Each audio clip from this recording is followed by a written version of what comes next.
ಪರಿತ್ರಾಣಾಯ ಸಾಧೂನಾಂ ವಿನಾಶಾಯ ಚ ದುಷ್ಕೃತಾಂ ಧರ್ಮ ಸಂಸ್ಥಾಪನಾರ್ಥಾಯ ಸಂಭವಾಮಿ ಯುಗೆ. ಹಿಂದುತ್ವ ಅನ್ನುವ ವಿಚಾರಕ್ಕೆ ಬಂದ್ರೆ ರಸ್ತೆಗಿಳಿದು ಹೋರಾಟ ಮಾಡುವಂತಹ ಶಕ್ತಿ ತೇಜಸ್ ಗೌಡ ಇವತ್ತು ನಮ್ಮ ಜೊತೆಲಿದ್ದಾರೆ. ಹಿಂದುತ್ವದ ಹೋರಾಟಗಾರರನ್ನ ಪಕ್ಷ ಬಳಸ್ಕೊತಾ ಇದೆ. ನಮ್ಮನ್ನ ಬಳಸ್ಕೊಳ್ಳೋದಕ್ಕೆ ನಾವು ವೇಶ್ಯರಲ್ಲ. ಹಿಂದೂಪರ ಹೋರಾಟಗಾರರು ಅಂತ ಹೇಳಿದ್ರೆ ಮುಸಲ್ಮಾನರ ವಿರೋಧಿಗಳು. ಸ್ವಾಮಿ, ನಾವು ಈ ದೇಶದಲ್ಲಿ ಹುಟ್ಟಿದಿರಿ, ಈ ನೆಲದ ಈ ಸಂಸ್ಕೃತಿ ಬಗ್ಗೆ ಗೌರವ ಇಲ್ದಿರೋಂತ ಮುಸಲ್ಮಾನರನ್ನ ನಾವೇನಕ್ಕೆ ಒಪ್ಕೋಬೇಕು? ಮಸೀದಿಲಿ ಸತ್ಯನಾರಾಯಣ ಸ್ವಾಮಿ ಪೂಜೆ ಮಾಡಕ್ಕೆ ಇಲ್ಲಿ ನೋಡೋಣ ಆಗುತ್ತಾ? ಯಾವುದೇ ಕ್ರೈಮ್ ಆಗ್ಲಿ ಅದ್ರಲ್ಲಿ ಜಾತಿ ಹುಡುಕುವಂತ ವ್ಯಕ್ತಿ ನನ್ನ ಪ್ರಕಾರ ಅವನಷ್ಟು ವಿಕೃತ ಮನಸ್ಸಿರೋರು ಯಾರು ಇಲ್ಲ. ಮತ್ತೆ ಧರ್ಮ ಯಾಕೆ ಹುಡುಕ್ತಿದ್ರಿ? ಇವತ್ತು ಹಿಂದೂ ಧರ್ಮದಲ್ಲಿ ಹುಟ್ಟಿ ಹಿಂದೂಗಳಾಗಿ ನಾವು ಕುತ್ಕೊಂಡಿದ್ದೀರಿ. ನಮ್ಮ ಪುಣ್ಯ, ನಮ್ಮ ಸೌಭಾಗ್ಯ. ಹಿಂದೂ ಧರ್ಮ ಸುಮ್ಮನೆ ಉಳಿದಿಲ್ಲ. ಎಷ್ಟು ನಮ್ಮ ಪೂರ್ವಜರರು ಜೀವನ ತ್ಯಾಗ ಮಾಡಿದ್ದಾರೆ. ಮುಕ್ಕೋಟಿ ದೇವ್ರನ್ನ ಪೂಜೆ ಮಾಡುವಂತ ಹಿಂದೂಗಳಿಗೆ ನಮ್ಗೊಂದು ಹಲ್ಲ ನಮ್ಗೇನ್ ಭಾರ ಆಗಿಲ್ಲ.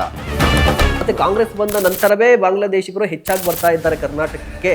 ಕೇವಲ ಬಾಂಗ್ಲಾದೇಶವರು ಮಾತ್ರನೇ ಅಲ್ಲ, ಎಷ್ಟೋ ಜನ ಹೊರದೇಶದಿಂದ ಬಂದು ಇಲ್ಲಿ ಇವತ್ತು ಈ ರಾಜ್ಯನ ಡ್ರಗ್ ರಾಜ್ಯ ಮಾಡಿಕೊಟ್ಟಿರುವಂತ ಎಷ್ಟೋ ನೈಜೀರಿಯನ್ಸ್ ಇದ್ದಾರೆ. ಮಾನಸಿಕವಾಗಿ ಬದುಕಿದು ಸತ್ತಂಗೇನೆ ಆ ಡ್ರಗ್ ಮಾಫಿಯಾ ಜೊತೆ ಕೈ ಜೋಡಿಸಿರುವಂತ ಇನ್ಸ್ಪೆಕ್ಟರ್ ಎಷ್ಟು ಜನ ಇದ್ದಾರೆ? ನಮಸ್ಕಾರ, ನೀವು ನೋಡ್ತಾ ಇದ್ದೀರಾ ಸುಮನ್ ಟಿವಿ ಕನ್ನಡ. ನಾನು ಮಹೇಶ್.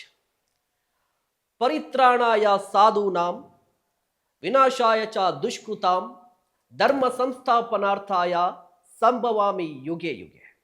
ಈ ಶ್ಲೋಕದಲ್ಲಿ ನಂಬಿಕೆ ಇಟ್ಟಿರುವಂತಹ ವ್ಯಕ್ತಿ. ಹಿಂದುತ್ವ ಅನ್ನುವ ವಿಚಾರಕ್ಕೆ ಬಂದ್ರೆ ರಸ್ತೆಗಿಳಿದು ಹೋರಾಟ ಮಾಡುವಂತಹ ಶಕ್ತಿ ತೇಜಸ್ ಗೌಡ ಇವತ್ತು ನಮ್ಮ ಜೊತೆಲಿದ್ದಾರೆ. ಸರ್ ನಮಸ್ತೆ, ಕಾರ್ಯಕ್ರಮಕ್ಕೆ ಸ್ವಾಗತ. ಜೈ ಶ್ರೀರಾಮ್. ತೇಜಸ್ ಗೌಡ ಅಂತ ಹೇಳಿದ್ರೆ ಈಗ ಎಲ್ಲರಿಗೂ ಗೊತ್ತಿರುವ ವಿಚಾರ ಏನು? ಹಿಂದೂಪರ ಹೋರಾಟಗಾರರು. ಬಟ್ ಹಿಂದೂಪರ ಹೋರಾಟಗಾರರನ್ನ ಬಿಟ್ಟು ತೇಜಸ್ ಗೌಡ ಯಾರು? ತೇಜಸ್ ಗೌಡ, ನಾನು ಮೂಲತಃ ಮಂಡ್ಯ ಜಿಲ್ಲೆಯ ನಾಗಮಂಗಲ ತಾಲೂಕಿನ ಭೀಮನಹಳ್ಳಿಯ ಹುಡುಗ. ನನ್ನ ಮನೆಯಲ್ಲಿ ತುಂಬ ಕಿತ್ತು ತಿನ್ನುವಂಥ ಬಡತನ. ತಂದೆ ಬೆಳಿಗ್ಗೆ 8 ಗಂಟೆಗೆ ಕೆಲ್ಸಕ್ಕೆ ಆಟೋ ಡ್ರೈವರ್ ಹೋದರೆ ರಾತ್ರಿ ಅವ್ರು 9-9ವರೆಗೆ ಬರ್ತಿರೋವಂಥದ್ದು. ನೀವು ಯಾವುದೇ ಡ್ರೈವರ್ಗಳು ತಗೊಳ್ಳಿ, ಆಟೋ ಡ್ರೈವರ್ ಆಗಿರ್ಬೋದು ಅಥವಾ ಕ್ಯಾಬ್ ಡ್ರೈವರ್ ಆಗಿರ್ಬೋದು, ತುಂಬ ಕಷ್ಟದ ಜೀವನ ಇದ್ದೇ ಇರುತ್ತೆ ಅವ್ರಿಗೆ. ಅವರು ಮಂಡ್ಯದಿಂದ ಇಲ್ಲಿ ಬಂದಾಗ ಕೇವಲ ಅವರು 18-19 ವರ್ಷ. ನನ್ನ ತಂದೆ ಇಲ್ಲಿ ಬಂದಾಗ ವಿಲ್ಸನ್ ಗಾರ್ಡನಲ್ಲಿ ಗಾರ್ಡನ್ ಬಾರ್ ಅಂತ ಇದೆ. ಆ ಗಾರ್ಡನ್ ಬಾರಲ್ಲಿ ಅವರು ಸಪ್ಲೈಯರ್ ಆಗಿ, ಕ್ಲೀನರ್ ಆಗಿ ಕೆಲಸ ಮಾಡಿಕೊಂಡು ಪಾರ್ಟ್ ಟೈಮಲ್ಲಿ ವಿಲ್ಸನ್ ಗಾರ್ಡನಲ್ಲಿ ಜನತಾ ಹೋಟ್ಲ್ ಅಂತ ಒಂದಿದೆ. ಆ ಜನತಾ ಹೋಟ್ಲಲ್ಲೂ ಸಹ ಕ್ಲೀನರಾಗಿ ಕೆಲಸ ಮಾಡಿರ್ತಾರೆ. ಅವ್ರಿಗೆ ಬರ್ತಿರೋಂಥ ಆದಾಯನ ಒಂದು ಕೂಡಿಟ್ಕೊಂಡು ಸೆಕೆಂಡ್ ಹ್ಯಾಂಡ್ಲು ಆಟೋವನ್ನು ಪರ್ಚೇಸ್ ಮಾಡಿ, ನನ್ನ ತಂದೆ ಆಟೋ ಓಡ್ಸೋಕ್ಕೆ ಸ್ಟಾರ್ಟ್ ಮಾಡಿದಾಗ ನಮ್ಮ ತಂದೆ ಹೇಳ್ತಾ ಇರ್ತಾರೆ ಅವ್ರು 21 ವರ್ಷ. ಇವತ್ತು ನನ್ನ ತಂದೆಗೆ 59 ವರ್ಷ. ಸೊ ಅವಾಗಿಂದ ನನ್ನ ತಂದೆ ಆಟೋ ಓಡಿಸ್ಕೊಂಡೆ ನಮ್ಮನ್ನ ಸಾಕಿರುವಂಥದ್ದು, ಈ ಮಟ್ಟಕ್ಕೆ ಬಂದಿರುವಂಥದ್ದು.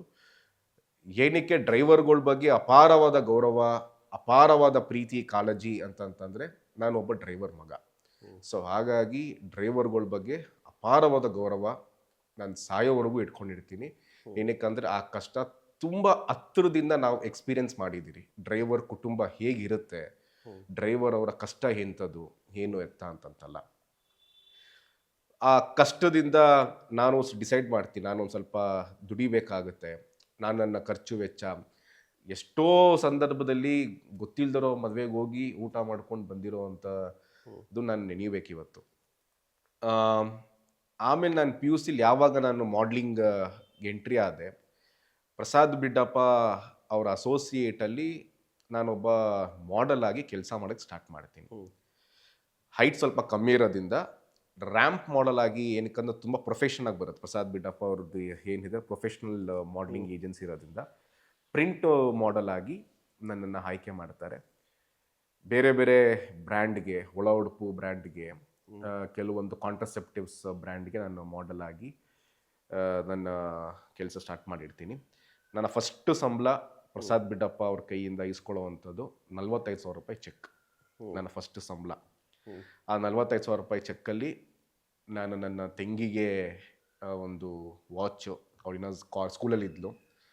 ನನ್ನ ತಾಯಿಗೊಂದು ಸೀರೆ, ನನ್ನ ತಂದೆಗೊಂದು ಚಪ್ಪಲಿ ಮತ್ತು ಒಂದು ಕಾಕಿ ಬಟ್ಟೆ ಇಸ್ಕೊಟ್ಟಿರ್ತೇನೆ. ಅದು ತುಂಬ ಮರೆಯೋಕ್ಕಾಗದಿರೋ ಅಂಥ ಫಸ್ಟು ಸಂಬಳ ಮಾಡ್ಲಿಂಗಲ್ಲಿ. ತದನಂತರ ಮಾಡ್ಲಿಂಗ್ ಮಾಡ್ತಾ ಮಾಡ್ತಾ ಮಾಡ್ತಾ ಡಿಗ್ರಿ ನಾನು SSMRV ಕಾಲೇಜಲ್ಲಿ, ನಮ್ಮ ಅಜ್ಜಿ NMKRV ಕಾಲೇಜಲ್ಲಿ ಕೆಲಸ ಮಾಡ್ತಿದ್ರು. ಹಾಗಾಗಿ ನನಗೆ ನಂದು ಸ್ಪೋರ್ಟ್ಸ್ ಕೋಟಾ ಇತ್ತು, NCC ಕೋಟಾ ಇತ್ತು. NCCಯಲ್ಲಿ ನಾನು TSC ಕ್ಯಾಂಪ್, ತಲ್ಸೈನಿಕ್ ಕ್ಯಾಂಪ್ ಅಂತ ಬರುತ್ತೆ. ನಾನು IPS ಆಫೀಸರ್ ಆಗಬೇಕು, ಪೊಲೀಸ್ ಅಧಿಕಾರಿ ಆಗಬೇಕು ಅಂತ ತುಂಬ ಕನಸಿತ್ತು. ಹಾಗಾಗಿ ನಾನು NCCಗೆ ಮತ್ತು ಸ್ಪೋರ್ಟ್ಸಲ್ಲಿ ಇದ್ದರೆ ನನಗದು ಯೂಸ್ ಆಗುತ್ತೆ, ಆ ಕೋಟಾ ಬರುತ್ತೆ. ಅದೆಲ್ಲದಕ್ಕಿಂತ ಹೆಚ್ಚಾಗಿ NCC ಮತ್ತು ಸ್ಪೋರ್ಟ್ಸ್ ಕೋಟಾ ಇತ್ತು ಅಂದರೆ ನಮ್ದೇನು ಫೀಸ್ ಇದೆ ಆ ಫೀಸ್ ಸ್ವಲ್ಪ ಕಮ್ಮಿ ಆಗ್ತಿತ್ತು ನಮಗೆ, ನಮ್ಮ ತಂದೆ ತಾಯಿಗೆ ಬರ್ಡನ್ ಕಮ್ಮಿ ಆಗ್ತಿತ್ತು ಅಂತ ಅಂದ್ಬಿಟ್ಟು ಸ್ಪೋರ್ಟ್ಸು ಮತ್ತು NCCಲಿ ನಾನು ತುಂಬ ಅತಿ ಹೆಚ್ಚು ಒತ್ತು ಕೊಡ್ತಿದ್ದೆ. ವಿದ್ಯಾಭ್ಯಾಸದಲ್ಲಿ ಅಷ್ಟಕ್ಕಷ್ಟೇ, just pass student, last bench gang ನಮ್ಮದು. ನಮ್ಮ ಇಡೀ ತಂಡ ಲಾಸ್ಟ್ ಬೆಂಚು. ನಮ್ದೊಂದು ಸ್ಪೋರ್ಟ್ಸ್ ಮತ್ತು NCC ಟೀಮ್ ಇತ್ತು, ಲಾಸ್ಟ್ ಬೆಂಚು. ಅಟೆಂಡ್ ಶಾರ್ಟೇಜ್ ಆಯಿತು ಅಂತಂದರೆ NCC ಕೋಟಾ, ಸ್ಪೋರ್ಟ್ಸ್ ಕೋಟಾ ಅಂತ ಹೇಳ್ತಿದ್ದೆ. ಏನಕ್ಕಂದ್ರೆ ಅರ್ಧಕ್ಕರ್ಧ ಸಮಯ ಪ್ರಾಕ್ಟೀಸ್ ಅಂತ ಇರ್ತಿತ್ತು, ಕಂಟ್ರಿಬ್ಯೂಷನ್ ಟೈಮೆಲ್ಲ ಪ್ರಾಕ್ಟೀಸ್ ಇರ್ತಿತ್ತು ನಮ್ಮದು. ಹಾಗೆ ಡಿಗ್ರಿ ದಿನಗಳಲ್ಲಿ ಈ ಮಾಡ್ಲಿಂಗ್ನ ತುಂಬ ಪ್ರೊಫೆಷನಾಗಿ ತಗೋಬೇಕು ಅಂತ ಡಿಸೈಡ್ ಮಾಡಿದಾಗ ನನ್ನ ತಂದೆಗೆ ಅದು ಇಷ್ಟ ಆಗಲ್ಲ. ನನ್ನ ತಂದೆ ಮತ್ತು ಆ ಸ್ನೇಹಿತರು, ನಾನು ಒಂದು ಒಳ ಉಡುಪು ಕಂಪ್ನಿಗೆ ನಾನೊಂದು ಮಾಡಲಾಗಿ ಕೆಲಸ ಮಾಡಿದಾಗ ನಂದು ಫೋಟೋ ಒಂದು ಜಯನಗರದ ಒಂದು ಶಾಪಿಂಗ್ ಕಾಂಪ್ಲೆಕ್ಸ್ ಮೇಲೆ ನನ್ನ ಫೋಟೋ ಅನ್ಸಿರ್ತಾರೆ. ಅವನು ನನ್ನ ತಂದೆ ಸ್ನೇಹಿತರೆಲ್ಲ ಸೇರಿ ನಮ್ಮ ತಂದೆಗೆ ಹೀಯಾಳ್ಸಿರ್ತಾರೆ, ಮಾಡೋಕ್ಕೇನು ಬೇರೆ ಕೆಲಸ ಇಲ್ಲವ, ನಿಮ್ಗೆ ಚೆನ್ನಾಗಿ ಓದೋಕ್ಕಾಗಲ್ವ, ಈ ಥರ ಎಲ್ಲ ಮಾಡಬೇಕಾ ಅಂತಂತ. ಅದು ಸರ್ವೇ ಸಾಮಾನ್ಯ. ನಾವು ಒಳ ಉಡುಪು ಸಿಂಗಲ್ ಪೀಸಲ್ಲಿ ಫೋಟೋ ಇಟ್ಕೊಂಡು ಅಲ್ಲಿ ಹಾಕಿರೋದು ಅಂತಂದರೆ, ಮತ್ತು ನಮ್ಮದು ಬಡ ಮಧ್ಯಮ ಇರುವಂಥ ಕುಟುಂಬ, ಇನ್ನಷ್ಟು ಎಕ್ಸ್ಪೋಸ್ ಆಗಿರಲಿಲ್ಲ ಆ ಜಗತ್ತಿಗೆ, ಮಾಡ್ಲಿಂಗ್ ಅನ್ನೋ ಜಗತ್ತಿಗೆಲ್ಲ. ಅವ್ರಿಗೆ ಬೇಡ ಅಂತೆಲ್ಲ ಹೇಳಿ ಬಿಟ್ಟಾಗ ನಾನು ಅವಾಗ ಮಾಡ್ಲಿಂಗ್ನ ಬ್ರೇಕ್ ಮಾಡಿ ಡಿಗ್ರಿ ಓದಬೇಕು, ಓದಿ ಯಾವುದಾದ್ರೂ ಒಂದು ಕೆಲ್ಸಕ್ಕೆ ಸೇರಬೇಕು. ಮತ್ತು ಡಿಗ್ರಿಗೆ ಬಂದಾಗಲೂ ಸಹ ನಾನು NCC ಆರ್ಮಿ ವಿಂಗ್ಗೆ 7 ಕಾರ್ ಬೆಟಾಲಿಯನ್ಗೆ ಸೇರ್ಕೊಂಡಿರ್ತೀನಿ. NCC ಮತ್ತು ಸ್ಪೋರ್ಟ್ಸ್ ಒಡನಾಟ ನಾನು ಯಾವುದೇ ಕಾರಣಕ್ಕೂ ಬಿಟ್ಕೊಟ್ಟಿರಲ್ಲ. ಓಕೆ, ಇರುತ್ತೆ. ಇನ್ನೇನು ಡಿಗ್ರಿ ಫಸ್ಟ್ ಇಯರ್ ಅಂತ ಅನಿಸುತ್ತೆ ಬಹುಶಃ. PU ಕಾಲೇಜ್ ಡೇಸು, ಸ್ಕೂಲ್ ಡೇಸಿಂದನೇ ನನಗೆ ಆ ಒಂದು ಲೀಡರ್ಶಿಪ್ ಕಂಟೆಸ್ಟ್ ಮಾಡುವಂಥದ್ದು ಏನು ಇದಿತ್ತು. ಡಿಗ್ರಿಲಿ ನನ್ನ ಪಾಸ್ಡ್ ಔಟ್ ಸೀನಿಯರ್ಸ್, ನಾನು ಕಾಲೇಜಿಂದ ಪಾಸ್ಡ್ ಔಟ್ ಆಗಿರ್ತಾರೆ, ಕೃಷ್ಣಣ್ಣ, ನವೀನಣ್ಣ, ಮಹೇಶ್ ರಮಣೀಕರ್ ಅಂತ NSUIನ ರಾಜ್ಯ ಅಧ್ಯಕ್ಷರಾಗಿರ್ತಾರೆ. ಇವರೆಲ್ಲ ಬಂದು ನಮ್ಮನ್ನ ಭೇಟಿ ಮಾಡ್ತಾರೆ. NSUI ಅಂದರೆ ಕಾಂಗ್ರೆಸ್ಸಿನ ವಿದ್ಯಾರ್ಥಿ ಘಟಕ. NSUI ಹೋರಾಟ ಮಾಡಬೇಕು, ಈ ಥರ ಎಲ್ಲ ಮಾಡಬೇಕು ಅಂತಂತ ಹೇಳಿದಾಗ ಸರ್ವೇ ಸಾಮಾನ್ಯ ನಾನು ಆ ಲೈನಿಂದನೇ ಬಂದಿರೋವಂಥದ್ದು. ಆವಾಗ ನನಗಲ್ಲಿ ಟಚ್ ಆಗಿ ಓಕೆ ಹೋರಾಟ ಮಾಡೋಣ ಅಂತ ಹೇಳಿ ಮಹೇಶ್ ರಾಮನಿಕರು, ಕೀರ್ತಿರಾಜು, ಕೃಷ್ಣ, ನವೀನಣ್ಣ ಇವರೆಲ್ಲರ ಸವಾಸ ಮಾಡಿಕೊಂಡು ಹೋರಾಟಕ್ಕೆ ನಾವು ಬರ್ತೀರಿ. ಓಕೆ, ಈ ಕಾಲೇಜ್ ಟೈಮಲ್ಲಿ ಲವ್ ಬ್ರೇಕಪ್, ಕಾಲೇಜ್ ಟೈಮಲ್ಲಿ ಲವ್ ಬ್ರೇಕಪ್ ನನಗೆ ಅದ್ರ ಕಡೆ ನನ್ನ ತಲೆನೇ ಕೆಡಿಸ್ಕೊತಿರ್ಲಿಲ್ಲ. ಒಳ್ಳೆ ಫಿಸಿಕ್, ಒಳ್ಳೆ ಬಾಡಿ, ಹೆಚ್ಚಾಗಿ ಬೆಳ್ಳಗಿಜ, ಒಳ್ಳೆ ಕಣ್ಣು ಅಂತಂತ ಹೇಳಿ ಪ್ರಪೋಸಲ್ಸ್ ಬಂದೇ ಬರುತ್ತೆ. ಬಟ್ ನಮ್ಮಲ್ಲಿ ಆ ಕಿತ್ತು ತಿನ್ನೋವಂಥ ಬಡತನ, ಏನಾದರೂ ಒಂದು ಸಾಧನೆ ಮಾಡಬೇಕು. ಮತ್ತು ನೋಡ್ತಿದ್ದೆ ಲವ್ ಮಾಡಿರೋವಂಥವ್ರು ಅದು ಹೆಂಗೆ ಲವ್ ಮಾಡಿದ ತಕ್ಷಣ ಅವ್ರದ್ದು ಆದಿ ತಪ್ಪಿ ಅವ್ರ ಗೋಲ್ ಮೇಲೆ ಕಾನ್ಸಂಟ್ರೇಷನ್ ಕಮ್ಮಿ ಆಗ್ತಿರೋವಂಥದ್ದು. ನಂದು ಡಿಗ್ರಿ ಆದ್ಮೇಲೆ ನಂದು ಲವ್ ಸ್ಟಾರ್ಟ್ ಆಯಿತು. ಬಿಟ್ಟರೆ ಕಾಲೇಜ್ ಡೇಸು, ಸ್ಕೂಲ್ ಡೇಸಲ್ಲೆಲ್ಲ ಲವ್ ಎಲ್ಲ ಇರಲಿಲ್ಲ.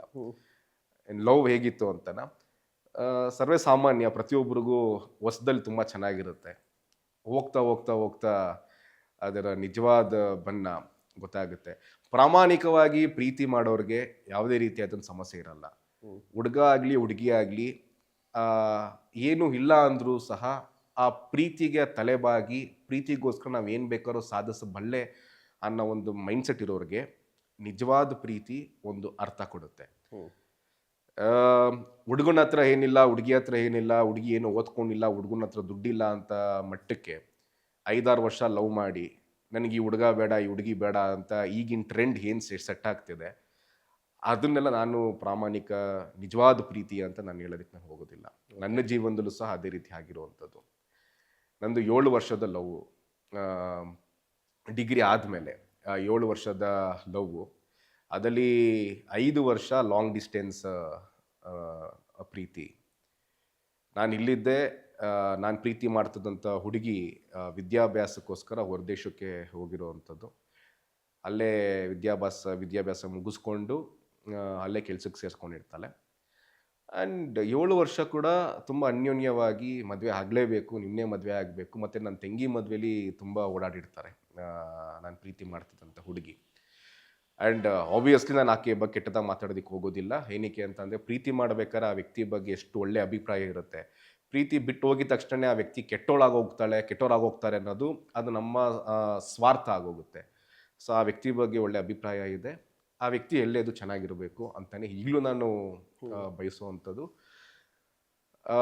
7 ವರ್ಷ ಪ್ರೀತಿ ಇನ್ನೇನು ಒಂದು ಹಂತಕ್ಕೆ ಹೋಗಬೇಕು ಅಂತ ಇರಬೇಕಾದ್ರೆ, ನಾನು ಆಗಲೇ ನಿಮ್ಗೆ ಹೇಳ್ದಾಗೆ ಹಣಕಾಸು, ಆಸ್ತಿ, ಅಂತಸ್ತು ಅದೆಲ್ಲ ಅಂದಾಗ ನಾವು ತುಂಬ ಕಡು ಬಡತನದಲ್ಲಿರುವಂಥ ಕುಟುಂಬ. ಈಗೀಗ ತಾಯಿ ಮೂಕಾಂಬಿಕೆಯ, ಮಂತ್ರಾಲಯ ರಾಘವೇಂದ್ರ ಆಶೀರ್ವಾದ, ನನ್ನ ಸ್ನೇಹಿತರ ಕೃಪಾ ಕಟಾಕ್ಷ, ನನ್ನ ಸ್ನೇಹಿತರ ಸಪೋರ್ಟಿಂದ ಇವತ್ತು ನಾನು ಒಂದು ಮಟ್ಟಕ್ಕೆ ಬಂದಿರುವಂಥದ್ದು. ಆಗ ಪ್ರೀತಿ ಮಾಡಬೇಕಾದ್ರೆ ನಾನು ಏನೂ ಇರಲಿಲ್ಲ.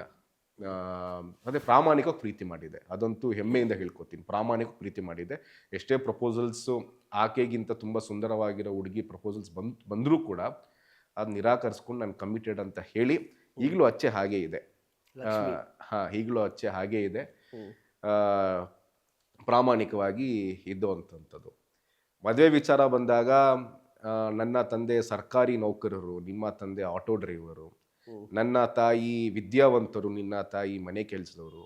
ನೀವು ನಮ್ಮ ಮನೆಗೆ ಮಾತಾಡಕ್ಕೆ ಬರ್ತೀರಾ ಅಂತಂದರೆ ನಾವು ಬಿಡುವಂಥ ಚಪ್ಪಲಿ ಜಾಗಕ್ಕೂ ನಿಮ್ಮದು ಹೋಲಿಕೆ ಇಲ್ಲ ಅಂತ ಆ ಮಾತುಗಳೆಲ್ಲ ಬಂದಿತ್ತು. ಓಕೆ. ಸೊ ಈಗ ನಾನು ಹಾಕುವಂಥ ಚಪ್ಪಲಿ ಬೆಲೆ ಬಹುಶಃ ಅವ್ರ ಕುಟುಂಬದವ್ರು ಹಾಕಲ್ಲ ಅಂತ ಅನಿಸುತ್ತೆ. ಆ ಒಂದು ಹೆಮ್ಮೆ ಇದೆ ನನಗೆ. ಎಷ್ಟಿದೆ ರೇಟ್ ಅರ್ಥ ಮಾಡ್ಕೊಳ್ಳಿ. ಓಕೆ, ಆಯ್ತಾ? ಮತ್ತೆ ನಾನು ಇರೋವಂಥ ಇವತ್ತೇನು ನಾವು ಮನೆ ಇದ್ದೀರಿ, ಇವತ್ತು ನಾವೇನು ವಾಸ ಮಾಡಿದ್ದೀರಿ, ಮತ್ತು ನಮ್ಮ ಹೋರಾಟದ ಹಾದಿ ಏನಿತ್ತು ಆದರೂ ಎಲ್ಲಷ್ಟು ಅವ್ರು ಬರಲ್ಲ. ನಾವು ಯಾವುದೇ ರೀತಿಯಾದಂಥ ಅವ್ರ ತಂದೆ ಥರ ಭ್ರಷ್ಟಾಚಾರ ಮಾಡಿ, ಸರ್ಕಾರ ಬೊಕ್ಕಸಕ್ಕೆ ಮೋಸ ಮಾಡಿ, ಸರ್ಕಾರದ ಹಣವನ್ನು ಲೂಟಿ ಮಾಡಿ ನನ್ನ ತಂದೆ ಆ ಥರ ಬದುಕಿಲ್ಲ. ನನ್ನ ತಂದೆ ಸ್ವಾಭಿಮಾನಿಯಾಗಿ, ಪ್ರಾಮಾಣಿಕವಾಗಿ ಬೆಳಿಗ್ಗೆ 8 ಗಂಟೆಗೆ ಆಟೋಗೆ ಹೋದರೆ ರಾತ್ರಿ ಹೋಗು ಕಷ್ಟಪಟ್ಟು ದುಡ್ದು ಕೆಲಸ ಮಾಡಿ ನಮ್ಮನ್ನ ಸಾಕಿರುವಂಥದ್ದು.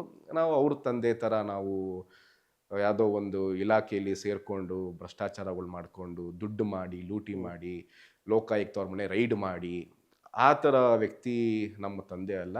ಮತ್ತು ತುಂಬ ಸ್ವಾಭಿಮಾನಿಯಾಗಿ ಬದುಕಿರುವಂಥ ಕುಟುಂಬ ನಮ್ಮದು. ವಿಶೇಷವಾಗಿ ಬಡ ಮಧ್ಯಮ ವರ್ಗದವರು ಏನೂ ಇಲ್ಲ ಅಂತಂದ್ರೂ ಕೂಡ ಸ್ವಾಭಿಮಾನಿಯಾಗಿ ಬದುಕ್ತೀರಿ. ಏನಕ್ಕೆ ಅಂತ ಅಂದರೆ, ನಮಗೆ ಬಡತನ ಎಲ್ಲ ಕಲಿಸುತ್ತೆ. ಬಡತನ ನಾವು ಬೇರೆಯವ್ರಿಗೆ ಹೇಗೆ ಮರ್ಯಾದೆ ಕೊಡಬೇಕು ಅಂತಲೂ ಕಲಿಸುತ್ತೆ. ಬಡತನ ನಾವು ಆಚೆಗಡೆ ಹೇಗೆ ನಡ್ಕೋಬೇಕು ಅಂತಲೂ ಕಲಿಸುತ್ತೆ. ಬಡತನ ನಾವು ಹೇಗೆ ಬದುಕಬೇಕು ಅಂತಲೂ ಕಲಿಸುತ್ತೆ. ನನ್ನ ಪ್ರಕಾರ ಬಡತನಕ್ಕಿಂತ ದೊಡ್ಡ ಶಿಕ್ಷಣ ನಮ್ಮ ಜೀವನದಲ್ಲಿ ಯಾವುದೂ ಇಲ್ಲ. ಓಕೆ. ಏನಕ್ಕೆ ಅಂತಂದರೆ, ಆ ಬಡತನವನ್ನು ಮೆಟ್ಟಿ ನಿಲ್ಲಬೇಕು ಅಂತ ನಮ್ಮ ಹೋರಾಟ ಮಾಡ್ತಿರಲ್ಲ, ಕೆಲವೊಂದು ಡಿಸಿಷನ್ ತಗೋತಿರಲ್ಲ, ಅದು ತುಂಬ ದೊಡ್ಡದಾಗಿರುತ್ತೆ. ಸೊ ಆ ವಿಚಾರ ಬಂದಾಗ ನಾನು ಪ್ರೀತಿ ಮಾಡಿದ್ದು ಈಕೆನಾ, ಈ ಹುಡುಗಿನ 7 ವರ್ಷ ಪ್ರೀತಿ ಮಾಡಿದ್ದು ಈಕೆನ ನಾನು ಇದ್ದಕ್ಕಿದ್ದಂಗೆ ಈ ಥರ ಮನ್ಸು ಬದಲಾಯಿಸ್ಕೋತಾ ಆಗುತ್ತಾ? ಆ್ಯಂಡ್ ಆ ಅವಧಿಲಿ ನಾನು ತುಂಬ ಕುಗ್ಗಿರೋವಂಥದ್ದು ಇತ್ತು. ನಿಮಗೂ ಸಹ ತುಂಬ ಗೊತ್ತಿತ್ತು. ನಾನು 2 ವರ್ಷ ಕಂಪ್ಲೀಟಾಗಿ ಬ್ರೇಕ್ ತೊಗೊಂಡ್ಬಿಟ್ಟಿದ್ದೆ ನನ್ನ ಎಲ್ಲ ಹೋರಾಟದಿಂದ. ಏನಕ್ಕೆ ಅಂತಂತಂದರೆ, ಹೋರಾಟಗಾರರು ಅಂತಂತಂದರೆ ಎಲ್ಲ ಚೆನ್ನಾಗಿರುತ್ತೆ ಅಂತಂತಲ್ಲ. ಅವ್ರಿಗೂ ಕೆಲವೊಂದು ಪರ್ಸ್ನಲ್ ಲೈಫ್ ಅಂತ ಇರುತ್ತೆ, ಕೆಲವೊಂದು ಅವರು ಕುಗ್ಗುತ್ತಾರೆ. ಆ ಸಂದರ್ಭದಲ್ಲಿ ತುಂಬ ಕುಗ್ಗಿರೋದಂತೂ ಉಂಟು, ಡಿಪ್ರೆಷನ್ಗೆ ಹೋಗಿರೋದು ಉಂಟು. ತಾಯಿ ಮೂಕಾಂಬಿಕೆಯ ಆಶೀರ್ವಾದ, ರಾಯರ ಅನುಗ್ರಹ ಮತ್ತು ನನ್ನ ಜೊತೆ ಇದ್ದಂಥ ಸ್ನೇಹಿತರು, ಕಾರ್ತಿಕಣ್ಣ ಆಗಿರ್ಬೋದು, ವಿಶೇಷವಾಗಿ ಕಾರ್ತಿಕ್, ನಾನು ಆ ಡಿಪ್ರೆಷನ್ಗೆ ಹೋಗಿದ್ದೀನಿ ಅಂತ ಅರ್ಥ ಮಾಡಿಕೊಂಡು ನಾನು ನಿರಂತರವಾಗಿ ನಾನು ಅದರಿಂದ ಆಚೆ ತಗೋಬೇಕು ಅಂತ ಬಹಳ ಪ್ರಯತ್ನ ಪಟ್ಟಂಥ ವ್ಯಕ್ತಿ ಕಾರ್ತಿಕ್. ಅದಾದಮೇಲೆ ಒಂದೊಂದೇ ತಿರ್ಗಾ ನನ್ನ ಹೋರಾಟದ ದಿನಕ್ಕೆ ವಾಪಸ್ ಬಂದಿರುವಂಥದ್ದು. ಬಟ್ ಬಹುಶಃ ಆ ಹೆಣ್ಮಗು ಚಾನಲ್ ನೋಡ್ತಾಳೆ ಏನೋ ಗೊತ್ತಿಲ್ಲ. ಬಟ್ ಆ ಹೆಣ್ಮಗು ನಾನು ಒಂದೇ ಹೇಳುವಂಥದ್ದು, ಎಲ್ಲ ಹೆಣ್ಮಕ್ಳು ಮತ್ತು ಕೆಲವೊಂದು ಗಂಡು ಮಕ್ಕಳು ಸಹ ಪ್ರೀತಿ ಮಾಡ್ತೀರಿ, ಕೆಲವೊಂದು ಪ್ರಾಮಾಣಿಕ ಪ್ರೀತಿ ಇರುತ್ತೆ. ಆ ಪ್ರೀತಿ ಮಾಡಬೇಕಾದ್ರೆ ಇಲ್ಲದೆ ಇರುವಂಥ ಸಮಸ್ಯೆಗಳು, ಆ ಕೊನೆ ಹಂತಕ್ಕೆ ಕೆಲವೊಂದು ಸಮಸ್ಯೆಗಳು ಬಂದಾಗ ಅದನ್ನ ಒಟ್ಟಾಗಿ ಫೇಸ್ ಮಾಡಿ ಅನ್ಯೋನ್ಯವಾಗಿ ಬದುಕ್ಬೋದು. ಇವತ್ತು ಪ್ರೀತಿ ಮಾಡ್ಕೊಂಡು ಮದುವೆ ಆಗಿರೋರು ಸಹ ಇವತ್ತು ಡಿವೋರ್ಸು ಮತ್ತೊಂದು ಮಗದೊಂದು ಅಂತ ಹೋಗ್ತಿದೆ. ಅಲ್ಲಿ ಕುತ್ಕೊಂಡು ಮಾತಾಡಿ ಬಗೆಹರಿಸುವಂಥ ಕೆಲಸ, ಮತ್ತು ಈಗೋನೆಸ್, ನಾನು ತುಂಬ ಆಸ್ತಿವಂತ, ನಿನ್ನ ಹತ್ರ ಏನಿಲ್ಲ, ನಾನು ತುಂಬ ವಿದ್ಯಾವಂತ, ನೀನೇನು ಓದ್ಕೊಂಡಿಲ್ಲ, ಆ ಈಗೋ ಪ್ರೀತಿ ಮುಂದೆ ಇರಬಾರ್ದು. ಏನಕ್ಕೆ ಅಂತಂದರೆ ಪ್ರೀತಿ ತುಂಬ ಅಮೂಲ್ಯವಾದದ್ದು ಮಹೇಶ್ ಅವರೇ. ಅದು ಕಾಸು ಕೊಟ್ಟು ಸಿಗಲ್ಲ. ಅದು ಯಾವುದೇ ಪ್ರೀತಿ ಆಗಿರಲಿ, ಆ ಪ್ರೀತಿನ ಉಳಿಸ್ಕೊಳ್ಳೋವಂಥ ಕೆಲಸ ಮಾಡಬೇಕು. ಸೊ ಆ ಬ್ರೇಕಪ್ ಆದಾಗ ಕೇವಲ ನನ್ನ ಲವ್ಗೆ ಮಾತ್ರ ಬ್ರೇಕಪ್ ಆಗಿರಲಿಲ್ಲ, ಅದು ನನ್ನ ಜೀವನಕ್ಕೂ ದೊಡ್ಡ ಬ್ರೇಕಪ್ ಆಗಿತ್ತು. ಏನಕ್ಕಂದರೆ ನಮ್ಮ ಕುಟುಂಬದಲ್ಲಿ ಎಲ್ಲರೂ ಗೊತ್ತಿತ್ತು ನಾನು ಪ್ರಾಮಾಣಿಕವಾಗಿ ಪ್ರೀತಿ ಮಾಡ್ತಾ ಇದ್ದೀನಿ. ನನ್ನ ಸ್ನೇಹಿತರಿಗೂ ತುಂಬ ತುಂಬ ಗೊತ್ತಿತ್ತು. ಪ್ರತಿಯೊಬ್ಬರು ಕೇಳ್ತಾರೆ ಏನಾಯಿತು ಎತ್ತಾಯಿತು ಅಂತ, ಎಲ್ಲರಿಗೂ ಉತ್ತರ ಕೊಡಬೇಕು. ಏನಕ್ಕೆ ಅಂತಂದರೆ ನಾನು ಸಾರ್ವಜನಿಕ ಒಂದು ಪಬ್ಲಿಕ್ ಫೀಲ್ಡಲ್ಲಿ ಇರುವಂಥದ್ದು, ನಾನು ಓಪನ್ ಆಗಿ ಲವ್ ಮಾಡಿದ್ದು, ನಾನು ಕದ್ದು ಮುಚ್ಚಿ ಲವ್ ಮಾಡೋ ಅಂಥ ಅವಶ್ಯಕತೆ ಇರಲಿಲ್ಲ. ಮತ್ತು ಯಾವಾಗ ಪ್ರೀತಿ ತುಂಬ ನಿಜವಾಗಿರುತ್ತಲ್ಲ, ಅವ್ರು ಬಹಿರಂಗವಾಗಿ ಪ್ರೀತಿ ಮಾಡ್ತಾರೆ, ಕದ್ದು ಮುಚ್ಚಂತೂ ಲವ್ ಮಾಡೋಕ್ಕೆ ಹೋಗಲ್ಲ. ಕದ್ದು ಮುಚ್ಚಿ ಲವ್ ಮಾಡ್ತಾರೆ ಅಂತಂತಂದರೆ ಅಲ್ಲಿ ಹಿಂದೆ ಏನೋ ಸಮಸ್ಯೆ ಇರ್ಬೋದು ಅಂತ. ಆಮೇಲೆ ಗೊತ್ತಾಯಿತು ನನಗೆ ಆಕೆ ಅದು ಬೇರೆ ಬೇರೆ ಏನೋ ಸಮಸ್ಯೆ ಇತ್ತು, ಅದು ನಾನು ಹೇಳಕ್ಕೆ ಹೋಗಲ್ಲ. ಏನಕ್ಕೆ ಅಂದರೆ ಆಕೆಯ ಬಗ್ಗೆ ಅಪಾರವಾದಂಥ ಗೌರವ ಇದೆ, ಚೆನ್ನಾಗಿರಲಿ ಅವರು. ಆ ಬ್ರೇಕಪ್ ನನ್ನ ಲೈಫಲ್ಲಿ ಕೆಲವೊಂದು ಸತಿ ಅದು ಆಗಬೇಕಾಗಿರುತ್ತೆ. ಏನಕ್ಕೆ ಅಂತಂದರೆ ಒಂದೇ ಸಮನೆ ಓಡ್ತಿರೋಂಥ ಕುದುರೆಗೆ ಭಾರಿ ಬೇಗ ಬೆಳೆ ಕಳ್ಕೊಂಡ್ಬಿಡುತ್ತೆ. ಆ ಒಂದು ಲಗಾಮ್ ಹಾಕಿದಾಗ ರೆಸ್ಟಿಂಗ್ ಪೀರಿಯಡ್ ಅಂತ ಇರುತ್ತಲ್ಲ, ಆ ರೆಸ್ಟಿಂಗ್ ಪೀರಿಯಡಲ್ಲಿ ನಾವು ಯಾವಾಗ ಏನು ಡಿಸಿಷನ್ ತಗೋತೀರಿ, ಈಗ ಕುಗ್ಗಿರೋ ಅಂಥ ವ್ಯಕ್ತಿ ನನಗೆ ಜೀವನ ಸಾಕಪ್ಪ, ನಾನು ಲೈಫ್ನ ಎಂಡ್ ಮಾಡ್ಕೊಂಬಿಡೋಣ ಅಂತ ಡಿಸಿಷನ್ ತಗೋತಾನೆ. ಕುಗ್ಗಿರೋ ಅಂಥ ವ್ಯಕ್ತಿ ನಾನು ಎಲ್ಲಿ ಕುಗ್ಗಿದ್ದೀನಿ, ಎಲ್ಲಿ ಸೋತಿದ್ದೀನಿ, ತಿರ್ಗಾ ನಾನು ಎದ್ದು ಬರಬೇಕು, ನನಗೆ ಯಾವ ವ್ಯಕ್ತಿ ನನ್ನ ತೇಜೋವಧೆ ಮಾಡಿದಲ್ಲಿ ಅವಮಾನ ಮಾಡಿದ್ದಾರೆ ಆ ವ್ಯಕ್ತಿಯ ಮುಂದೆ ರಿವೆಂಜ್ ಅಂತಲ್ಲ, ಆ ವ್ಯಕ್ತಿಯ ಮುಂದೆ ತುಂಬ ಚೆನ್ನಾಗಿ ಬದುಕು ತೋರಿಸ್ಬೇಕು ಅಂತ ಹಠಕ್ಕೆ ಬೀಳ್ತಾರೆ. ಅದು ನಾನು ಬಹುಶಃ ಸ್ವಾಮಿ ವಿವೇಕಾನಂದ ಅವರ ಪುಸ್ತಕ ಓದಾಗ, ಭಗವದ್ಗೀತೆ ಓದಿದಾಗ, ನನ್ನ ಇವತ್ತು ಡಿಪ್ರೆಷನಿಂದ ಆಚೆ ತಂದಿರೋಂಥದ್ದು ಯಾವುದಾದ್ರೂ ಪುಸ್ತಕ ಇದ್ದರೆ ಅದು ನನ್ನ ಭಗವದ್ಗೀತೆ. ಓಕೆ. ಸೊ ಡಿಪ್ರೆಷನಿಂದ ಆಚೆ ಬಂದು ತಿರ್ಗಾ ಹೋರಾಟಕ್ಕೆ, ಸಮಾಜಕ್ಕೋಸ್ಕರ, ಹಿಂದುತ್ವಕ್ಕೋಸ್ಕರ ತುಂಬ ಕಂಬ್ಯಾಕ್ ಆಗಿ ದೊಡ್ಡ ಮಟ್ಟಕ್ಕೆ ಹೋರಾಟ ಮಾಡಿ, ತಾಯಿ ಮೂಕಾಂಬಿಕೆಯ ಆಶೀರ್ವಾದ, ನನ್ನ ಸ್ನೇಹಿತರ ಸಪೋರ್ಟಿಂದ ಇವತ್ತು ನಿಮ್ಮ ಮುಂದೆ ಕೂತ್ಕೊಂಡು ಮಾತಾಡ್ತಾ ಇದ್ದೀನಿ. ಹಿಂದೂ ಹೋರಾಟ ಎಲ್ಲಿಂದ ಶುರುವಾಯಿತು? ಯಾಕೆ ಹಿಂದೂ ಹೋರಾಟ ಅಂದರೆ, ನೀವು ಸ್ಟಾರ್ಟಿಂಗಲ್ಲಿ ಕಾಲೇಜು ಹಂತದಲ್ಲಿ ನೀವು ಹೋರಾಟವನ್ನು ಶುರು ಮಾಡ್ತೀರಿ, ಹಿಂದೂ ಹೋರಾಟ ಅಂತ ಶುರು ಮಾಡ್ತೀರೋ ಅಥವಾ ಕಾಲೇಜ್ ಲೆವೆಲಲ್ಲಿ ಸಣ್ಣ ಪುಟ್ಟ ಗಲಾಟೆಗಳು ಬರುತ್ತೆ, ಒಂದಿಷ್ಟು ಸಮಸ್ಯೆಗಳು ಬರುತ್ತೆ, ಆ ರೀತಿಯಾಗಿ ಹೋರಾಟ ಶುರುವಾಗಿ ಹಿಂದುತ್ವಕ್ಕೆ ಬಂದಿದ್ದು? ಹೋರಾಟ ನ್ಯಾಯದ ಪರ, ಧರ್ಮದ ಪರ ಹೋರಾಟ, ಯಾವುದೇ ಹೋರಾಟ ತಗೊಳ್ಳಿ ಅದು ಇದ್ದೇ ಇರುತ್ತೆ. ನಾನು ಕಾಲೇಜ್ ದಿನಗಳಲ್ಲಿ ಮಾಡಿದಂಥ ಹೋರಾಟ ವಿದ್ಯಾರ್ಥಿ ಪರ ಹೋರಾಟ. ಡಿಪ್ಲೊಮಾ ವಿದ್ಯಾರ್ಥಿಗಳು ಬ್ಯಾಕ್ಲಾಗ್ 10ಕ್ಕಿಂತ ಹೆಚ್ಚು ಬ್ಯಾಕ್ಲಾಗ್ ಇದೆ, ತಿರ್ಗಾ ಫಸ್ಟಿಂದ ಓದಬೇಕು, ನೀವು ಫಸ್ಟಿಂದ ಫೀಸ್ ಕಟ್ಟಬೇಕು, ತಿರ್ಗಾ ಮೊದಲನೇ ವರ್ಷ ಸೇರ್ಕೋಬೇಕು ಅಂತ ಒಂದು ಆದೇಶ ಮಾಡಿದರು. ಅದ್ರ ವಿರುದ್ಧ ಹೋರಾಟ ಮಾಡಿ ತಿರ್ಗಾ ಸರ್ಕಾರದ ವಾಪಸ್ ತಗೊಳ್ಳೋವಂಥ ವಿಚಾರ. ಡೊನೇಷನ್ ಹಾವಳಿ ಹೆಚ್ಚಾಗಿತ್ತು. ಆ ಡೊನೇಷನ್ ಹಾವಳಿ ವಿರುದ್ಧವಾಗಿ ದೊಡ್ಡ ಮಟ್ಟಕ್ಕೆ ಹೋರಾಟ ಮಾಡಿದ್ರಿ. ಡೊನೇಷನ್ಗೆ ಬ್ರೇಕ್ ಹಾಕುವಂಥ ಕೆಲಸ ಒಂದು ತಕ್ಕ ಮಟ್ಟಕ್ಕೆ ಆಗಿತ್ತು. ಓಕೆ. ನಾನು ಹೋರಾಟ ಮಾಡುವಂಥ ಸಂದರ್ಭದಲ್ಲಿ ವಿದ್ಯಾರ್ಥಿಗಳು ಅತಿ ಹೆಚ್ಚಾಗಿ ಅಡಿಕ್ಟ್ ಆಗ್ತಿರುವಂಥ ವಿಚಾರ ಹುಕ್ಕಾ. ಆ ಹುಕ್ಕಾ ವಿರುದ್ಧ ಹೋರಾಟ ಮಾಡಿ ಕಾಲೇಜ್ ಆಸ್ಪಾಸ್ನಲ್ಲಿ ಹುಕ್ಕಾಗಳಾಗಿ ಟೊಬ್ಯಾಕೋ ಇರಬಾರ್ದು, 100 ಮೀಟರ್ ವ್ಯಾಪ್ತಿಲಿ ಮಾರಬಾರ್ದು ಅಂತ ಒಂದು ಆದೇಶ ಅಂತ ಓಡಿಸಿದಂಥದ್ದು. ಇಷ್ಟೆಲ್ಲಾನು ನಾನು NSUI ಅವಧಿಲಿ ಏನಿದ್ದೆ, ಆಗಿನ ರಾಜ್ಯಾಧ್ಯಕ್ಷರು ಮಹೇಶ್ ರಾಮನಿಕರ್, ಕೃಷ್ಣಣ್ಣ, ಇವರೆಲ್ಲ, ಮತ್ತು ಸಿದ್ವೀರ್ ಗೌಡ ಅಂತ ಒಬ್ರು ರಾಜ್ಯಾಧ್ಯಕ್ಷರು ಬರ್ತಾರೆ NSUIಲಿ. ಅವರು ಬಂದಾಗ ನಮ್ಮ ಲೈಫು ತುಂಬ ಅಂದರೆ ಗೈಡೆನ್ಸ್ ಇತ್ತು ಪ್ರಾಪರ್ ಆಗಿ. ಕಾಲಕ್ರಮೇಣ ಹಂತವಾಗಿ ಸಿದ್ವೀರ್ ಗೌಡ ಅವರು ತುಂಬ ಒಳ್ಳೆ ನಾಯಕರಾಗಿ ಇರ್ಬೋದಿತ್ತು. ಯಾವುದೋ ಒಂದು ಪ್ರೀತಿ ವಿಚಾರದಲ್ಲಿ ಅವರು ಕೂಡ ಸೂಸೈಡ್ ಮಾಡಿಕೊಂಡು ತೀರ್ಕೊಂಡಿದ್ದಾರೆ. ಇವತ್ತು ನಾನು ನೆನ್ಸ್ಕೋತೀನಿ, ಸಿದ್ವೀರ್ ಅಣ್ಣ ಇರಬೇಕಿತ್ತು. ಸಿದ್ವೀರ್ ಅಣ್ಣ ಇದ್ದಿದ್ರೆ ಎಷ್ಟೋ ಹೋರಾಟಗಾರರನ್ನ, ವಿದ್ಯಾರ್ಥಿ ಪರ ಹೋರಾಟಗಾರರನ್ನ ಗುರುತಿಸಿ ಮೇಲೆತ್ತುವಂಥ ಕೆಲಸ ಅವ್ರು ಖಂಡಿತವಾಗ್ಲೂ ಮಾಡ್ತಿದ್ರು. ಆ ಹೋರಾಟ ನಂದು ಕಾಲೇಜ್ ಡೇಸ್ ಮುಗಿತಾ ಇದ್ದಂಗೆನೆ ವಿದ್ಯಾರ್ಥಿ ಪರ ಹೋರಾಟ ಏನಿತ್ತು, ಮಹೇಶ್ ರಾಮನಿಕರ್ ಅವರ ಅವಧಿ ಮುಗೀತು, ಸಿದ್ವೀರಣ್ಣ ಬಂದರು. ಮಹೇಶ್ ರಾಮನಿಕರ್ ಅವರ ಅವಧಿಲಿ ಭಾಳ ಅಗ್ರೆಸಿವ್ ಹೋರಾಟ ಮಾಡಿದ್ದೀರಿ. ಅಂದರೆ ಮಹೇಶ್ ರಾಮನಿಕರ್ ರಾಜ್ಯಾಧ್ಯಕ್ಷರಾಗಿದ್ದರು. ಎಷ್ಟರ ಮಟ್ಟಕ್ಕೆ ಅವರು ಅಂತಂತಂದರೆ ಈ ರಾಜ್ಯದ ಉಪಮುಖ್ಯಮಂತ್ರಿ ಆಗಿರುವಂಥ ಮಾನ್ಯ ಡಿ ಕೆ ಶಿವಕುಮಾರ್ ಅವರು ಅವರ ಮೊದಲನೇ ಕಾರ್ ಬೊಲೆರೋ ಅದು ಎಸ್ ಎಂ ಕೃಷ್ಣ ಅವ್ರು ಕೊಟ್ಟಿರ್ತಾರೆ. ಆ ಕಾರು ಡಿ ಕೆ ಶಿವಕುಮಾರ್ ಅವರು ಮಹೇಶ್ ರಾಮನಿಕರ್ ಕೊಟ್ಟಿರ್ತಾರೆ, ಬೊಲೆರೋ ಕಾರು ಯೂಸ್ ಮಾಡಿ ಅಂತ.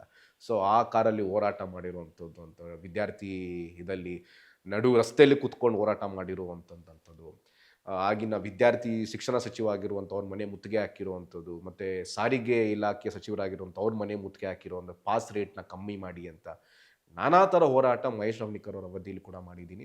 ಆ್ಯಂಡ್ ಮಹೇಶ್ ರಾಮನಿಕರ್ ಅವರು ಕೂಡ ನಮಗೆ ಸಿಕ್ಕಾಪಟ್ಟೆ ಗೈಡೆನ್ಸ್ ಮಾಡಿ, ಹೆಚ್ಚಾಗಿ ಕೃಷ್ಣಣ್ಣ ನವೀನಣ್ಣ, ಇವತ್ತು ಕೃಷ್ಣಣ್ಣ ಅವರು ರಾಜ್ಯ ಯುವ ಕಾಂಗ್ರೆಸ್ಸಿನ ಪ್ರಧಾನ ಕಾರ್ಯದರ್ಶಿ ಆಗಿದ್ದಾರೆ. ನವೀನ್ ಅವರು ಕಾಂಗ್ರೆಸ್ಸಿನ ಯುವ ಮುಖಂಡರಾಗಿದ್ದಾರೆ. ಕೀರ್ತಿ ಕೂಡ ಕಾಂಗ್ರೆಸ್ಸಿನ ಯುವ ಮುಖಂಡ, ಅವರು ರಾಜ್ಯ ಉಪಾಧ್ಯಕ್ಷನೂ ಆಗಿದ್ದಾರೆ ಯೂತ್ ಕಾಂಗ್ರೆಸ್ಗೆ. ಸೊ ಮತ್ತೆ ಹೋರಾಟ ಮಾಡಿರುವಂಥವರೆಲ್ಲ ಒಂದೊಂದು ಒಳ್ಳೊಳ್ಳೆ ಸ್ಥಾನಮಾನ. ಈ ಹೋರಾಟ ಮುಗಿತಾ ಇದ್ದಂಗೆ ಯಾವಾಗ ನಾವು ಸಿದ್ವೀರ್ ಅವ್ರನ್ನ ಕಳ್ಕೊತೀರಿ, ಅವ್ರು ನಮಗೆ ಪ್ರಾಪರ್ ಗೈಡೆನ್ಸ್ ಸಿಕ್ಕಿರಲ್ಲ, ಏನು ಹೋರಾಟ ಮಾಡಬೇಕು ಏನು ಎತ್ತ ಅಂತಂತಲ್ಲ. ಬಟ್ ನಾನು ಬಾಲ್ಯದಿಂದ ನಾನೊಬ್ಬ ಸ್ವಯಂ ಸೇವಕ, ಬಾಲ್ಯದಿಂದ ಸ್ವಯಂ ಸೇವಕ. 6ನೇ ಕ್ಲಾಸಲ್ಲಿ ಹೌದು ಸ್ವಯಂ ಸೇವಕ. ನಾವು ಶಾಖೆಗೆ ಹೋಗ್ತಿದ್ರಿ. ನಮ್ಮ ಸಿದ್ದಾಪುರದಲ್ಲಿ ಒಂದು ಆಟೋ ಸ್ಟ್ಯಾಂಡ್ ಅಂತ ಇತ್ತು, ಅಲ್ಲಿ ಶಾಖೆ ಆಗ್ತಿತ್ತು. ಶ್ರೀಧರ್ ಜಿ ಅಂತ ನಮಗೆ ಶಾಖೆ ಹೇಳ್ಕೊಡ್ತದಂಥದ್ದು. ಯಾವುದೇ ಹೋರಾಟ ಇದ್ರೂ ನಾನು ಪ್ರತಿ ಭಾನುವಾರ ಶಾಖೆಗೆ ಅಟೆಂಡ್ ಆಗ್ತಿದ್ರಿ. ತಿರ್ಗಾ ವಾಪಸ್ ಶಾಖೆಗೆ ನಾವು ಯಾವಾಗ ತಿರ್ಗಿ ರೆಗ್ಯುಲರ್ ಹೋಗ್ತಿದ್ರಿ, ಅವ್ರಿಗೆ ಗೊತ್ತಾಗುತ್ತೆ ಹೋರಾಟದೆಲ್ಲ ಇತ್ತು ಮುಗೀತು ಅಂತ. ಆಗ ಅವರು ನಮಗೆ ಸಂಪರ್ಕ ಮಾಡಿಕೊಡೋ ಅಂಥದ್ದು, ಇಲ್ಲ ಹೋರಾಟ ತಿರ್ಗಾ ಮಾಡಬೇಕು, ಹೋರಾಟ ಜೀವನ ಬಿಡಬಾರ್ದು, ಹೋರಾಟ ಅಂದರೆ ಸುಮ್ಮನೆ ಅಲ್ಲ ಅಂತ ನಮ್ಮ ಹಿರಿಯರೆಲ್ಲ ಹೇಳಿರ್ತಾರೆ. ನನ್ನ ವಾರ್ಡಿನ ಪರಿಸ್ಥಿತಿ ಕೂಡ ಆಗ ಹದಗೆಟ್ಟಿರುತ್ತೆ. ಸಿದ್ದಾಪುರ ವಾರ್ಡ್, ಚಿಕ್ಕಪೇಟೆ ವಿಧಾನಸಭಾ ಕ್ಷೇತ್ರದ ಸಿದ್ದಾಪುರ ವಾರ್ಡಿನ ಪರಿಸ್ಥಿತಿ ಇಡೀ ಬೆಂಗಳೂರು ನಗರದಲ್ಲಿ ಏಕೈಕ SDPIನ ಕಾರ್ಪೊರೇಟರ್. ಆಗಿನ PFI ಬ್ಯಾನ್ ಆಗಿರಲ್ಲ. PFIನ ಆಟೋಟೋಪ ನಮ್ಮ ಸಿದ್ದಾಪುರದಲ್ಲಿ ಅತಿರೇಕಕ್ಕೆ ಹೋಗಿರುತ್ತೆ. ಎಷ್ಟರ ಮಟ್ಟಕ್ಕೆ ಅಂತಂತಂದರೆ, ಉದ್ದೇಶಪೂರ್ವಕವಾಗಿ ನಮ್ಮ ಹಿಂದೂ ಭಾವನೆಗಳಿಗೆ ಧಕ್ಕೆ ತರುವಂಥ ವಿಚಾರ ಆಗಿರ್ಬೋದು. ನಾವು ಯಾವುದಾದ್ರೂ ಹಬ್ಬ ಹರಿದಿನ ಮಾಡೋಕ್ಕೆ ಹೋದರೆ ಪರ್ಮಿಷನ್, ನೀವು ಇಲ್ಲಿ ಟಮಟೆ ಹೊಡಿಬಾರ್ದು, ನೀವು ಇಷ್ಟು ಗಂಟೆಗೆ ಕಾರ್ಯಕ್ರಮ ಮುಗಿಸ್ಬೇಕು, ನೀವೇನಾದರೂ ಆರ್ಕೆಸ್ಟ್ರಾ ಮಾಡ್ತೀರಾ ಅಂದರೆ ಈ ಟೈಮಲ್ಲಿ ಆರ್ಕೆಸ್ಟ್ರಾ ಮಾಡಬಾರ್ದು, ಈ ಥರ ನಾನಾ ಥರ ನಿರ್ಬಂಧನೆಗಳು ಹೇರುವಂಥ ಕೆಲಸ. ಮತ್ತು ಒಬ್ಬ ಕಾರ್ಪೊರೇಟ್ರು ಕೂಡ SDPI ಆಗಿರೋದ್ರಿಂದ ಅವರು ಒಂದು ಸಮುದಾಯಕ್ಕೇ ಅತಿ ಹೆಚ್ಚಾಗಿ ಓಲೈಕೆ ಮಾಡಿಕೊಂಡು ಆ ಮುಸಲ್ಮಾನ್ ಸಮುದಾಯಕ್ಕೇ ಎಲ್ಲ ಒಂದು ಏನು BBMPಯಿಂದ ಗ್ರ್ಯಾಂಟ್ಸ್ ಬರುವಂಥದ್ದು ಅಥವಾ ಆಟೋ ರಿಕ್ಷಾ ಕೊಡುವಂಥದ್ದು ಅತಿ ಹೆಚ್ಚಾಗಿ ಮಾಡ್ಕೊಂಡು ಬಂದಿರ್ತಾರೆ. ಇದನ್ನ ಆಗ ನಾನು ಬಜರಂಗ್ ದಳ ಬಗ್ಗೆ ನಾನು ಕೇಳ್ತಾ ಇರ್ತೀನಿ. ನಾನು ಬಜರಂಗ್ ದಳಗೆ ನನ್ನ ಸೇರ್ಕೋಬೇಕು ಅಂತ ನಾನು ಸೆಲ್ಫ್ ಇಂಟ್ರೆಸ್ಟ್ ತೊಗೊಂಡು ಒಂದು ಬಜರಂಗ್ ದಳ ಆನ್ಲೈನ್ ಒಂದು ನಂಬರ್ ಸಿಗುತ್ತೆ, ಗೂಗಲ್ ಮಾಡಿದಾಗ ಅಲ್ಲಿ ಕಾಲ್ ಮಾಡಿದಾಗ ಡೆಲ್ಲಿ ವಿಶ್ವ ಹಿಂದೂ ಪರಿಷತ್ತಿನ ಆಫೀಸ್ಗೆ ಅದು ಕಾಲ್ ಕನೆಕ್ಟ್ ಆಗುತ್ತೆ. ಅಲ್ಲಿಂದ ನನಗೆ ಇಲ್ಲಿನ ಬಜರಂಗ್ ದಳದ ಸಹ ಸಂಯೋಜಕರಾದಂಥ ರಾಷ್ಟ್ರೀಯ ಸಹ ಸಂಯೋಜಕರಾದಂಥ ಸೂರ್ಯನಾರಾಯಣ್ ಜಿ ಅವ್ರು ನಂಬರ್ ಕೊಡ್ತಾರೆ. ಸೂರ್ಯನಾರಾಯಣ್ ಜಿ ಅವ್ರು ಸಂಪರ್ಕ ಮಾಡಿದಾಗ ನಾನು ಆಗ ಬಜರಂಗ್ ದಳಗೆ ಸೇರ್ಕೋತೀನಿ. ಬಜರಂಗ್ ದಳದ ನನ್ನ ಏನು ಹೋರಾಟ ಇದೆ, ಆಗ ಬಜರಂಗ್ ದಳ ಮುಖಾಂತರ ಹೋರಾಟ ಸ್ಟಾರ್ಟ್ ಆಗುತ್ತೆ. ಸಿದ್ದಾಪುರದಲ್ಲಿ ಒಂದು ಟೀಮ್ ಮಾಡಿರ್ತೀರಿ, ಬಹಳ ಗಟ್ಟಿಯಾಗಿ ಒಳ್ಳೆ ಟೀಮು. ನಾನು ಪದೇ ಪದೇ ಹೇಳಲೇಬೇಕಾಗತ್ತೆ, ಇವತ್ತು ನಾನು ಈ ಮಟ್ಟಕ್ಕೆ ಬಂದಿದ್ದೀನಿ ಅಂದರೆ ನನ್ನ ಸ್ನೇಹಿತರೇ ಕಾರಣ. ಎಷ್ಟರ ಮಟ್ಟಕ್ಕೆ ಅಂತಂದರೆ, ನನ್ನ ಪ್ರತಿಯೊಂದು ಹೋರಾಟಕ್ಕೂ ನನ್ನ ಜೊತೆ ಬೆನ್ನೆಲುಬಾಗಿ ನಿಂತಂಥ ಸತೀಶ್ ಇರ್ಬೋದು, ಚೇತನ್ ಇರ್ಬೋದು, ನನ್ನ ಎಷ್ಟೋ ಬಾಲ್ಯ ಸ್ನೇಹಿತರು ಇರ್ಬೋದು. ಮತ್ತು ನಾನು ಯಾವಾಗ ಫಸ್ಟು ನಾನು ಸಿದ್ದಾಪುರದಲ್ಲಿ ಘಟಕ ಓಪನ್ ಮಾಡಿದೆ, ವೇಣು ಅಂತ ಒಂದು ವ್ಯಕ್ತಿ ನನಗೆ ತುಂಬ ಸಪೋರ್ಟ್ ಮಾಡಿ ಮಾಡೋಣ ಅಂತ ಇದ್ದರು. ಸಿದ್ದಾಪುರ ರಾಮಣ್ಣ ಅಂತ ಅವರು ಇವತ್ತು ನಮ್ಮ ಜೊತೆ ಸಿದ್ದಾಪುರ ರಾಮಣ್ಣ ಇಲ್ಲ, ಕೋವಿಡಲ್ಲಿ ತೀರ್ಕೊಂಡಿದ್ದಾರೆ, ಮಾಡೋಣ ಅಂತ ಇದ್ರು. ಮತ್ತು ಅಲ್ಲಿನ ಹಿರಿಯರು ಮತ್ತು ಅವರು ಸಹ ಹಿಂದೂ ಹೋರಾಟದಿಂದ ಬಂದು ಶ್ರೀರಾಮ್ ಸೇನೆಯ ಮಾಜಿ ನಗರ ಅಧ್ಯಕ್ಷರಾದಂಥ ವಸಂತ್ ಕುಮಾರ್ ಭವಾನಿ ಅವರು ಕೂಡ ನೀನು ಮಾಡಬೇಕು, ನಾವೆಲ್ಲ ಇರ್ತೀರಿ ಅಂತ ತುಂಬ ಸಪೋರ್ಟ್ ಮಾಡಿರುವಂಥ ಅದನ್ನ ನಾನು ಇವತ್ತು ನೆನೆಸ್ಕೊಳ್ಳೇಬೇಕಾಗುತ್ತೆ. ಹೋರಾಟ ಜೀವನ ಸ್ಟಾರ್ಟ್ ಆಯಿತು. ಬಜರಂಗ್ ದಳ ಅಂತಂದರೆ ತಮಗೆ ಗೊತ್ತಿದೆ, ಅದೊಂದು ಇಡೀ ದೇಶದಲ್ಲೇ ಅಗ್ರೆಸಿವ್ ಆಗಿ ಹೋರಾಟ ಮಾಡುವಂಥ ಒಂದು ಹಿಂದೂ ಯುವ ಸಂಘಟನೆ. ಬಜರಂಗ್ ದಳ ಅಂತಂತಂದರೆ ಎಷ್ಟೋ ಜಿಹಾದಿಗಳಿಗೆ, ಎಷ್ಟೋ ಮುಸಲ್ಮಾನ್ ಪುಂಡರಿಗೆ ಇವತ್ತು ಸಹ ಪ್ಯಾಂಟ್ ಒದ್ದೆ ಆಗುತ್ತೆ ಅವ್ರಿಗೆ ಬಜರಂಗ್ ದಳ ಹೆಸರು ಕೇಳಿದ್ರೆ. ಬಜರಂಗ್ ದಳ ಅಂತಂತಂದರೆ ಎಷ್ಟೋ ಮತಾಂತರ ಮಾಡುವಂಥ ಕೆಲವು ಕ್ರಿಶ್ಚಿಯನ್ಗಳಿಗೆ, ಉದ್ದೇಶಪೂರ್ವಕವಾಗಿ ನಮ್ಮ ಭಾವನೆಗೆ ಧಕ್ಕೆ ತರುವಂಥ ಕೆಲವು ಕಿಡಿಗೇಡಿಗಳಿಗೆ ಬಜರಂಗ್ ದಳ ಅಂತಂದರೆ ಅವ್ರ ಮೈ ನಡುಗುತ್ತೆ. ಅಂಥ ಸಂಘಟನೆ ಬಜರಂಗ್ ದಳ. ಇವತ್ತು ನಾನು ಇಲ್ಲಿ ಕುತ್ಕೊಂಡು ಮಾತಾಡ್ತಾ ಇದ್ದೀನಿ, ಇವತ್ತು ನಾನು ಮಾತು ಕಲ್ತಿದ್ದೀನಿ, ಇವತ್ತು ನಾನು ಹೋರಾಟಕ್ಕೆ ಒಂದು ರೂಪ ಕೊಟ್ಟಿದೆ, ನನ್ನ ಬದಲಾಯಿಸಿದೆ ಅಂತಂದ್ರೆ ಅದು ಬಜರಂಗ ದಳ. ನಾನು ಆರಾಧನೆ ಮಾಡುವಂಥ ಆಂಜನೇಯನ ಹೆಸರು ಇದೆ. ಹಾಗಾಗಿ ಬಜರಂಗ ದಳದಿಂದ ಸುಮಾರು ಜನ ಹೋರಾಟಗಾರರು ಇವತ್ತು ಸಮಾಜಕ್ಕೆ ಹೇಗೆ ಅವ್ರನ್ನ ಅರ್ಪಣೆ ಮಾಡ್ಕೊಂಡಿದ್ದಾರೆ ಅಂತ ಎಲ್ಲರಿಗೂ ಗೊತ್ತಿರುವಂಥ ವಿಚಾರನೇ. ಬಟ್ ಈಗ ಬಜರಂಗ್ ದಳ ಅಂತ ಹೇಳಿದ್ರೆ ಒಂದು ಹಂತಕ್ಕೆ ರಾಜ್ಯದಲ್ಲಿ ದೊಡ್ಡ ಸದ್ದು ಮಾಡ್ತು, ಗರ್ಜಿಸ್ತು. ಬಟ್ ಈಗ ಯಾಕೆ ಸದ್ದಿಲ್ಲ? ಖಂಡಿತ ಇಲ್ಲ. ನೋಡಿ, ಪ್ರಮೋದ್ ಮುತಾಲಿಕ್ ಅವರು ಅಂತ ಹೇಳಿದ್ರೆ ಈ ಹಿಂದೆ ಇದ್ದಂತ ಚಾರ್ಮು, ಪ್ರಮೋದ್ ಮುತಾಲಿಕ್ ಅಂತ ಹೇಳಿದ್ರೆ ಹಿಂದೂ ಟೈಗರ್, ಇದೆಲ್ಲವೂ ಕೂಡ ಇತ್ತು. ಬಟ್ ಇತ್ತೀಚೆ ದಿನಗಳಲ್ಲಿ ಪ್ರಮೋದ್ ಮುತಾಲಿಕ್ ಅವರೇ ಸ್ವತಃ ಹೇಳಿಕೊಂಡಿದ್ದಾರೆ, ಇಲ್ಲ ನಮ್ಮ ಹೋರಾಟವನ್ನ ಒಂದು ರಾಜಕೀಯ ಪಕ್ಷ ಬಳಸ್ಕೊಳ್ಳುತ್ತೆ, ನಮ್ಮ ಹಿಂದೂ ಪರ ಹೋರಾಟಗಾರರನ್ನ ಒಂದು ಪಕ್ಷ ಬಳಸ್ಕೊಳ್ಳುತ್ತೆ ಅಂತ ಹೇಳಿ ಅವರೇ ಅಸಹನೆಯನ್ನ ತೋಡ್ಕೊಂಡಿದ್ದು. ಮತ್ತೆ ಈ ಬಜರಂಗ ದಳವನ್ನ ಒಂದು ರೀತಿಯಾಗಿ ಸೈಡ್ಲೈನ್ ಮಾಡ್ತಾ ಇದ್ದಾರೆ ಅನ್ನೋ ಮಾತು ಕೂಡ ಅವರು ಸ್ವತಃ ಹೇಳ್ತಾ ಇದ್ರು. ನಿಮ್ಗೊಂದು ಹೇಳ್ತೀನಿ ಮಹೇಶ್ ಅವರೇ, ಪ್ರಮೋದ್ ಮುತಾಲಿಕ್ ಅವರು ಸೈಲೆಂಟ್ ಆಗಿಲ್ಲ. ಪ್ರಮೋದ್ ಮುತಾಲಿಕ್ ಅವರು ಯಾವತ್ತೂ ಹಿಂದುತ್ವ ವಿಚಾರದಲ್ಲಿ ಮೌನ ವಹಿಸಿರೋದು ವಿಚಾರಣೆನೇ ಇಲ್ಲ. ಬಜರಂಗ ದಳವನ್ನ ರಾಜ್ಯದಲ್ಲಿ ಕಟ್ಟಿ ಅದನ್ನ ಶಕ್ತಿಯುತವಾಗಿ ಬೆಳೆಸಿದಂತ ವ್ಯಕ್ತಿ ಪ್ರಮೋದ್ ಮುತಾಲಿಕ್ ಅವರು. ಅದು ಪ್ರತಿಯೊಬ್ರು, ಒಂದ್ ನಿಮಿಷ, ಪ್ರಮೋದ್ ಮುತಾಲಿಕ್ ಅವರು ಅದನ್ನ ಪ್ರತಿಯೊಬ್ರು ನೆನ್ಸ್ಕೋತೀರಿ, ಅದನ್ನ ಪ್ರತಿಯೊಬ್ರು ಗೌರವಿಸ್ತೀರಿ, ಆಯ್ತಾ? ಪ್ರಮೋದ್ ಮುತಾಲಿಕ್ ಅವರ ಹೋರಾಟ ಕರ್ನಾಟಕ ರಾಜ್ಯದಲ್ಲಿ ಅಷ್ಟರ ಮಟ್ಟಿಗೆ ಹೋರಾಟ ನಾನ್ ನೋಡಿರೋ ಹಾಗೆ ಯಾರು ಅಷ್ಟು ಮಾಡೋದಿಕ್ ಸಾಧ್ಯವಿಲ್ಲ. ಇವತ್ತಿಗೂ ಸಹ ಅವರು 72-73 ವಯಸ್ಸಾಗಿದ್ರು ಸಹ ಇವತ್ತು ಏನ್ ಹದಿಹರೆಯವರು ನಾಚಿಕೆ ಆಗ್ಬೇಕು, ಹದಿಹರೆಯವರು ಯುವಕರು ಏನ್ ಈತ ಹೋರಾಟ ಮಾಡ್ತಾರ ಅಂತ ಇವತ್ತು ಪ್ರಮೋದ್ ಮುತಾಲಿಕ್ ಅವರ ಹೋರಾಟ, ಆ ಹೋರಾಟದ ಮನೋಭಾವ ಒಂದು ಕಿಂಚಿತ್ತು ಕಮ್ಮಿ ಆಗಿಲ್ಲ, ಅಂಡ್ ಆಗೋದು ಇಲ್ಲ. ಹೌದು, ಅಂತವ್ರು ನಮ್ಗೆ ಸ್ಫೂರ್ತಿಯಾಗಿದ್ದಾರೆ. ಹಿಂದುತ್ವ ಅಂತ ಬಂದಾಗ ಪ್ರಮೋದ್ ಮುತಾಲಿಕ್ ಅವರ ಹೋರಾಟ ನಡೀತಾ ಇದೆ. ಬಟ್ ಪ್ರಮೋದ್ ಮುತಾಲಿಕ್ ಅವರ ಹೋರಾಟವನ್ನ, ಹಿಂದೂ ಹೋರಾಟಗಾರರನ್ನ, ಹಿಂದುತ್ವದ ಹೋರಾಟಗಾರರನ್ನ ಪಕ್ಷ ಬಳಸ್ಕೊಳ್ತಾ ಇದೆ ಅಂತ ನನಗೆ ಮಾಧ್ಯಮ ಸ್ನೇಹಿತರು ಯಾವಾಗ್ಲೂ ಬಳಸ್ಕೋತಾರೆ ಅಂತ ನೀವು ಕೇಳಿದಾಗೆಲ್ಲ ಅದೇ ಹಿಂದೂ ಹೋರಾಟದಲ್ಲಿ ಹೆಸರು ಮಾಡಿ, ಅದೇ ಹಿಂದೂ ಸಮಾಜದನ್ನ ಒಗ್ಗೂಡಿ, ಸಂಘದ ತುಂಬಾ ಹಿರಿಯರು, ಹಿಂದೂ ಜಾಗರಣ ವೇದಿಕೆಯ ನಾಯಕರು ಜಗದೀಶ್ ಕಾರಂತರು ಒಂದು ಮಾತು ಹೇಳ್ತಾರೆ, ನಮ್ಮನ್ನ ಬಳಸ್ಕೊಳ್ಳೋದಿಕ್ಕೆ ನಾವು ವೇಶ್ಯರಲ್ಲ, ನಮ್ಮನ್ನ ಯಾರು ಬಳಸ್ಕೊಳ್ಳೋದಿಕ್ಕೆ ಆಗೋದಿಲ್ಲ. ಇವತ್ತು ಒಂದು ಪಕ್ಷ ಹಿಂದುತ್ವದ ಪರ ನಿಲ್ಲುತ್ತೆ ಅಂದ ತಕ್ಷಣ ನಮ್ಮನ್ನ ಬಳಸ್ಕೊಂಡಿದ್ದಾರೆ ಅಂತ ಮಾತ್ರ ಅಲ್ಲ, ಅದೇ ಬೇರೆ ಪಕ್ಷಗಳು ಇವತ್ತು ನಮ್ಮ ಪರ ನಿಲ್ಲಿ ಅಲ್ಲ, ಹಿಂದುತ್ವದ ಪ್ರೀತಿ, ಹಿಂದುತ್ವದ ಮೇಲಿರೋಂಥ ಕಾಳಜಿ ತೋರಿಸ್ಲಿ ಅಲ್ವಾ? ಯಾಕೆ ಅದು ತೋರಿಸ್ತಾ ಇಲ್ಲ? ಇವತ್ತು ಯಾವ್ದೋ ಒಂದು ಪಕ್ಷ ಅದ್ರ ಪರ ತೋರಿಸುತ್ತೆ, ಯಾವ್ದೋ ಒಂದು ಪಕ್ಷ ಅದ್ರ ಪರ ನಿಲ್ಲುತ್ತೆ ಅಂತ ಅಂದ ಮಟ್ಟಕ್ಕೆ ಬಳಸ್ಕೋತಾರೆ ಅಂತ ಅನ್ಕೊಳ್ಳೋದು ತಪ್ಪಿದೆ. ಇವತ್ತು ನಾವು ನಮ್ಮ ದೇಶ ಏನು, ಈ ದೇಶದ ಸಂಸ್ಕೃತಿ ಏನು, ಈ ನೆಲ ಎಂಥದ್ದು, ಇದು ಸನಾತನ ಧರ್ಮ. ಈ ದೇಶವನ್ನ ಕಟ್ಟಿರೋದೇ ನಮ್ಮ ಈ ಸಂಸ್ಕೃತಿ, ಸನಾತನ ಸಂಸ್ಕೃತಿಯನ್ನ ರಕ್ಷಣೆ ಮಾಡುವಂಥದ್ದು. ಹಿಂದೂಗಳಾಗಿ ಹುಟ್ಟಿ ನಮ್ಮ ಕೆಲಸ ಅದು, ನಿಮ್ಮ ಕೆಲಸ ಅದು. ಹಿಂದೂ ಧರ್ಮದ ಪರ ಹೋರಾಟ ಮಾಡೋದಿಕ್ಕೆ ಹಿಂದೂಗಳ ವಿರುದ್ಧ ಏನಾದ್ರು ಕೆಟ್ಟ ಕಮೆಂಟ್ ಆಯ್ತು, ಹಿಂದೂಗಳ ವಿರುದ್ಧ ಯಾರಾದ್ರೂ ಮಾತಾಡ್ತಾರೆ ಅಂತ ಅಂದ್ರೆ ನಿಮ್ದು ಕೆಲಸ ಇದೆ, ನಮ್ದು ಕೆಲಸ ಇದೆ, ನಾವು ಅದನ್ನ ಖಂಡಿಸ್ಬೇಕು ಅಂತ. ಏನಕ್ಕೆ ನಾವು ಹಿಂದೂಗಳು ಖಂಡಿಸ್ತೀವಿ, ಇನ್ಯಾರು ಖಂಡಿಸ್ತಾರೆ ಮಹೇಶ್? ಹಿಂದೂಗಳಿಗೂ ಅದನ್ನ ವಿರೋಧ ಮಾಡೋದು ಇನ್ಯಾರು ವಿರೋಧ ಮಾಡಕ್ಕಾಗುತ್ತೆ?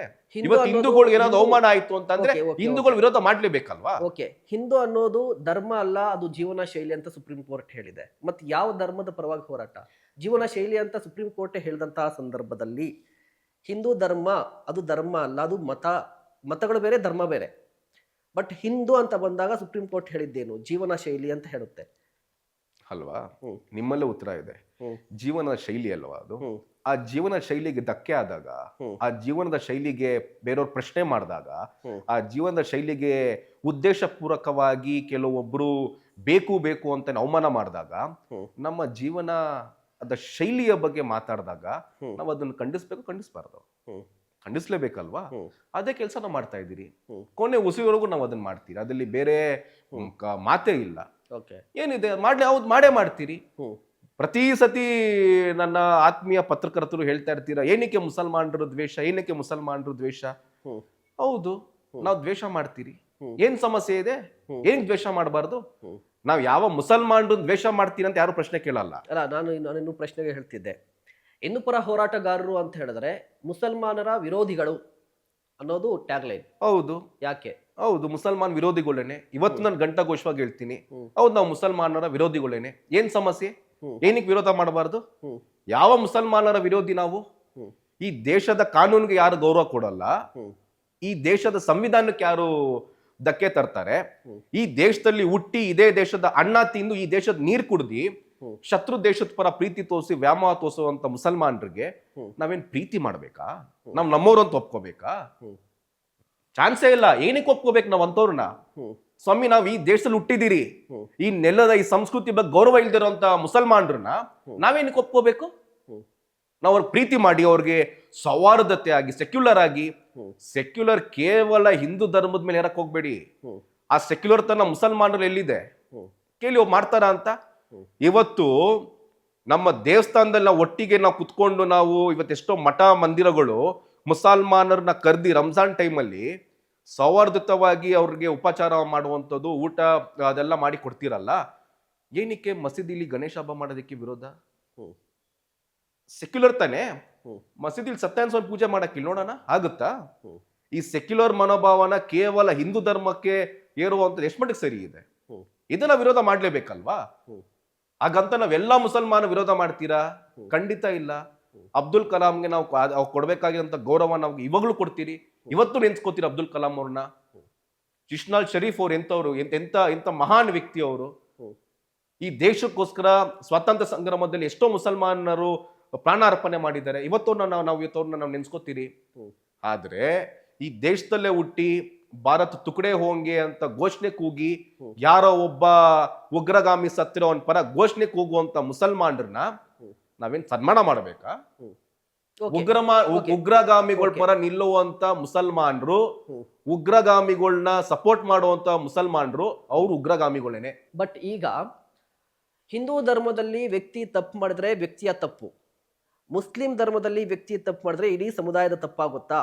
ನೀವು ಭಾಷಣ ಮಾಡುವಂತಹ ಸಂದರ್ಭದಲ್ಲಿ ಅಥವಾ ಹಿಂದೂ ಪರರು ಯಾರೇ ಭಾಷಣ ಮಾಡುವಂತಹ ಸಂದರ್ಭದಲ್ಲಿ ಆ ಧರ್ಮದ ಮುಸ್ಲಿಂ ಧರ್ಮದ ವ್ಯಕ್ತಿ ತಪ್ಪು ಮಾಡಿದ್ರೆ ಇಡೀ ಸಮುದಾಯವನ್ನ ದೂಷಣೆ ಮಾಡೋದು, ಇಡೀ ಸಮುದಾಯ ತಪ್ಪು ಅಂತ ಹೇಳೋದು ಎಷ್ಟು ಸರಿ ಅಂತ? ಮಹೇಶ್ ಅವರೇ, ಈ ದೇಶಕ್ಕೆ ದೊಡ್ಡ ಕಂಟಕ ಯಾವುದು ಅಂತ ಅಂದ್ರೆ ಭಯೋತ್ಪಾದನೆ. ಭಯೋತ್ಪಾದಕರೆಲ್ಲ ಯಾವ ಮತದವರು?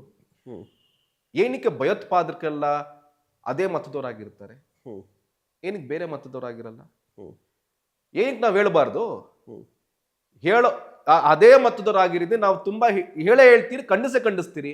ಅದೇ ಭಯೋತ್ಪಾದಕರ ಮತ ಅಂತ ಹೇಳ್ತೀರಿ, ಅಬ್ದುಲ್ ಕಲಾಂ ಬಗ್ಗೆ ಮಾತನಾಡ್ತೀರಿ. ಹೌದು, ಅಬ್ದುಲ್ ಕಲಾಂ ಹೌದು, ಅಬ್ದುಲ್ ಕಲಾಂ ಬಗ್ಗೆ ಅಪಾರವಾದ ಗೌರವ ಇದೆ, ನಾವು ಗೌರವಿಸ್ತೀರಿ, ಅದ್ರಲ್ಲಿ ಬೇರೆ ಮಾತೇ ಇಲ್ಲ. ಇವತ್ತು ಭಯೋತ್ಪಾದನೆ ಎಲ್ಲಿ ಸ್ಟಾರ್ಟ್ ಆಗ್ತಿದೆ? ಏನ್ ಶಿಕ್ಷಣ ಕೊಡ್ತಿದ್ದಾರೆ? ಅದೇ ಮತದಲ್ಲಿ ಇರುವಂತ ಅಬ್ದುಲ್ ಕಲಾಂ ಅವರು ಇವತ್ತು ದೇಶದ ಸೇವೆಗಾಗಿ ಅವ್ರ ಜೀವನವನ್ನ ಮುಡುಪಿಟ್ಟಾಗ ಅದೇ ಮತದವರು ಏನಕ್ಕೆ ಭಯೋತ್ಪಾದಕರಾಗ್ತಿದ್ದಾರೆ? ಅದನ್ನ ಪ್ರಶ್ನೆ ಮಾಡ್ಬೇಕಲ್ಲ, ಏನಕ್ಕೆ ಆಗ್ತಿದೆ ಅಂತ. ಅಂಡ್ ಭಯೋತ್ಪಾದಕರೆಲ್ಲ ಅವಿದ್ಯಾವಂತರು, ಅವ್ರಿಗೆ ಗೊತ್ತಾಗ್ತಿಲ್ಲ ಅಂತ ಹೇಳಕ್ ಹೋಗ್ಬೇಡಿ. ಮೊನ್ನೆ ಆದಂತ ಒಂದು ಏನು ಬಾಂಬ್ ದಾಳಿ ಆಗಿದೆ, ಆ ಭಯೋತ್ಪಾದಕರು ಅತಿ ವಿದ್ಯಾವಂತರು, ವೈದ್ಯರು ಇದ್ದಾರೆ, ಇಂಜಿನಿಯರ್ಸ್ ಇದ್ದಾರೆ. ಏನಕ್ಕೆ ಅವರೆಲ್ಲ ಭಯೋತ್ಪಾದಕರಾದ್ರು? ಅವ್ರು ಸಿಕ್ತಿರುವಂತ ಶಿಕ್ಷಣ ಎಂತದು? ಏನಕ್ಕೆ ಅವರ ಮನಸ್ಥಿತಿನ ಅವರು ಬದಲಾವಣೆ ಮಾಡಿಕೊಂಡು ಇವತ್ತು ಅವರ ಜೀವನವನ್ನ ಕೊನೆ ಮಾಡೋದಿಕ್ಕೆ ಸೂಸೈಡ್ ಬಾಂಬರ ಕೆಲಸ ಮಾಡ್ತಿದ್ದಾರೆ? ಏನಕ್ಕೆ ಮಾಡ್ತಿದ್ದಾರೆ? ಅದು ಚರ್ಚೆ ಆಗ್ಬೇಕು, ಆಗ್ಬಾರ್ದು? ಅದನ್ನ ಆಗ್ಬೇಕಲ್ವಾ? ಇವತ್ತು ಒಬ್ಬ ಹಿಂದೂ ತಪ್ಪು ಮಾಡಿದ್ರು ಕೂಡ ನಾವು ಅದನ್ನ ತಪ್ಪು ಅಂತ ನಾವು ಹೇಳಿದೀರಿ. ನಿಮ್ಗೆ ತುಂಬಾ ಬೆರಳೆಣಿಕೆ ಅಷ್ಟು ವಿಚಾರಗಳನ್ನ ಇಟ್ಕೊಂಡು ಆ ಒಂದು ಮತದ ಮೇಲೆ ಸಾಫ್ಟ್ ಕಾರ್ನರ್ ತೋರಿಸುವಂಥದ್ದು ಅದನ್ನ ಬಿಡಬೇಕಾಗುತ್ತೆ ಫಸ್ಟ್. ಏನಕ್ಕೆ ಅಂತಂದ್ರೆ ಈ ರಾಜ್ಯದ ಮೇಲೆ, ಈ ದೇಶದ ಮೇಲೆ, ನಮ್ಮ ಧರ್ಮದ ವಿರುದ್ಧ, ನಮ್ಮ ಅಸ್ಮಿತೆಯ ವಿರುದ್ಧ ನಿರಂತರವಾಗಿ ದಾಳಿ ಮಾಡ್ಕೊಂಡು ಬಂದಿರುವಂತ ಇತಿಹಾಸ ತೆಗೆದ್ರೆ ನಾವು ವಿರೋಧ ಮಾಡಿದ್ರೆ ಇನ್ನೇನ್ ಮಾಡ್ಬೇಕಾಗ್ತದೆ? ಹಾಗಾದ್ರೆ ಈಗ ಮುಸ್ಲಿಮರನ್ನ ವೈರಿಗಳಂತೆ ಕಾಣಿ ಅಂತ ಹೇಳೋದಾ ತೇಜಸ್ ಗೌಡ? ಮುಸಲ್ಮಾನರ ವೈರಿಗಳಂತೆ ಕಾಣಬಾರ್ದು ಅಂತಂದ್ರೆ ಅಲ್ಲಿರುವಂತ ವೈರಿಗಳನ್ನ ತಿದ್ಲಿ ಅಲ್ಲ, ಬದಲಾಯಿಸ್ಲಿ ಅಲ್ವಾ? ನಾವಂತವ್ರಲ್ಲ ಅಂತ ಅನ್ಕೊಂಡೇನೆ ಈ ದೇಶದ ಕಾನೂನು ಗೌರವ ಕೊಡಕ್ ಹೋಗಲ್ಲ ಅವರು. ಯಾರೋ ಒಬ್ಬ ಏನೋ ಒಂದು ಕಾರ್ಟೂನ್ ಚಿತ್ರ ಬಿಡಿಸ್ದ ಅಂತ ಏಕಾಏಕಿ ಡಿಜೆಲ್ಲಿ ಕೆಜೆಲ್ಲಿ ಪೊಲೀಸ್ ಸ್ಟೇಷನ್ಗೆ ಬೆಂಕಿ ಹಚ್ಚುವಂತ ಕಿಡಿಗೇಡಿಗಳು ಈ ದೇಶದ ಕಾನೂನಿಗೆ ಗೌರವ ಇಲ್ವಾ? ಅವ್ರಿಗೆ ಈ ದೇಶದ ಕಾನೂನು ಗೌರವ ಇಲ್ವಾ? ಸರ್ತನ್ಸೆ ಜುಡಾ ಅಂತ ಒಂದು ಹೇಳಿಕೆ ಕೊಟ್ಟಿ ಯಾವ ಒಂದು ನಮ್ಮ ನೂಪುರ್ ಶರ್ಮಾ ಏನೋ ಒಂದು ಹೇಳಿಕೆ ಕೊಟ್ಟ ತಕ್ಷಣ ಅವರ ವಿರುದ್ಧ ಎಷ್ಟರ ಮಟ್ಟಕ್ಕೆ ಹೋರಾಟ ಮಾಡಿದ್ದಾರೆ? ಏನಾಗಿದೆ? ಏನಕ್ಕೆ ಈ ದೇಶದಲ್ಲಿ ಸಂವಿಧಾನ ಇದೆ, ಈ ದೇಶದಲ್ಲಿ ಕಾನೂನಿದೆ, ಕಾನೂನು ಮುಖಾಂತರ ನಾವು ಹೋರಾಟ ಮಾಡಬೇಕು ಅಂತ ಅವ್ರಿಗೆ ಅನ್ಸಿಲ್ವಾ? ಇವತ್ತು ನೀವೆಷ್ಟೆಲ್ಲ ನನ್ನ ಪ್ರಶ್ನೆ ಕೇಳುವಂತವ್ರು, ರಾಜ್ಯದಲ್ಲಿ ದೇಶದಲ್ಲಿ ನಿರಂತರವಾಗಿ ಲವ್ ಜಿಹಾದ್ ಆಗ್ತಿದೆ. ಅದ್ರ ಬಗ್ಗೆ ಏನಕ್ಕೆ ಲವ್ ಜಿಹಾದ್ ಮಾಡ್ತಿದ್ದೀರಾ ನೀವು? ನೋಡಿ, ನಮಗೆ ನಾನು ಮೊದಲನೇ ಹೇಳ್ದ ಹಾಗೆ ನಿಜವಾದ ಪ್ರೀತಿಗೆ ನಮ್ಮ ವಿರೋಧ ಇಲ್ಲ, ನೈಜ ಪ್ರೀತಿಗೆ ನಮ್ಮ ವಿರೋಧ ಇಲ್ಲ. ಲವ್ ಜಿಹಾದ್ ಬಗ್ಗೆ ಮಾತಾಡೋಣ. ಸಾಮಾನ್ಯವಾಗಿ ಗಾಳಿಯಲ್ಲಿ ಅಥವಾ ಜನರು ಮಾತನಾಡುವಂತ ಪ್ರಶ್ನೆ, ಅತಿ ಅಂತ ಹೇಳಿದ್ರೆ ಆಪತ್ತು ಅಂತ. ಯಾವುದೇ ವಿಚಾರದಲ್ಲಿ ಅತಿಯಾದರೆ ಊಟವು ಕೂಡ ಅಮೃತ ಕೂಡ ವಿಷ ಆಗುತ್ತೆ ಅಂತ ಹೇಳ್ತಾರೆ. ಬಟ್ ಈ ಅತಿ ಹಿಂದೂಗಳಲ್ಲೂ ಕೂಡ ಇದೆ, ಹಿಂದೂಗಳಲ್ಲೂ ಕೂಡ ಮೂಲಭೂತವಾದಿಗಳಿದ್ದಾರೆ. ಅಂದರೆ ಪ್ರಧಾನಿ ನರೇಂದ್ರ ಮೋದಿಯವರು ಭಾಷಣ ಮಾಡುವಂತಹ ಸಂದರ್ಭದಲ್ಲಿ ವೆಸ್ಟ್ ಬೆಂಗಾಲಲ್ಲಿ ಏಕಾಏಕಿಯಾಗಿ ಅಜಾನ್ ಕೂಗ್ತಾರೆ. ಆಗ ನರೇಂದ್ರ ಮೋದಿಯವರು ಏನು ಮಾಡ್ತಾರೆ, ಆ ಮೈಕನ್ನು ಸ್ಲೋ ಡೌನ್ ಮಾಡ್ತಾರೆ, ಅಂದರೆ ಕೆಳಗೆ ಇಳಿಸ್ತಾರೆ, ಅಂದರೆ ರೆಸ್ಪೆಕ್ಟ್ ಮಾಡ್ತಾರೆ. ಅದೇ ಹಿಂದೂ ಧರ್ಮದ ಬಗ್ಗೆ ಮಾತನಾಡುವಂಥ ಯುವಕರು ಮಸೀದಿ ಮುಂದೆ ಹೋಗಿ ಜೈ ಶ್ರೀರಾಮ್ ಅಂತ ಕೂಗ್ತಾರೆ, ಬೇಕಂತಲೇ ಪ್ರಚೋದನೆ ಕೊಡ್ತಾರೆ. ಗಣೇಶ ಹಬ್ಬ ಬಂದಾಗ ಮಸೀದಿ ಮುಂದೆನೇ ಹೋಗಿ ಪ್ರಚೋದನೆ ಕೊಡ್ತಾರೆ. ಪ್ರಚೋದನೆ ಹಿಂದೂಗಳಿಂದಲೂ ಕೂಡ ಆಗ್ತಾ ಇದೆ ಅನ್ನುವಂಥ ವಾದವೂ ಕೂಡ ಇದೆ. ನೀವು ಹೇಳ್ದಂಥ ಮಾನ್ಯ ಪ್ರಧಾನ ಮಂತ್ರಿಗಳು ಅಜಾನ್ ಆಗ್ಬೇಕಾರೆ ಮೌನವಾಗಿರ್ತಾರೆ ಅಂತಂತಂದ್ರೆ ನಾವು ಹಿಂದೂಗಳು ಆ ಮತಕ್ಕೆ ಕೊಡುವಂತ ಗೌರವ. ಹೌದೋ ಇಲ್ವೋ? ಅದೇ ರೀತಿಯ ನರೇಂದ್ರ ಮೋದಿ ಅವರನ್ನ ಐಡಿಯಲ್ ಆಗಿ ತೆಗೆದುಕೊಂಡಂತ ಯುವಕರು ಯಾಕೆ ಘೋಷಣೆ ಕೊಡ್ತಾರೆ? ಒಂದ್ ನಿಮಿಷ.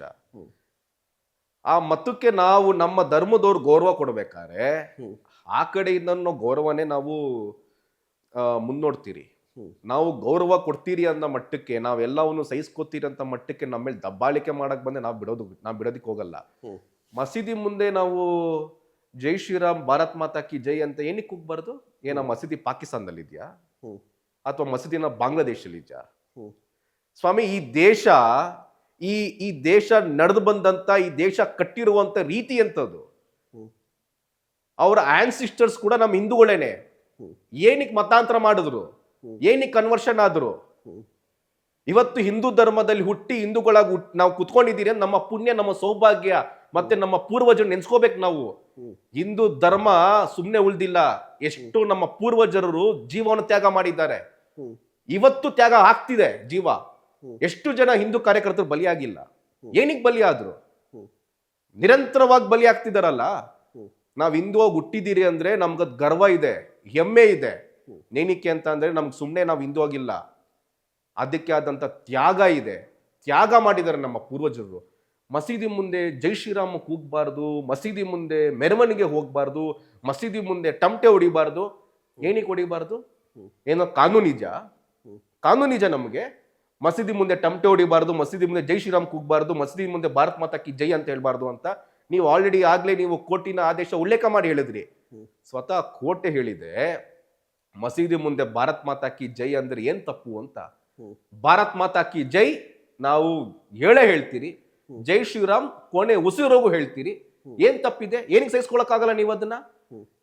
ದಿನದಲ್ಲಿ 4 ಸತಿ 5 ಸತಿ ನೀವು ಇದ್ರಲ್ಲಿ ನಮ್ಮ ಸಂವಿಧಾನದಲ್ಲಿ ನಿಮ್ಗೆ ಅದು ಅವಕಾಶನೇ ಇಲ್ಲ ಆತರ ಶಬ್ದ ಮಾಲಿನ್ಯ ಮಾಡೋದಿಕ್ಕೆ. ನೀವು ಮಾಡ್ತೀರಾ? ನಾವು ಸಹಿಸ್ಕೊಂಡಿಲ್ವೇ? ಏನಂತ ಕೂಗ್ತೀರಾ ನೀವು? ಏನಂತ ಕೂಗ್ತೀರಾ ನೀವು? ನಿಮ್ಮಲ್ಲಿ ನೀವು ಪೂಜೆ ಮಾಡುವಂಥದ್ದು ಮಾತ್ರ ದೇವರು, ಬೇರೆ ಯಾರು ದೇವ್ರು ಇಲ್ಲ ಅಂತ ಅಂತೀರಲ್ಲ. ಇದು ನಮಗ್ ಮಾಡಿರುವಂತ ಅವಮಾನ ಅಲ್ವಾ? ಅವಮಾನ ಅಲ್ವಾ? ಮುಕ್ಕೋಟಿ ದೇವ್ರನ್ನ ಪೂಜೆ ಮಾಡುವಂತ ಹಿಂದೂಗಳಿಗೆ ನಮ್ಗೊಂದು ಹಲ್ಲ ನಮ್ಗೇನ್ ಭಾರ ಆಗಿಲ್ಲ. ಆದ್ರೆ ನಮ್ಮ ತಾನು ಒಪ್ಕೋತಾರ ಅವರು? ಸೆಕ್ಯುಲರ್ ಅನ್ನ ಆಗ್ಲೇ ಹೇಳ್ದಾಗೆ ಸೆಕ್ಯುಲರ್ ಕೇವಲ ಹಿಂದೂಗಳ ಮೇಲೆ ಮಾತ್ರ ಹೇರಕ್ ಹೋಗ್ಬಾರ್ದು. ಅವ್ರು ಮಾಡ್ತಾರ ಆ ಕೆಲ್ಸನ? ಪ್ರಶ್ನೆ ಮಾಡಿ ಅಲ್ಲ ಅವ್ರನ್ನ. ಪ್ರತಿ ಸತಿನೂ ಸಹ ಹಿಂದೂ ನಾಯಕರನ್ನ, ಹಿಂದೂ ಪರ ಸಂಘಟನೆಗಳನ್ನ, ಹಿಂದುತ್ವದ ಪರ ಧ್ವನಿ ಎತ್ತೋರ್ನ ನೀವು ಪ್ರಶ್ನೆ ಮಾಡ್ತೀರಾ ಅಂತಂದ್ರೆ ಅದೇ ಪ್ರಶ್ನೆ ಅವ್ರಿಗೂ ಮಾಡ್ಬೇಕಾಗಿದೆ. ಇವತ್ತು ಎಷ್ಟು ಜನ ಮುಸಲ್ಮಾನರು ಬಾಂಗ್ಲಾದೇಶದಿಂದ ಇಲ್ಲಿ ಬಂದಂತವ್ರನ್ನ, ಹೌದು ಅವ್ರನ್ನ ಓಡಿಸ್ಬೇಕು ಅಂತ ಎಷ್ಟು ಜನ ಮುಸಲ್ಮಾನರು ಇವತ್ತು ಧ್ವನಿ ಎತ್ತಿದ್ದೀರಿ ನೀವು? ಬಾಂಗ್ಲಾದೇಶದಲ್ಲಿ ನಿರಂತರವಾಗಿ ಹಿಂದೂಗಳ ಮಾರಣೋಮ ಆಗ್ತಿದ್ದಲ್ಲ, ಎಷ್ಟು ಜನ ಮುಸಲ್ಮಾನರು ಇವತ್ತು ಬೀದಿಗಿಳಿದಿದ್ದೀರಿ? ಪ್ಯಾಲೆಸ್ಟೈನ್ ಪರ ಪ್ರೀತಿ ಇದ್ದಂತ ಮುಸಲ್ಮಾನರಿಗೆ ಏನಕ್ಕೆ ಬಾಂಗ್ಲಾದೇಶದಲ್ಲಿ ಆಗ್ತಿರುವಂತ ಹಿಂದೂಗಳ ಮಾರಣೋಮ ನಿಮ್ ಕಣ್ ಕಾಣಿಸಿಲ್ವಾ? ಅಥವಾ ನಿಮ್ ಕಣ್ಗೇನಾದ್ರು ಸಮಸ್ಯೆ ಆಗಿದೆಯಾ? ಕೇಳ್ಬೇಕಲ್ಲ. ಇವತ್ತು ನನ್ನ ಸ್ನೇಹಿತ ಪುನೀತ್ ಕೇರಳಿಗೆ ಅಕ್ರಮ ನುಸುಳುಕೋರರು ಇವತ್ತು ಕಾಣ್ತಿದ್ದಾರೆ. ಪುನೀತ್ ಕೇರಳ ನಿರಂತರವಾಗಿ ಅವ್ರ ವಿರುದ್ಧ ಹೋರಾಟ ಕಾರ್ಯಾಚರಣೆ ಮಾಡ್ತಿದ್ದಾರೆ. ಏನಕ್ಕೆ ಈ ರಾಜ್ಯದ ಪೊಲೀಸರು ಮತ್ತೆ ಈ ರಾಜ್ಯದ ಗುಪ್ತಚರ ಇಲಾಖೆ ಏನ್ ಇದೇ ಮಾಡ್ತಿದ್ಯಾ? ಹ್ಮ್. ಪುನೀತ್ ಕೇರಳಿಗೆ ಇರುವಂತ ಮಾಹಿತಿ ರಾಜ್ಯದ ಗುಪ್ತಚರ ಇಲಾಖೆಗೆ ಏನಕ್ಕೆ ಮಾಹಿತಿ ಇಲ್ಲ? ಹ್ಮ್. ಉದ್ದೇಶ ಪೂರಕವಾಗಿ ಇವತ್ತು ಬಾಂಗ್ಲಾದೇಶದ ವಿರುದ್ಧ ಅವ್ರನ್ನ ಹೊರಗಾಕುವಂತ ಕೆಲಸ ಮಾಡೋದ್ ಬಿಟ್ಬಿಟ್ಟು ಪುನೀತ್ ಕೇರಳಿ ಮೇಲೆ ಸುಳ್ಳು ಆರೋಪಗಳು ಮಾಡ್ತಿದ್ದೀರಿ, ಸುಳ್ಳು ಕೇಸ್ ಹಾಕ್ತಿದ್ದೀರಾ. ಏನಕ್ಕೆ ಅವ್ನ ಹೋರಾಟ ದಮನ ಮಾಡಬೇಕು ಅಂತನ? ಒಂದ್ ಹೇಳ್ತೀನಿ, ಯಾವ ಹೋರಾಟಗಾರರ ಶಕ್ತಿ, ಯಾವ ಹೋರಾಟ ಮನೋಭಾವ ಇರುವಂತ ಹಿಂದೂಪರ ನಾಯಕರು, ಹಿಂದೂಪರ ಮುಖಂಡರಿದ್ದಾರಲ್ಲ, ನೀವು ಒಂದಲ್ಲ 1000 ಕೇಸ್ ಹಾಕಿದ್ರು ಸಹ ಈ ದೇಶದ ಪರ, ಈ ಧರ್ಮದ ಪರ ಹೋರಾಟ ಮಾಡೇ ಮಾಡ್ತೀರಿ. ಓಕೆ, ನೀವು ಬಾಂಗ್ಲಾದೇಶದ ಬಗ್ಗೆ ಮಾತನಾಡ್ತಾ ಇದ್ರಿ. ಈಗ ಬೆಂಗಳೂರು ಅಂತ ಹೇಳಿದ್ರೆ ಬೆಂಗಳೂರು ಅನ್ನೋ ಪರಿಸ್ಥಿತಿ ಬಂದ್ಬಿಟ್ಟಿದೆ. ಎಲ್ಲಿ ಎಡವಟ್ಟಾಯ್ತು? ಎಲ್ಲಿ ಎಡವಟ್ ಆಯ್ತು ಅನ್ನೋದಕ್ಕಿಂತ ಹೆಚ್ಚಾಗಿ ಈಗ ಬಾಂಗ್ಲಾದವರು ನುಸುಳುಕೋರು ಬಂದಿದ್ದಾರೆ. ಅವ್ರಿಗೆ ಆಧಾರ್ ಕಾರ್ಡ್ ಮಾಡ್ಕೊಡ್ತಿರುವಂತ ವ್ಯಕ್ತಿಗಳು ಯಾರು? ಅವ್ರಿಗೆ ವೋಟರ್ ಐ ಡಿ ಮಾಡ್ಕೊಡ್ತಿರುವಂತ ವ್ಯಕ್ತಿಗಳು ಯಾರು? ಈ ಸರ್ಕಾರ ಯಾವ್ದಾವ್ದಕ್ಕೋ ಕೆಲವು ಲೆಫ್ಟಿಸ್ಟ್ಗಳು, ಬುದ್ಧಿ ಇಲ್ದಿರೋರು ವಿಚಾರ ಯಾವ್ದು ಎತ್ತಿದ್ರು ಅಂತ SIT ಮಾಡಿ ರಚನೆ ಮಾಡಿ ತನಿಖೆ ಮಾಡುವಂತ ಈ ಸರ್ಕಾರ, ಏನಕ್ಕೆ ಈ ಸರ್ಕಾರ ಒಂದು ಸ್ಪೆಷಲ್ ಸ್ಕ್ವಾಡ್ ಮಾಡಿ ಎಷ್ಟು ಜನ ಬಾಂಗ್ಲಾದೇಶಿಗರು ಇದ್ದಾರೆ ಅವ್ರನ್ನ ವಾಪಸ್ ಕಳಿಸುವಂತ ಕೆಲಸ, ಅವ್ರಿಗೆ ಬಾಂಗ್ಲಾದೇಶವ್ರಿಗೆ ಯಾರು ಆಧಾರ್ ಕಾರ್ಡ್ ಮಾಡ್ಕೊಡ್ತಿದ್ದಾರೆ, ಯಾರು ವೋಟರ್ ಐ ಡಿ ಮಾಡ್ಕೊಡ್ತಿದ್ದಾರೆ ಅಂತ ಅದನ್ನ ತನಿಖೆ ಮಾಡುವಂತದ್ದು ಏನಕ್ಕೆ ಇನ್ನ ಅವ್ರಿಗೆ ಆಸಕ್ತಿ ಸರ್ಕಾರಕ್ಕಿಲ್ಲ? ಅಂದ್ರೆ ಅವ್ರ ಹಿಂದೆ ಗಟ್ಟಿಯಾಗಿ ನಿಂತಂತ ಸರ್ಕಾರ ಯಾವ್ದು ಇವತ್ತು? ನನ್ನ ಸ್ನೇಹಿತ ಪುನೀತ್ ಕೇರಳಿಗೆ ಇರುವಂತ ಮಾಹಿತಿ ಸರ್ಕಾರಕ್ಕಿಲ್ವಾ? ಈ ಸರ್ಕಾರದವ್ರಿಗೆ ಏನಾದ್ರು ಕಣ್ಬಿದ್ದೋಗಿಜಾ, ಕಿವಿ ಕೇಳಿಸ್ತಿಲ್ವಾ? ಕಾಂಗ್ರೆಸ್ ಸರ್ಕಾರ ಬಂದ ನಂತರ ಬಾಂಗ್ಲಾದೇಶಿಗರು ಹೆಚ್ಚಾಗಿ ಬಂದ್ರ ಅಥವಾ ಮೊದಲಿಂದಲೂ ಕೂಡ ನಡೀತಿತ್ತ? ಬಾಂಗ್ಲಾದೇಶದವರು ಹೇಗೆ ಮತ್ತೆ ಬಾಂಗ್ಲಾದೇಶ ನುಸುಳುಕೋರರು ಅಂತ ಹೇಳಿದ್ರೆ ಇಲ್ಲಿನ ನಾಯಕರು ಮಾತನಾಡ್ತಾರೆ, ನ್ಯಾಷನಲ್ ಇಶ್ಯೂ ಇದು, ನಮ್ಗೆಲ್ಲಿ ಬರುತ್ತೆ? ಎಲ್ಲಿಂದ ಬರ್ತಿದ್ದಾರೆ? ಹಂಗಂದ್ರೆ ನ್ಯಾಷನಲ್ ಇಶ್ಯೂ ತಾನೆ. ನ್ಯಾಷನಲ್ ಇಶ್ಯೂಸ್ ಸೆಂಟ್ರಲ್ ಗೌರ್ಮೆಂಟ್ ಮಾಡ್ಬೇಕಾಗಿತ್ತು. ಆಯ್ತು, ಮತ್ತೆ ಕಾಂಗ್ರೆಸ್ ಬಂದ ನಂತರವೇ ಬಾಂಗ್ಲಾದೇಶಿಗರು ಹೆಚ್ಚಾಗಿ ಬರ್ತಾ ಇದ್ದಾರೆ ಕರ್ನಾಟಕಕ್ಕೆ ಅನ್ನೋಂತ ವಾದವೂ ಸರಿನಾ? ಅಥವಾ ಹಿಂದೆ ಇದ್ದಂತ ಸರ್ಕಾರವೂ ಕೂಡ ಏನ್ ಮಾಡ್ತು ಅಂತ ಪ್ರಶ್ನೆ ಬರುತ್ತೆ. ನೋಡಿ, ಹಿಂದೂಪರ ಹೋರಾಟಗಾರರು ಪ್ರಶ್ನೆ ಮಾಡುವಂತಹ ಸಂದರ್ಭದಲ್ಲಿ ಕೇವಲ ಚೂಸಿ ಆಗ್ತಾ ಇದ್ದಾರೆ. ಕೇವಲ ಕಾಂಗ್ರೆಸ್ ಸರ್ಕಾರ ಇದ್ದಾಗ ಮಾತ್ರ ಈ ವಿಚಾರವನ್ನ ತೆಗಿತಾರೆ. ಬಿಜೆಪಿ ಇದ್ದಾಗ ಬಿಜೆಪಿ ವಿರುದ್ಧ ಮಾತನಾಡುವುದಿಲ್ಲ ಅನ್ನುವಂತ ಆರೋಪಕ್ಕೆ, ವಾದಕ್ಕೆ ಖಂಡಿತವಾಗ್ಲೂ ಇಲ್ಲ. ಮತ್ತೆ ನಾನು ಪ್ರತಿ ಸತಿ ಹೇಳ್ತೀನಿ, ಹಿಂದೂ ಕಾರ್ಯಕರ್ತನ ಒಂದು ಪಕ್ಷಕ್ಕೆ ಸೀಮಿತ ಮಾಡಕ್ ಹೋಗ್ಬೇಡಿ. ಹಿಂದೂ ಕಾರ್ಯಕರ್ತನಿಗೆ ನಾನು ಹೇಳ್ತೀನಿ ಕೇಳಿ, ಹಿಂದೂ ಕಾರ್ಯಕರ್ತನಿಗೆ ನಾವ್ ಯಾವ್ದೋ ಒಂದು ಪಕ್ಷದ ಪರವಾಗಿ ಇಲ್ಲ ಯಾವ್ದೋ ಒಂದು ವ್ಯಕ್ತಿ ಪರವಾಗಿ ನಾವು ಕೆಲಸ ಮಾಡೋದಕ್ಕೆ ಹೋಗಲ್ಲ. ಹಿಂದೂ ಕಾರ್ಯಕರ್ತ ಈ ದೇಶದ ಸಂವಿಧಾನ, ಈ ನಮ್ಮ ಧರ್ಮ ಪರ ಕೆಲಸ ಮಾಡುವಂಥದ್ದು. ಒಂದ್ ಪಕ್ಷಕ್ಕೆ ಸೀಮಿತ ಮಾಡಕ್ ಹೋಗ್ಬೇಡಿ. ನಾವು ಯಾವ ಪಕ್ಷಕ್ಕೆ ನೀವು ನಮ್ಮನ್ನ ಸೀಮಿತ ಮಾಡ್ತಿದ್ದೀರಾ ಆ ಪಕ್ಷದ ನಾಯಕರನ್ನು ನಾವು ಪ್ರಶ್ನೆ ಮಾಡೋ ಅಂತ ತಾಕತ್ತು, ಧೈರ್ಯ ನಮಗಿದೆ. ಆಯ್ತಾ? ಆ ಪಕ್ಷ ತಪ್ಪು ಮಾಡಿ ನಾವು ಪ್ರಶ್ನೆ ಮಾಡಿದ್ದೀರಿ, ಪ್ರಶ್ನೆ ಮಾಡ್ತೀರಿ, ಅವ್ರನ್ನ ಪ್ರಶ್ನೆ ಮಾಡಿಸ್ಕೋತಾರೆ, ಉತ್ತರ ಕೊಡ್ತಾರೆ. ಬೇರೆ ಪಕ್ಷ ತಪ್ಪು ಮಾಡಿದಾಗ ನಾವು ಪ್ರಶ್ನೆ ಏನಕ್ಕೆ ಮಾಡಬಾರದು? ಆ ಪ್ರಶ್ನೆ ಮಾಡಿದಾಗ ಇದು ನಮ್ ಸಂಬಂಧ ಇಲ್ಲ, ಅವರೇ ಹೇಳ್ದಾಗ ಇದು ನ್ಯಾಷನಲ್ ಇಶ್ಯೂ. ಸ್ವಾಮಿ, ರಾಷ್ಟ್ರೀಯ ಭದ್ರತೆ ವಿಚಾರ ಬಂದಾಗ ತಮ್ಮ ರಾಜಕಾರಣಗಳನ್ನ ಪಕ್ಕಕ್ಕೆ ಇಟ್ಬಿಟ್ಟು ಈ ರಾಜ್ಯ ಮತ್ತೆ ದೇಶದ ಸುಭಿಕ್ಷತೆ ಬಗ್ಗೆ, ಈ ರಾಜ್ಯ ಮತ್ತೆ ದೇಶದ ಭದ್ರತೆ ಬಗ್ಗೆ ಯೋಚನೆ ಮಾಡುವಂತ ಒಬ್ಬ ನೈಜ ರಾಜಕಾರಣಿ. ದೇಶದ ಭದ್ರತೆ ವಿಚಾರ ಆದಾಗ್ಲೂ ಸಹ, ರಾಜ್ಯದ ವಿಚಾರ ಆದಾಗ್ಲೂ ಸಹ ರಾಜಕಾರಣ ಮಾಡ್ತೀರಾ ಅಂತಂದ್ರೆ ರಾಜಕಾರಣದ ನಾಲಾಯಕ್ ಅಂತವ್ರು. ಇನ್ನೇನ್ ಹೇಳಕ್ಕಾಗುತ್ತೆ ಅವ್ರಿಗೆ? ಇವತ್ತು ಬಾಂಗ್ಲಾದೇಶದವರು ಇಂದ ಎಷ್ಟು ಸಮಸ್ಯೆ ಆಗ್ತಿದೆ. ಬಾಂಗ್ಲಾದೇಶದಲ್ಲಿರುವಂತ ಹಿಂದೂಗಳ ಪರಿಸ್ಥಿತಿ ಏನಿದೆ ತಮ್ಗೆಲ್ಲ ಗೊತ್ತಿರಲಿ. ಬಾಂಗ್ಲಾದೇಶದವರು ವಿರುದ್ಧ ಅಕ್ರಮವಾಗಿ ಬರ್ತಿದ್ದಾರೆ ಅಂತ ಯಾರಾದ್ರೂ ಮೊಟ್ಟ ಮೊದಲ ಧ್ವನಿ ಎತ್ತಿದ್ರೆ ಅದು ಯಡಿಯೂರು ವಾರ್ಡಿನ ಕಾರ್ಪೊರೇಟರ್ ಆದಂತ NR ರಮೇಶ್ ಅಣ್ಣ ಅವರು. ವಿತ್ ದಾಖಲೆ ಸಮೇತ, ವಿತ್ ವಿಡಿಯೋ ಸಮೇತ ಅವ್ರ ಧ್ವನಿ ಎತ್ತಿ ಕಂಪ್ಲೇಂಟ್ ಕೊಟ್ಟಿದ್ದಾರೆ. ಅದನ್ನ ಫಾಲೋ ಅಪ್ ಮಾಡ್ಕೊಂಡು ಸಹ ಬಂದಿದ್ದಾರೆ. ಇವತ್ತು ಇಡೀ ರಾಜ್ಯದಲ್ಲಿ ಪ್ರಪ್ರಥಮ ಬಾರಿಗೆ ಬಾಂಗ್ಲಾದೇಶ ನುಸುಳುಕೋರರ ವಿರುದ್ಧ ಧ್ವನಿ ಎತ್ತಿದ ಏಕೈಕ ವ್ಯಕ್ತಿ NR ರಮೇಶ್ ಅಣ್ಣ ಅವರು.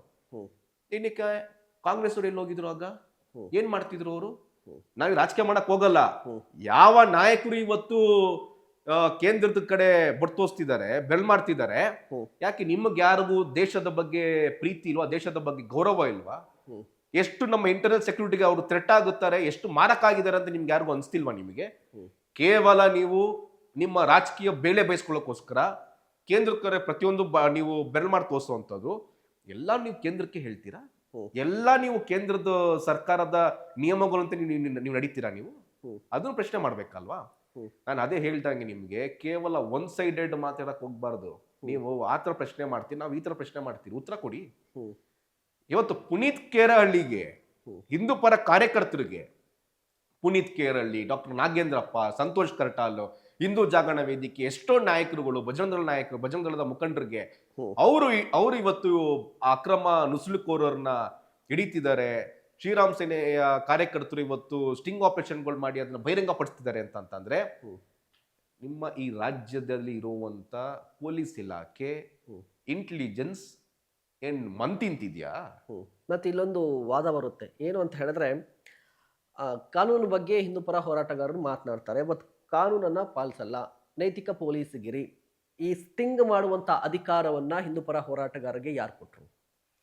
ಮಹೇಶ್ ಅವರೇ, ಇವತ್ತು ಇಡೀ ದೇಶದಲ್ಲಿ, ನಾನು ರಿಪೀಟ್ ಮಾಡ್ತೀನಿ, ಇವತ್ತು ಇಡೀ ದೇಶದಲ್ಲಿ ಯಾರಾದ್ರೂ ಕಾನೂನು ಪಾಲಿಸ್ತಿದ್ದಾರೆ ಅಂತಂದ್ರೆ, ಕಾನೂನು ಗೌರವ ಕೊಡ್ತಿದ್ದಾರೆ ಅಂತಂದ್ರೆ ಅದು ಬಾಬಾ ಸಾಹೇಬ್ ಅವರ ಸಂವಿಧಾನಕ್ಕೆ, ಈ ದೇಶದ ಕಾನೂನು ಗೌರವ ಕೊಡ್ತಿದ್ದಾರೆ ಅಂತಂದ್ರೆ ಕೇವಲ ಹಿಂದೂಗಳು ಮಾತ್ರನೇ, ಕೇವಲ ಹಿಂದೂಗಳು ಮಾತ್ರನೇ. ಮುಸಲ್ಮಾನರು ಗೌರವ ಎಷ್ಟು ಮಟ್ಟ ಕೊಟ್ಟಿದ್ದಾರೆ?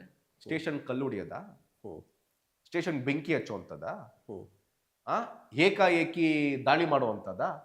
ನೀವು ಅದು ಒಂದೇ ಒಂದು ಉದಾಹರಣೆ ತೋರಿಸಿ ನಮ್ಮವ್ರ ಮೇಲೆ ಮಾಡಿರುವಂತದ್ದು. ಸುಳ್ಳು ಆರೋಪ, ದಾಳಿ ಮಾಡಿದ್ರು, ಆ ಸ್ಟಿಂಗ್ ಆಪರೇಷನ್ ಇರುತ್ತೆ ಅಲ್ವಾ, ಎಲ್ಲ ರೆಕಾರ್ಡಿಂಗ್ ಇರುತ್ತೆ ಅಲ್ವಾ, ದಾಳಿ ಮಾಡಿದ್ರು, ಬೆದರಿಕೆ ಹಾಕಿದ್ರು, ದರೋಡೆ ಮಾಡಿದ್ರು, ಹೆಂಗ್ ಸುಳ್ಳು ಆರೋಪ ಏನಕ್ಕೆ ಮಾಡ್ತೀರಾ? ಸುಳ್ಳು ಆರೋಪ ಮಾಡುವಂತ ಕೆಲಸ ಆದ್ರೂ ಏನು? ಇವತ್ತು ಈ ದೇಶದ ಪರ, ಧರ್ಮದ ಪರ ನಾವು ಧ್ವನಿ ಎತ್ತಿದ್ದೀರಿ ಅಂತಂದ್ರೆ ನಮ್ಮ ಧ್ವನಿನ ಅಡಗಿಸುವಂತ ಕೆಲಸ ನೀವು ಮಾಡ್ತಿದ್ದೀರಿ. ಮಾಡಕ್ ಹೋಗ್ಬೇಡಿ, ನೀವೇ ಮಾಡಿ ಆ ಕೆಲ್ಸನ. ಸ್ವಾಮಿ, ನಿಮ್ಮ ಇಲಾಖೆ ಮಾಡುವಂತ ಕೆಲಸ, ಈ ರಾಜ್ಯ ಸರ್ಕಾರ ಮಾಡುವಂತ ಕೆಲಸ ಹಿಂದೂ ಕಾರ್ಯಕರ್ತರು ಮಾಡ್ತಿದ್ದಾರೆ ಇವತ್ತು. ನೀವು ಮಾಡಿ ಅಲ್ವಾ ಅದನ್ನ? ನಿಮ್ ಬೇಕಾದಂತ ದಾಖಲೆ ನಾವು ಕೊಡ್ತೀವಿ, ನಾವು ರೆಡಿ ಇದ್ರೆ ಕೊಡೋದಕ್ಕೆ. ನೀವು ಮಾಡ್ತೀರಾ? ನೀವು ಪೊಲೀಸ್ ಇಲಾಖೆಗೆ ಎಷ್ಟತಿ ನಾವು ಹೇಳಿದೀರಿ ಅಕ್ರಮ ನುಸುಳುಕೋರರ ಬಗ್ಗೆ ನೀವು ಪತ್ತೆ ಹಚ್ಚಿ ಅಂತ. ಇದು ಇವತ್ತು ನಿನ್ನೆ ಮೊನ್ನೆ ವಿಚಾರ ಅಂತಲ್ಲ, ಎಷ್ಟೋ ವರ್ಷದಿಂದ ಕೂಡ ಅಕ್ರಮ ನುಸುಳುಕೋರರ ಬಗ್ಗೆ ಧ್ವನಿ ಎತ್ತಿ ಅಕ್ರಮ ನುಸುಳುಕೋರನ್ನ ಒದ್ದು ಓಡಿಸಿ ಅಂತ ಹೇಳಿದ್ದೀರಿ. ಕೇವಲ ಬಾಂಗ್ಲಾದೇಶವ್ರು ಮಾತ್ರನೇ ಅಲ್ಲ, ಎಷ್ಟೋ ಜನ ಹೊರದೇಶದಿಂದ ಬಂದು ಇಲ್ಲಿ ಇವತ್ತು ಈ ರಾಜ್ಯನ ಡ್ರಗ್ ರಾಜ್ಯ ಮಾಡಕ್ ಕೊಟ್ಟಿರುವಂತ ಎಷ್ಟೋ ನೈಜೀರಿಯನ್ಸ್ ಇದ್ದಾರೆ. ಅವ್ರ ಬಗ್ಗೆ ನೀವೇನ್ ಕ್ರಮ ತಗೊಂಡಿದ್ದೀರಿ? ಏನ್ ಮಾಡ್ತಿದ್ದೀರಾ ನೀವು? 2024ರಲ್ಲಿ ನಮ್ಮ ಬೆಂಗಳೂರು ನಗರದಲ್ಲಿ 98 ಕೋಟಿ ಮೌಲ್ಯಷ್ಟು ಡ್ರಗ್ ಬೆಂಗಳೂರು ಪೊಲೀಸರು ಸೀಸ್ ಮಾಡಿದ್ದಾರೆ. ಇದು ಸ್ವತಃ ಪೊಲೀಸರು ಹೇಳ್ಕೊಂಡಿದ್ದಾರೆ. 2025 136 ಕೋಟಿಯಷ್ಟು ಡ್ರಗ್ ನ ಬೆಂಗಳೂರು ನಗರದಲ್ಲಿ ಸೀಸ್ ಮಾಡಿದ್ದಾರೆ ಪೊಲೀಸ್ ಇಲಾಖೆ. ಹೊರ ರಾಜ್ಯದ ಪೊಲೀಸರು ಮೈಸೂರು ದಾಳಿ ಮಾಡ್ತಾರೆ, ಬೆಂಗಳೂರು ದಾಳಿ ಮಾಡಿ ಡ್ರಗ್ ಫ್ಯಾಕ್ಟರಿ ಇದೆ ಅಂತ ನೀವು ದಾಳಿ ಮಾಡಿ ಹೋಗ್ತಿದಾರಲ್ಲ. ಈ ರಾಜ್ಯದ ಗುಪ್ತಚರ ಇಲಾಖೆ, ಈ ರಾಜ್ಯದ ಪೊಲೀಸರು ಏನ್ ಮಾಡ್ತಿದ್ದಾರೆ? ಮಾಹಿತಿ ಇಲ್ವಾ ಪೊಲೀಸವ್ರಿಗೆ? ಇಡೀ ಯುವ ಸಮೂಹನ ಇವತ್ತು ಡ್ರಗ್ ಅನ್ನ ಒಂದು ಮಾರಕ ಪಿಡುಗ್ ನೀವು ಬಲಿ ಕೊಡ್ಬೇಕು ಅಂತ ಇದು ಒಂದು ವ್ಯವಸ್ಥಿತವಾದಂತ ಷಡ್ಯಂತ್ರ. ಇವತ್ತು ಹೇಗೆ ಲವ್ ಜಿಹಾದ್ ಇದೆಯೋ, ಹೇಗೆ ಲ್ಯಾಂಡ್ ಜಿಹಾದ್ ಇದೆಯೋ, ಇವತ್ತು ಈ ರಾಜ್ಯದಲ್ಲೂ ಸಹ ಡ್ರಗ್ ಜಿಹಾದ್ ಇದೆ. ಇದ್ರ ಹಿಂದೆ ಇರುವಂತ ದೊಡ್ಡ ದೊಡ್ಡ ವ್ಯಕ್ತಿಗಳನ್ನ ಈ ಸರ್ಕಾರ ಪತ್ತೆ ಹಚ್ಚೋದು ವಿಫಲ ಆಗಿದೆ. ಏನಕ್ಕೆ ಧ್ವನಿ ಎತ್ತುತ್ತಿಲ್ಲ? ನಾನು ಎಲ್ಲ ಪೊಲೀಸರ ಮೇಲೆ ನಾನು ಬ್ಲೇಮ್ ಮಾಡಿ ತಪ್ಪಾಗುತ್ತೆ. ಪೊಲೀಸರು, ನಮ್ಮ ರಾಜ್ಯದ ಪೊಲೀಸರು ಒಳ್ಳೊಳ್ಳೆ ಅಧಿಕಾರಿಗಳಿದ್ದಾರೆ, ನಿಷ್ಠಾವಂತರಿದ್ದಾರೆ, ಅವ್ರಿಗೆ ಫ್ರೀ ಆಗಿ ಪೋಸ್ಟಿಂಗ್ ಮಾಡಿ. ಏನಕ್ಕೆ ನೀವು ಇವತ್ತು ಪೋಸ್ಟಿಂಗ್ ಕಾಸು ತಗೋತಿದ್ದೀರಾ? ನೀವು ಯಾವುದೇ ಸರ್ಕಾರ ಇರ್ಲಿ, ನಾನು ಯಾವ್ದೋ ಒಂದು ಪರ್ಟಿಕ್ಯುಲರ್ ಸರ್ಕಾರ ಅಂತ ನಾನು ಮಾತಾಡ್ತಿಲ್ಲ. ಏನಕ್ಕೆ ನೀವು ಇವತ್ತು ಕಾಸು ತಗೋತಿದ್ದೀರಾ ಅವ್ರ ಹತ್ರ? ಕೋರಮಂಗಲ ಸ್ಟೇಷನ್ ಇವತ್ತು ಬೆಲೆ ಎಷ್ಟಿದೆ? ಒಂದು ಸ್ಟೇಷನ್ಗೆ ಎಷ್ಟಿದೆ? 1.25 ಕೋಟಿ ಇದೆ. ಏನಕ್ಕೆ ಕೊಡ್ಬೇಕು ಅದು ಪೋಸ್ಟಿಂಗ್? ಉಪ್ಪಾರಪೇಟೆ ಬೆಲೆ ಎಷ್ಟಿದೆ ಇವತ್ತು? ಕೋರಮಂಗಲ, ಉಪ್ಪಾರಪೇಟೆ, ಕಬ್ಬನ್ ಪಾರ್ಕ್, ಅಶೋಕ್ ನಗರ, ಇಂದಿರಾನಗರ, ಬಸವೇಶ್ವರ ನಗರ, ಬೆಂಗಳೂರು ನಗರದಲ್ಲಿ ಔಟ್ಸ್ಕರ್ಟ್ಸ್, ವಿಶೇಷವಾಗಿ ಸೋಲ್ದೇವ್ನಲ್ಲಿ, ಮಾದ್ನಾಯಕ್ನಲ್ಲಿ, ಮಾಗಡಿ ರೋಡು, ಕೋನನ್ಕುಂಟೆ, ಬಗಲ್ಗುಂಟೆ ಸ್ಟೇಷನ್, ಇವತ್ತು ಬೆಂಗಳೂರು ನಗರದಲ್ಲಿ ಸ್ಟೇಷನ್ಗಳಲ್ಲಿ ಏನಕ್ಕೆ ಎಲ್ಲವನ್ನು ನೀವು ದುಡ್ಡಿಗೆ ಮಾರಾಟ ಮಾಡ್ತಿದ್ದೀರಾ? ಇವತ್ತು ಒಬ್ಬ ಪೊಲೀಸ್ ಅಧಿಕಾರಿಗಳು ಆ ದುಡ್ಡು ಕೊಟ್ಟು ಬರಬೇಕು ಅಂತಂದ್ರೆ ಆ ಸೀಟ್ ಕುತ್ಕೊಂಡು ಅವ್ನು ಕೆಲಸ ಮಾಡ್ತಾನೆ, ದುಡ್ಡು ಎತ್ತಾನ ಅವನು. ಇವತ್ತು ಎಷ್ಟೋ ಪೊಲೀಸ್ ಅಧಿಕಾರಿಗಳು ಲೋಕಾಯುಕ್ತಕ್ಕೆ ಟ್ರ್ಯಾಪ್ ಆಗ್ತಿದ್ದಾರೆ ಅಂದ್ರೆ ಏನ್ ಕತೆ ಅದು? ಏನಕ್ಕೆ ಆಗ್ತಿದ್ದಾರೆ? ಸ್ವಾಮಿ, ಅವನು ಕೋಟ್ಯಾಂತರ ರೂಪಾಯಿ ಹಾಕಿ ಬಂದಿರುವಂತವನು ಅವನ ದುಡ್ಡು ಎತ್ತಿದ್ದೇನೆ, ನಾನು ಏನು ಮಾಡಲ್ಲಪ್ಪ, ನಾನು ಕೆಲಸ ಮಾಡ್ಕೊಂಡು ಹೋಗ್ತೀನಿ ಅಂತ ಯಾರಾದ್ರೂ ಹೇಳಕ್ಕಾಗುತ್ತಾ ಮಹೇಶ್ ಅವರೇ? ಆ ಕೋಟ್ಯಾಂತರ ರೂಪಾಯಿ ಹಾಕಿರೋಂಥವ್ನು ಆ ಕೋಟ್ಯಾಂತರ ರೂಪಾಯಿ ಎತ್ತೋದ್ ಜೊತೆಗೆ ನೆಕ್ಸ್ಟ್ ಸ್ಟೇಷನ್ಗೆ ಹೋಗ್ಬೇಕು, ಆ ಸ್ಟೇಷನ್ ನಾನು ಎಷ್ಟು ದುಡ್ಡು ಕೊಡ್ಬೇಕು ಅದಕ್ಕೆ ರೆಡಿ ಆಗ್ತಾನೆ, ಅದು ನಾನೇ ಲಾಭ ಮಾಡ್ಕೋಬೇಕು ಅಂತ. ಇವತ್ತು ರಾಜ್ಯದಲ್ಲಿ ಕಾನೂನು ವ್ಯವಸ್ಥೆ ಹಾಳಾಗಿದೆ, ಅದ್ಗೆಟ್ಟಿದ್ದು ಸತ್ತೋಗಿದೆ ಅಂತಂದ್ರೆ ಕಾರಣ ಏನು? ಇವತ್ತು ಫ್ರೀ ಪೋಸ್ಟಿಂಗ್ ಮಾಡಿ. ಇವತ್ತು ರಾಜ್ಯದಲ್ಲಿ ಎಷ್ಟೋ MLAಗಳು, ಬೆರಳೆಣ್ಣಿಕೆ ಎಷ್ಟು MLAಗಳು ಮಾತ್ರ ಇವತ್ತು ಫ್ರೀ ಪೋಸ್ಟಿಂಗ್ ಮಾಡ್ಕೊಡ್ತಾರೆ. ಏನಕ್ಕೆ ಅಂದ್ರೆ ಅವ್ರಿಗೆ ಅಪಾರವಾದಂತ ಗೌರವ ಇಲಾಖೆ ಮೇಲಿರೋದ್ರಿಂದ. ಎಷ್ಟು ಜನ ಶಾಸಕರು ಇವತ್ತು ಫ್ರೀ ಪೋಸ್ಟಿಂಗ್ ಮಾಡಿದ್ದೀರಿ? ಎಷ್ಟು ಜನ ಸಂಸದರು ಇವತ್ತು ಫ್ರೀ ಪೋಸ್ಟಿಂಗ್ ಮಾಡ್ಕೊಟ್ಟಿದ್ದೀರಾ ಪೊಲೀಸ್ ಇಲಾಖೆಯವ್ರಿಗೆ? ಏನಕ್ಕೆ ಪೊಲೀಸ್ ಅಧಿಕಾರಿಗಳನ್ನ ಹೀಗೆ ಹಿಂಡಿ ಒಳ್ಳೆ ರಕ್ತ ಹೀರೋ ಹತ್ರ ಯಾಕೆ ಅವ್ರ ಹತ್ರ ಕಾಸು ಇರ್ತಿದ್ದೀರಾ? ಏನಾದ್ರೂ ಆಯ್ತು ಅಂತಂದ್ರೆ ಹಿರಿಯ ಅಧಿಕಾರಿ ಸಸ್ಪೆಂಡ್ ಮಾಡ್ತೀರಾ. 2 ಕೋಟಿ 3 ಕೋಟಿ ಕೊಟ್ಟು ಪ್ರಮೋಷನ್ ತಗೊಂಡು ಅದು ಪೋಸ್ಟಿಂಗ್ ಮಾಡ್ಕೊಂಡು ಬಂದು ಏಕಾಏಕಿ ಸಸ್ಪೆಂಡ್ ಆಗ್ತಾನೆ ಅಂತಂದ್ರೆ ಅವ್ನು ಸೂಸೈಡ್ ಅಟೆಂಪ್ಟ್ ಮಾಡ್ಕೋತಾನೆ, ಮಾನಸಿಕವಾಗಿ ಕುಗ್ತಾನೆ. ಇವತ್ತು ಪೊಲೀಸರು ನೀವು ಕೌನ್ಸಿಲಿಂಗ್ ಮಾಡಿಸಿ. ಇವತ್ತು ಎಷ್ಟೋ ಪೊಲೀಸರು ನೊಂದಿದ್ದಾರೆ. ಇವತ್ತು ಎಷ್ಟೋ ನಿಷ್ಠಾವಂತ ಅಧಿಕಾರಿಗಳು ನಾನ್ ಎಕ್ಸಿಕ್ಯೂಟಿವ್ ಕೆಲಸ ಮಾಡ್ತಿದ್ದಾರೆ. ಸ್ಟೇಷನ್ಗಳಿಗೆ ದುಡ್ಡು ಕೊಡೋ ಅಂತ ಶಕ್ತಿ ಅವ್ರಿಗಿಲ್ಲ. ಇವತ್ತು ಸ್ಟೇಷನ್ ದುಡ್ಡು ಕೊಟ್ಟು ಬಂದ್ರು ಸಹ ಇವತ್ತು ಯಾವ ರಾಜಕಾರಣಿಗಳು ನಾನು ಹೇಳಾಗಿ ನೀವು ಕೇಸ್ ಹಾಕ್ಬೇಕು ಅಂತ ಅವ್ರಿಗೆ ಮಾನಸಿಕವಾಗಿ ಒತ್ತಡ ಹೇರ್ತಿದ್ದಾರೆ ಪೊಲೀಸ್ ಅಧಿಕಾರಿಗಳ ಮೇಲೆ. ಇಷ್ಟೆಲ್ಲ ಒತ್ತಡ ಪೊಲೀಸ್ ಅಧಿಕಾರಿಗಳು ಸಹಿಸಿಕೊಂಡು ನಮ್ಮ ರಾಜ್ಯದಲ್ಲಿ ಡ್ರಗ್ ಹಾವಳಿ ಜಾಸ್ತಿ ಆಗ್ತಿದೆ, ಅತ್ಯಾಚಾರಗಳ ಕೇಸ್ ಜಾಸ್ತಿ ಆಗ್ತಿದೆ, ಕೊಲೆ ಜಾಸ್ತಿ ಆಗ್ತಿದೆ. ಎಲ್ಲಿ ಗಮನ ಕೊಡಕ್ಕಾಗುತ್ತೆ ಪೊಲೀಸ್ ಅವ್ರಿಗೆ? ಈಗ ನಾನು ಹೇಳೋದು ಸುಳ್ಳು ಅಂತ ಆಗಿದ್ರೆ Koramangala station, Ashok Nagar station, Cubbon park station, ನಾನು ಒಂದು ಸ್ಟೇಷನ್ ಪಟ್ಟಿ ಕೊಡ್ತೀನಿ. ಆ ಸ್ಟೇಷನ್ ಕೆಲಸ ಮಾಡಿರುವಂತ ಇನ್ಸ್ಪೆಕ್ಟರ್ಗಳು ಮಂಪರ್ ಪರೀಕ್ಷೆ ರೆಡಿ ಇದಾರ ಕೇಳಿ. ಅವ್ರು ಮಂಪರ್ ಪರೀಕ್ಷೆ ರೆಡಿ ಇದಾರ ಕೇಳಿ. ಅವ್ರು ದುಡ್ಡು ಕೊಟ್ಟು ಬಂದ ಫ್ರೀಯಾಗಿ ಬಂದಿದ್ದೀನಿ ಅಂತಂದ್ರೆ ಇವತ್ತೇನೆ ಈ ಕ್ಷಣದಿಂದನೇ ನನ್ನ ಹೋರಾಟದ ಜೀವನ ತ್ಯಾಗ ಮಾಡ್ಬಿಡ್ತೀನಿ. ನಾನು ಹೋರಾಟ ಮಾಡಕ್ಕೆ ಹೋಗಲ್ಲ. ಮಂಪರ್ ಪರೀಕ್ಷೆ ಸಿದ್ಧ ಇದ್ದಾರೆ ಆ ಪೊಲೀಸ್ ಇನ್ಸ್ಪೆಕ್ಟರ್ಗಳು. ಇವತ್ತು ನಾನು ಹೇಳೋ ಇನ್ಸ್ಪೆಕ್ಟರ್ಗಳು ಇವತ್ತು ಎಷ್ಟೋ ಇನ್ಸ್ಪೆಕ್ಟರ್ಗಳು ಕುಖ್ಯಾತ ರೌಡಿ ಶೀಟರ್ಗಳು ಸಂಪರ್ಕ ಇದ್ದಾರೆ. ಅವ್ರ ಜೊತೆ ಕೈ ಜೋಡಿಸ್ಕೊಂಡು ಲ್ಯಾಂಡ್ ಮಾಫಿಯಾ, ರಿಯಲ್ ಎಸ್ಟೇಟ್ ಮಾಫಿಯಾದಲ್ಲಿ ಕೈ ಹಾಕೊಂಡು ಅವ್ರ ಜೊತೆ ವ್ಯಾಪಾರ ಮಾಡ್ತಿದ್ದಾರೆ. ಏನಕ್ಕೆ ಬೇಕು ಇವತ್ತು? ನೀನು ದುಡ್ಡು ಕೊಟ್ಟು ನೀನು ದುಡ್ಡು ಕೊಟ್ಟು ಬಂದಿರೋದ್ರಿಂದ ಇವತ್ತು ವಾಮ ಮಾರ್ಗದಲ್ಲಿ ಕುಖ್ಯಾತ ರೌಡಿ ಶೀಟರ್ಗಳ ಜೊತೆ ನೀವು ಶಾಮೀಲಾಗಿ ಲ್ಯಾಂಡ್ ಮಾಫಿಯಾ, ಭೂ ಮಾಫಿಯಾ ಅಂತ ಜೊತೆ ನೀವು ಕೈ ಜೋಡಿಸ್ಕೊಂಡು ಕೆಲಸ ಮಾಡ್ತಿದ್ದೀರಾ. ಇನ್ಫ್ಯಾಕ್ಟ್ ಅಂತ ಅಧಿಕಾರಿಗಳು ನಿಮ್ಮದೇ ಮಾಧ್ಯಮದಲ್ಲಿ ನೀವೇ ಪತ್ರಕರ್ತರು ಅವ್ರನ್ನ ಬಯಲಿಗೆಳ್ದಿದ್ದೀರಾ. ವಿಶೇಷವಾಗಿ ಒಂದು ಯುವ ಜನತೆ, ಒಂದು ಇಡೀ ಯುವ ಸಮೂಹನ ಕೊಲೆ ಅಂದ್ರೆ ಮಾನಸಿಕವಾಗಿ ಬದುಕಿದು ಸತ್ತಂಗೆನೆ ಆ ಡ್ರಗ್ ಮಾಫಿಯಾ ಜೊತೆ ಕೈ ಜೋಡಿಸಿರುವಂತ ಇನ್ಸ್ಪೆಕ್ಟರ್ಗಳು ಎಷ್ಟು ಜನ ಇದ್ದಾರೆ? ಆ ಇನ್ಸ್ಪೆಕ್ಟರ್ಗಳಿಗೆ ಒಂದ್ ಚೂರಾದ್ರು ನಾಚಿಕೆ ಮಾನ ಮಾಡಿದ್ ಇದ್ರೆ ಅವ್ರಿಗೂ ಮಕ್ಕಳು ಇರ್ತಾರೆ. ಇವತ್ತು ನೀವು ಯಾವ್ದೋ ಕಂಡೋರ್ ಮನೆ ಮಕ್ಕಳನ್ನ ನೀವು ಇವತ್ತು ಡ್ರಗ್ಗೆ ನೀವು ಬಲಿಪಶು ಕೊಡ್ತೀರಾ. ಡ್ರಗ್ ಮಾಫಿಯಾ ಜೊತೆ ಕೈ ಜೋಡಿಸ್ಕೊಂಡು ನೀವು ಎಂಜಿಲ್ ಕಾಸ್ಗೋಸ್ಕರ ಒಂದು ಬೇರೆ ಮನೆ ಮಕ್ಕಳು ನೀವು ಬಲಿಪಶು ಕೊಡ್ತೀರಾ ಅಂತಂದ್ರೆ ಸ್ವಾಮಿ, ನಿಮ್ಮ ಮನೆ ಮಕ್ಕಳು ಕೂಡ ಭೀಕರವಾಗಿ ಅಂತ್ಯ ಆಗ್ತಾರೆ. ಬೇರೆಯವ್ರ ಮನೆ ಮಕ್ಕಳನ್ನ ಡ್ರಗ್ಗೆ ಅಡಿಕ್ಟ್ ಮಾಡಿ ಅವರ ಬಲಿ ಕೊಡೋದಲ್ಲ. ನೀವು ಯಾವ ವಿಚಾರಕ್ಕೆ ನೀವು ಕಾಕಿ ತೊಟ್ಟಿದ್ದೀರಿ? ನೀವು ಯಾವ ವಿಚಾರವಾಗಿ ಕೆಲಸ ಮಾಡಬೇಕು? ರಾಜ್ಯದಲ್ಲಿ ಆಗ್ತಿರುವಂತ ಡ್ರಗ್ ಮಾಫಿ ವಿರುದ್ಧ ಏನ್ ಕಾರ್ಯಾಚರಣೆ ಮಾಡಬೇಕು? ಒಳ್ಳೊಳ್ಳೆ ಅಧಿಕಾರಿಗಳಿದ್ದಾರೆ ಮಹೇಶ್ ಅವರೇ. ಇವತ್ತು ಡ್ರಗ್ ವಿರುದ್ಧ ಎಂತ ಕಾರ್ಯಾಚರಣೆ ಮಾಡಿದಾರೆ ಗೊತ್ತಾ? ಇವತ್ತು ಅದೇ ನಾರ್ಕೋಟಿಕ್ ಟೀಮ್ ರಕ್ಷಿತ್ ಅಂತ ಒಬ್ರು ಇನ್ಸ್ಪೆಕ್ಟರ್ ಇದ್ದಾರೆ. ಎಂತ ಒಳ್ಳೆ ಕೆಲಸ ಮಾಡ್ತಿದ್ದಾರೆ ಅವರು. ಮುಲಾಜಿಲ್ದೇನೆ ಸೀಸ್ ಮಾಡ್ತಿದ್ದಾರೆ. ಅಂತ ಅಧಿಕಾರಿಗಳನ್ನ ನೀವು ಹುಡುಕಿ ಹಾಕಿ ಅಲ್ವಾ? ಎಷ್ಟು ಜನ ನಿಷ್ಠಾವಂತ DCPಗಳಿದ್ದಾರೆ ಅಂತವ್ರಿಗೆಲ್ಲ ಎಷ್ಟು ಪ್ರೋತ್ಸಾಹ ಸಿಗ್ತಿದೆ. ನಿಷ್ಠಾವಂತ ಅಧಿಕಾರಿಗಳು ನೀವೆಲ್ಲ ಹಾಕಿದ್ದೀರಿ. ಇವತ್ತು ನೀವು ನಾನ್ ಎಕ್ಸಿಕ್ಯೂಟಿವ್ ಹಾಕಿದ್ದೀರಾ. ಬೆರಳು ಎಣ್ಣಿಕೆ ಜನ ಮತ್ತೆ ಎಕ್ಸಿಕ್ಯೂಟಿವ್ ಕೆಲಸ ಮಾಡ್ತಿದ್ದಾರೆ. ಅವ್ರಿಗೆ ಸಪೋರ್ಟಿಂಗ್ ಸಿಸ್ಟಮ್ ಟೀಮ್ ಸಿಗಲ್ಲ.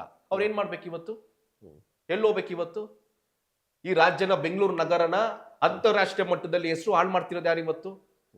ಮೆಕ್ಸಿಕೋ ಒಂದ್ ಟೈಮಲ್ಲಿ ಡ್ರಗ್ ಸಿಟಿ ಆಗಿತ್ತು. ಮೆಕ್ಸಿಕೋ ಇವತ್ತು ಮೆಕ್ಸಿಕೋನ ಮೀರಿ ಬೆಂಗಳೂರು ನಗರ ಡ್ರಗ್ ಸಿಟಿ ಆಗ್ತಿದೆ. ಇದು ಕಡಿವಾಣ ಹಾಕೋಂಥದ್ದು ಯಾರು? ಡ್ರಗ್ ಅದನ್ನು ಕೇಂದ್ರದ ಕಡೆ ಬಟ್ಟುಸುವಂತದ. ಡ್ರಗ್ ಅಲ್ಲಿಂದ ಬರ್ತಿದೆ ಅಂತ ಡ್ರಗ್ ನ ತಯಾರು ಮಾಡ್ತಿದ್ದಾರೆ. ರಾಜ್ಯದಲ್ಲಿ ಮೈಸೂರು ಡ್ರಗ್ ತಯಾರಾದ ಒಂದು ಫ್ಯಾಕ್ಟರಿ ಇದೆ. ಯಾರು ತವ್ರ ಜಿಲ್ಲೆ ಇವತ್ತು ಮೈಸೂರು?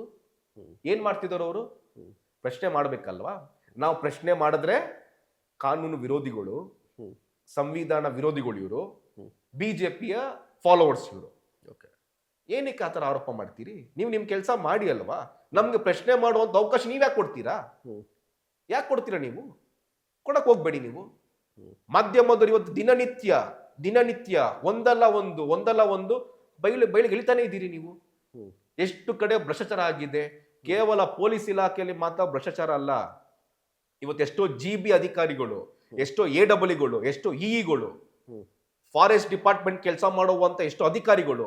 ಮೊನ್ನೆ ಒಬ್ಬ ಫಾರೆಸ್ಟ್ ಅಧಿಕಾರಿ ಮನೆ ರೈಡ್ ಮಾಡಿದ್ರೆ ಲೋಕಾಯುಕ್ತದವರು 24 ಕೋಟಿಯಷ್ಟು ಹಗರಣ, 24 ಕೋಟಿಯಷ್ಟು ಕಪ್ಪು ಅಂದ್ರೆ ವಾಮ ಮಾರ್ಗದಲ್ಲಿ ಸಂಪಾದನೆ ಮಾಡಿರುವಂತದ್ದು. ಏನಕ್ಕೆ? ಅಂತ ಮುಲಾಜಿ ನೀವು ಆಕ್ಷನ್ ತಗೊಳ್ಳಿ ನೀವು. ಅಂಥವ್ರಿಂದ ಇಲಾಖೆಗೆ ಏನು ಉಪಯೋಗ ಇದೆ, ಏನು ಸಂದೇಶ ಕೊಡ್ತಿದ್ದೀರಿ ನೀವೆಲ್ಲ? ಓಕೆ. ಇವತ್ತು ಎಷ್ಟೋ ವಿದ್ಯಾವಂತರು, ನಂಗೆ ತುಂಬಾ ನೋವಾಗುತ್ತೆ ಹೇಳೋದಕ್ಕಿದ್ದು, ಇವತ್ತು ಭ್ರಷ್ಟಾಚಾರ ಆಗ್ತಿರೋದೇ ವಿದ್ಯಾವಂತರಿಂದ, ಹ್ಮ್. ಭ್ರಷ್ಟಾಚಾರ ಮಾಡ್ತಿರೋದೇ ವಿದ್ಯಾವಂತರು. ಅವರು ಯಾವ ಹಾದಿಲಿ ಕಷ್ಟಪಟ್ಟು ಬಂದಿರ್ತಾರೆ, ಆ ಕಷ್ಟಕ್ಕೆ ಪ್ರತಿಫಲ ಸಿಕ್ಕಿ ಅವ್ರು ಒಳ್ಳೆ ಪೋಸ್ಟಿಂಗ್ ಹೋಗ್ಬಿಟ್ರೆ ₹1 ಕೊಡದೇನೆ ಅವ್ರು ಇವತ್ತು ಭ್ರಷ್ಟಾಚಾರ ಮಾಡೋದಿಲ್ಲ. ಆ ಒಂದು ಪೋಸ್ಟಿಂಗ್ ಹೋಗ್ಬೇಕು ಅಂದ್ರೆ ಎಷ್ಟು ರೂಪಾಯಿ ಈ ಹಣದಾಯಿ ರಾಜಕಾರಣಿಗಳು ತಿಂತಾರೆ ಅವರಿಂದ. ಇವತ್ತು ಭ್ರಷ್ಟಾಚಾರ ತಾಂಡವ ಆಡ್ತಿದೆ ಅಂತಂದ್ರೆ, ಇವತ್ತು ಭ್ರಷ್ಟಾಚಾರಕ್ಕೆ ಅತಿ ಮೀರಿ ಹೋಗ್ತಿದೆ ಅಂತಂದ್ರೆ ರಾಜಕಾರಣಿಗಳೇ ಕಾರಣ. ಓಕೆ. ಈಗ ಲವ್ ಜಿಹಾದ್ ಬಗ್ಗೆ ಮಾತಾಡೋಣ. ನೀವು ಸ್ವತಃ ಲವ್ನಲ್ಲಿದ್ದವರು, ನಿಮ್ಗೆ ಗೊತ್ತಿದೆ. ಬಟ್ ಲವ್ ಜಿಹಾದ್ ಅಂತ ಬಂದಾಗ ಒಂದು ಆರೋಪಗಳ ಬಗ್ಗೆ ಮಾತ್ರ ನಾನು ಮಾತಾಡ್ತೀನಿ. ಕ್ಯಾಶುಯಲ್ ಆಗಿ ಇಬ್ಬರು ಕೂಡ ಇಷ್ಟಪಟ್ಟಿರ್ತಾರೆ. ಧರ್ಮ ಯಾವುದಾದ್ರೂ ಕೂಡ, ಜಾತಿ ಯಾವುದಾಗಿದ್ರು, ಧರ್ಮ ಯಾವುದಾಗಿದ್ರು, ಅವ್ರು ಇಬ್ಬರು ಇಷ್ಟಪಟ್ಟು ಮದುವೆ ಆಗಿರೋದನ್ನ ಲವ್ ಜಿಹಾದ್ ಅಂತ ಯಾಕೆ ಹೇಳ್ತೀರಿ ಅಂತ ಆರೋಪ ಮತ್ತು ವಾದ. ಮಹೇಶ್ ಅವರೇ, ಹಿಂದೂಗಳಿಗೆ ಲವ್ ಬಗ್ಗೆ ಪಾಠ ಮಾಡುವಂತ ಅವಶ್ಯಕತೆ ನಮಗಿಲ್ಲ. ಇವತ್ತು ನೈಜವಾಗಿ ಪ್ರೀತಿ ಮಾಡ್ತೀರಿ, ಲವ್ ಅನ್ನೋ ವಿಚಾರದಲ್ಲಿ ಎಂತೆಂಥ ಸಾಧನೆಗಳು ಮಾಡಿದ್ದೀರಿ, ಅದು ಹಿಂದೂಗಳು ಮಾತ್ರನೇ. ನಾವು ಮುಸಲ್ಮಾನರಿಗೆ ಏನಕ್ಕೆ ವಿರೋಧ ಮಾಡ್ತೀರಿ ಲವ್ ಅಂತಂತಂದ್ರೆ, ನೀವು ಪ್ರಾಮಾಣಿಕವಾಗಿ ಲವ್ ಮಾಡ್ತೀರಾ, ಆಯ್ತು, ನಮ್ಮ ವಿರೋಧ ಇಲ್ಲ. ನೀವು ಪ್ರಾಮಾಣಿಕವಾಗಿ ಲವ್ ಮಾಡಿದ್ರೆ, ನೀವು ನಮ್ಮ ಹಿಂದೂ ಹುಡುಗಿನ ಕೇವಲ ಲೈಂಗಿಕಕ್ಕೋಸ್ಕರ, ಕೇವಲ ಒಂದು ಸೆಕ್ಸ್ ಮಿಷಿನ್ಗೋಸ್ಕರ, ಆ ಒಂದು ಹೆಣ್ಣು ಮಗುನ 1 ವರ್ಷ ಆದಂತ ಸಿರಿಯಾಗಿ ಮಾರುವಂಥದ್ದು, ದುಬೈಗೆ ಮಾರುವಂಥದ್ದು, ಮತ್ತೆ ಆ ಹೆಣ್ಣು ಮಕ್ಕಳನ್ನ ಭಯೋತ್ಪಾದನೆಗೆ ತಳ್ಳುವಂಥದ್ದು, ಇದರ ವಿರುದ್ಧ ನಾವು ಏನಕ್ಕೆ ಇದನ್ನ ವಿರೋಧ ಮಾಡಬಾರ್ದ? ನಾವು ಎಕ್ಸಾಂಪಲ್ ಕೊಡ್ಬೋದಾ? ಎಷ್ಟು ಎಕ್ಸಾಂಪಲ್ ಬೇಕು ನಿಮ್ಗೆ? 100 ಎಕ್ಸಾಂಪಲ್ ಕೊಡ್ಬಲ್ಲೆ ನಾನು. ಐಶ್ವರ್ಯ ಅನ್ನೋ ಒಂದು ಮಂಗಳೂರು ಹುಡುಗಿನ ಐಶ್ಯ ಅಂತ ಮಾಡಿ, ಇವತ್ತು ಅವಳು ಉಗ್ರಗಾಮಿ ಸಂಘಟನೆಯಲ್ಲಿ ಚಟುವಟಿಕೆಯಲ್ಲಿ ಭಾಗಿಯಾಗಿ NIA ಅಧಿಕಾರಿಗಳು ಬಂಧನ ಮಾಡಿರುವಂಥದ್ದು ನಿಮ್ಗೆ ಗೊತ್ತಿಲ್ವಾ? ಪರಿಮಳ ಅನ್ನೋ ಹುಡುಗಿನ ಮಮತಾಜ್ ಅಂತ ಮಾಡಿ, ಇವತ್ತು ರಾಜ್ಯದಲ್ಲಿ ವ್ಯವಸ್ಥಿತವಾದಂತ ಈ ರಾಜ್ಯದಲ್ಲ ಸುದ್ದಿಗಳನ್ನ ಹೊರ ದೇಶಕ್ಕೆ ಕೊಟ್ಟಿರುವಂತವ್ರು NIA ಅಧಿಕಾರಿಗಳು ಬಂಧನ ಮಾಡಿರುವಂತ ವಿಚಾರ ಗೊತ್ತಿಲ್ವಾ ನಿಮ್ಗೆ? ಒಂದು ಹೆಣ್ಣು ಮಗುನ ಆಕೆ ಡ್ರಗ್ ಅಡಿಕ್ಟ್ ಮಾಡಿ, ಆಕೆ ಕೈಲಿ ಡ್ರಗ್ ವ್ಯಾಪಾರ ಮಾಡಿಸ್ತಿರುವಂತ ವಿಚಾರಗಳು ನಿಮಗೆ ಬೆಳಕು ಬಂದಿಲ್ವಾ? ನಾನೇ ಹೋದ ತಿಂಗಳು ಇದೇ ಬನಶಂಕರಿಲಿ ನಡೆದಿರುವಂತ ಒಂದು ಘಟನೆ ನಿಮ್ಗೆ ಹೇಳ್ತೀನಿ. ಕೇರಳನ ಕಣ್ಣೂರಿನ ಒಬ್ಬ ಹುಡುಗ ಮೊಹಮ್ಮದ್ ರಿಯಾಜ್ ಅನ್ನೋನು, ಕಣ್ಣೂರ್ ಮೂಲದವನು. ಅವನು ಇಲ್ಲಿ ಒಂದು ಬನಶಂಕರಿಲಿ ವಾಸ ಮಾಡುವಂತ ಬ್ರಾಹ್ಮಣ ಮನೆ ಹೆಣ್ಣು ಮಗಳನ್ನ ಆನ್ಲೈನ್ ಮುಖಾಂತರ, ಇನ್ಸ್ಟಾಗ್ರಾಮ್ ಮುಖಾಂತರ ಪುಸ್ಲಾಯಿಸಿ, ಪ್ರೀತಿ ಪ್ರೇಮ ಅಂತ ನಾಟಕವಾಡಿ, ಆಕೆಗೆ ಡ್ರಗ್ ಕೊಟ್ಟು, ಆಕೆ ಡ್ರಗ್ ವ್ಯಾಸನಾಗಿ ಮಾಡಿ, ಆಕೆಗೆ ಮಾರಣಾಂತಿಕವಾಗಿ ಹಲ್ಲೆ ಮಾಡಿ, ಆಕೆಯನ್ನ ಅವರ ಸ್ನೇಹಿತರ ಜೊತೆ ಮಲ್ಕೊಳ್ಳೋದಿಕ್ಕೆ ಬಲವಂತ ಮಾಡಿ, ಇವತ್ತು ಆ ಹುಡುಗಿ ಅಲ್ಲಿಂದ ತಪ್ಪಿಸ್ಕೊಂಡು ಕುಮಾರಸ್ವಾಮಿ ಇವತ್ತು ಪೊಲೀಸ್ ಸ್ಟೇಷನಲ್ಲಿ ದೂರು ದಾಖಲಾಗಿದ್ವಲ್ಲ, ನೀವು ಚೆಕ್ ಮಾಡಿ. ನಾವು ಬನಶಂಕರಿಯ ಪೊಲೀಸರು ತನಿಖೆ ಮಾಡೋ ಸಂದರ್ಭದಲ್ಲಿ ನಾವು ಇನ್ಸ್ಪೆಕ್ಟರ್ಗೆ ಹೇಳ್ತೀರಿ, ಬನಶಂಕರಿ ಇನ್ಸ್ಪೆಕ್ಟರ್ಗೆ ಇವತ್ತು ಪುಣ್ಯಾತ್ಮಂಗೆ, ಸರ್ ಆ ಹುಡುಗನ ಫಿಂಗರ್ ಪ್ರಿಂಟ್ ಚೆಕ್ ಮಾಡಿ, ಆ ಹುಡುಗನ ಹಿನ್ನೆಲೆ ಚೆಕ್ ಮಾಡಿ ದಯವಿಟ್ಟು. ಗೊತ್ತಿದೆ ಅವರಿಬ್ರು ಅವ್ರಿಗೆ ಸಂವಿಧಾನದಲ್ಲಿ ಹಕ್ಕಿದೆ, ಬಟ್ ಆ ಹುಡುಗನ ಬಗ್ಗೆ ತನಿಖೆ ಮಾಡಿ ಅಂತ ಹೇಳ್ತೀರಿ. ನಾವು ಅದೆಲ್ಲ ಮಾಡಕ್ಕಾಗಲ್ಲ ರೀ ಅಂತ ಅಂತಾರೆ. ಅವ್ರ ಮನೆಯ ಹೆಣ್ಮಗು ಆಗಿ, ಇನ್ಸ್ಪೆಕ್ಟರ್ ಮನೆಯ ಹೆಣ್ಮಗು ಆಗಿದ್ರೆ ಹಂಗೆ ಬಿಡ್ತಿದ್ರ ನೀವು? ಏನ್ ಮಾಡ್ತಿದ್ರಿ ನೀವು? ಇನ್ಸ್ಪೆಕ್ಟರ್ ಮನೆ ಹೆಣ್ಮಗು ಆಗಿದ್ದಿದ್ರೆ ಅವತ್ತೇ ನೀವು ಆ ಹುಡುಗನ ಒಂದು ಹಿನ್ನೆಲೆ ನೀವು ಚೆಕ್ ಮಾಡಿದಿದ್ರೆ, ಕೇರಳದಲ್ಲಿ ಅವನೊಬ್ಬ ಡ್ರಗ್ ಡೀಲರ್, ಅವನು ಬೆಂಗಳೂರು ಬಂದು ಸೆಟ್ಲ್ ಆಗಿದ್ದಾನೆ. ಇವತ್ತು ಕುಮಾರಸ್ವಾಮಿ ಲೇಔಟ್ ಪೊಲೀಸರು ಅವನು ಒದ್ದು ಒಳಗೆ ಹಾಕಿದ್ದಾರೆ ಡ್ರಗ್ ಕೇಸಲ್ಲಿ. ಆ ಕೆಲಸ ನೀವು ಇವತ್ತು ಇಲ್ಲೇ ಮಾಡಿದಿದ್ರೆ ಆ ಹೆಣ್ಮಗು ಉಳಿತಿತ್ತ? ಇವತ್ತು ಜಿಮ್ಮಲ್ಲಿ ಕೆಲವು ಮುಸಲ್ಮಾನರು ಟ್ರೈನರ್ಗಳು ಉದ್ದೇಶ ಪೂರ್ವಕವಾಗಿ ಹಿಂದೂ ಹೆಣ್ಮಕ್ಳನ್ನ ಟಾರ್ಗೆಟ್ ಮಾಡಿ ಅವ್ರ ಜೊತೆ ಮೆಸೇಜ್ಗಳು ಮಾಡಿಕೊಂಡು ಅವ್ರನ್ನ ಈ ಕಪಟ ಪ್ರೀತಿ ಅಂತ ನಾಟಕಾಡಿ ಪುಸ್ಲಾಯಿಸ್ಕೊಂಡು ಅವ್ರನ್ನ ಅವ್ರದ್ದು ಖಾಸಗಿ ವಿಡಿಯೋಗಳ ಚಿತ್ರೀಕರಣ ಮಾಡಿಕೊಂಡು ಬ್ಲ್ಯಾಕ್ ಮೇಲ್ ಮಾಡುವಂತ ಉದಾಹರಣೆ ನಿಮ್ಗೆ ಎಷ್ಟು ಬೇಕಿದೆ ಇವತ್ತು ರಾಜ್ಯದಲ್ಲಿ? ಏನಕ್ಕೆ ಈ ತರ ಮಾಡ್ತಿದ್ದೀರಿ ನೀವು? ನಿಜವಾದ ಪ್ರೀತಿ ಮಾಡೋರು ಯಾರು ಈ ತರ ಮಾಡೋದಿಕ್ಕೆ ಹೋಗೋದಿಲ್ಲ. ನಿಜವಾದ ಪ್ರೀತಿ ಮಾಡುವಂತವ್ರು ತಮ್ಮ ಪ್ರೇಯಸ್ಸಿನ ಡ್ರಗ್ ದಂಧೆಯಲ್ಲಿ ನುಕ್ಕುವಂಥದ್ದು, ವೇಷವಾಟಿಗೆ ನುಕ್ಕುವಂಥದ್ದು, ಮತ್ತೆ ಈ ದೇಶದ ವಿರೋಧಿ ಚಟುವಟಿಕೆಯಲ್ಲಿ ಭಾಗಿಯಾಗಿ ನುಕ್ಕುವಂಥದ್ದು, ಯಾರು ಮಾಡೋದಕ್ಕೆ ಹೋಗಲ್ಲ. ನಿಜವಾದ ಪ್ರೀತಿ ಮಾಡುವಂಥವ್ರು ಅವರ ಪ್ರೇಯಸಿಗೋಸ್ಕರ ಇಲ್ಲ ಪ್ರಿಯತಮಗೋಸ್ಕರ ಎಷ್ಟೇ ಕಷ್ಟ ಆದ್ರೂ ನಾನು ದುಡಿದು ಸಾಕ್ತೀನಿ, ನಾವು ಬದುಕ್ತೀರಿ ಅಂತ ಬದುಕಿರುವಂಥ ಎಷ್ಟೋ ಉದಾಹರಣೆಗಳು ಇವತ್ತು ನಮ್ಮ ಹಿಂದೂ ಸಮಾಜದಲ್ಲಿದೆ. ನಾವು ಹಿಂದೂಗಳು ಮುಸಲ್ಮಾನ್ ಹೆಣ್ಮಗುನ ನಾವು ಲವ್ ಮಾಡಿ ಮದುವೆ ಆಗಿದ್ದೀರಲ್ಲ, ನಾವು ಯಾವ ಮುಸಲ್ಮಾನ್ ಹೆಣ್ಮಗುನ ನಾವು ಇವತ್ತು ಇಂಥ ಚಟುವಟಿಕೆ ನಾವು ತಳ್ಳಿದ್ದು ದೂರಿದ್ದೀರಿ? ಒಂದು ಉದಾಹರಣೆ ತೋರಿಸಿ. ಮತ್ತು ಇದು ನನಗೆ ಇನ್ನೊಂದು ಗೊತ್ತಾಗಿದೆ ಏನು ಅಂತ ಹೇಳಿದ್ರೆ, ಇಫ್ ಇನ್ ಕೇಸ್ ಏನಾದರೂ ಹಿಂದೂ ಯುವಕ ಮುಸಲ್ಮಾನ್ ಯುವತಿಯನ್ನು ಮದುವೆ ಆಗಬೇಕು ಅಂತ ಹೇಳಿದ್ರೆ ಆ ಹಿಂದೂ ಯುವಕ ಮತಾಂತರ ಆಗಬೇಕಂತೆ, ಹೌದಾ? ಹೌದು. ಹ್ಮ್. ಎಷ್ಟು ಕೇಸಸ್ ಇದೆ ಇವತ್ತು. ಹ್ಮ್. ನೀವು ಮತಾಂತರ ಬಿಡಿ ಮಹೇಶ್ ಅವರೇ, ಹ್ಮ್. ನೆಲಮಂಗ್ಲದಲ್ಲಿ ಇಸ್ಲಾಂಪುರ ಅಂತ ಒಂದು ಜಾಗ ಇದೆ. ಹ್ಮ್. ಆ ಜಾಗದಲ್ಲಿ ಒಬ್ಬ ಆ, ದಲಿತ ಸಮುದಾಯಕ್ಕೆ ಸೇರಿದಂತ ಒಬ್ಬ ಹುಡುಗ ಅಲ್ಲಿ ಇಸ್ಲಾಂಪುರದಲ್ಲಿ ಇರುವಂತ ಒಂದು ಹುಡುಗಿನ ಪ್ರಾಮಾಣಿಕವಾಗಿ ಪ್ರೀತಿ ಮಾಡ್ತಾನೆ. 9 ವರ್ಷ ಪ್ರೀತಿ ಮಾಡ್ತಾನೆ. ಹೋಗಿ ಮಂಡ್ಯದಲ್ಲಿ ಮದುವೆನೂ ಹಾಕ್ತಾನೆ. ಆ ಹುಡುಗನ್ನ ಅದೇ ಆ ಮುಸಲ್ಮಾನ್ ಹೆಣ್ಮಗುವಿನ ಕುಟುಂಬದವರು ಪುಸ್ಲಾಯಿಸಿ ಆತನ್ನ ಕರ್ಸ್ಕೊಂಡು ಬಾರಲ್ಲಿ ಚೆನ್ನಾಗಿ ಎಣ್ಣೆ ಕುಡಿಸಿ ಅವನ ರುಂಡ ಮುಂಡ ದೇಹನ ಕತ್ತರಿಸ್ ಹಾಕಿದ್ರಲ್ಲ. ಏನಕ್ಕೆ ಮಾಡ್ಬೇಕಿತ್ತು? ಅವನು ಪ್ರಾಮಾಣಿಕವಾಗಿ ಪ್ರೀತಿ ಮಾಡಿ ಮದುವೆ ಆಗಿ ಬದುಕ್ತಿದ್ನಲ್ಲ ಅವನು. ಒಬ್ಬ ದಲಿತ ಸಮುದಾಯದ ಹುಡುಗ.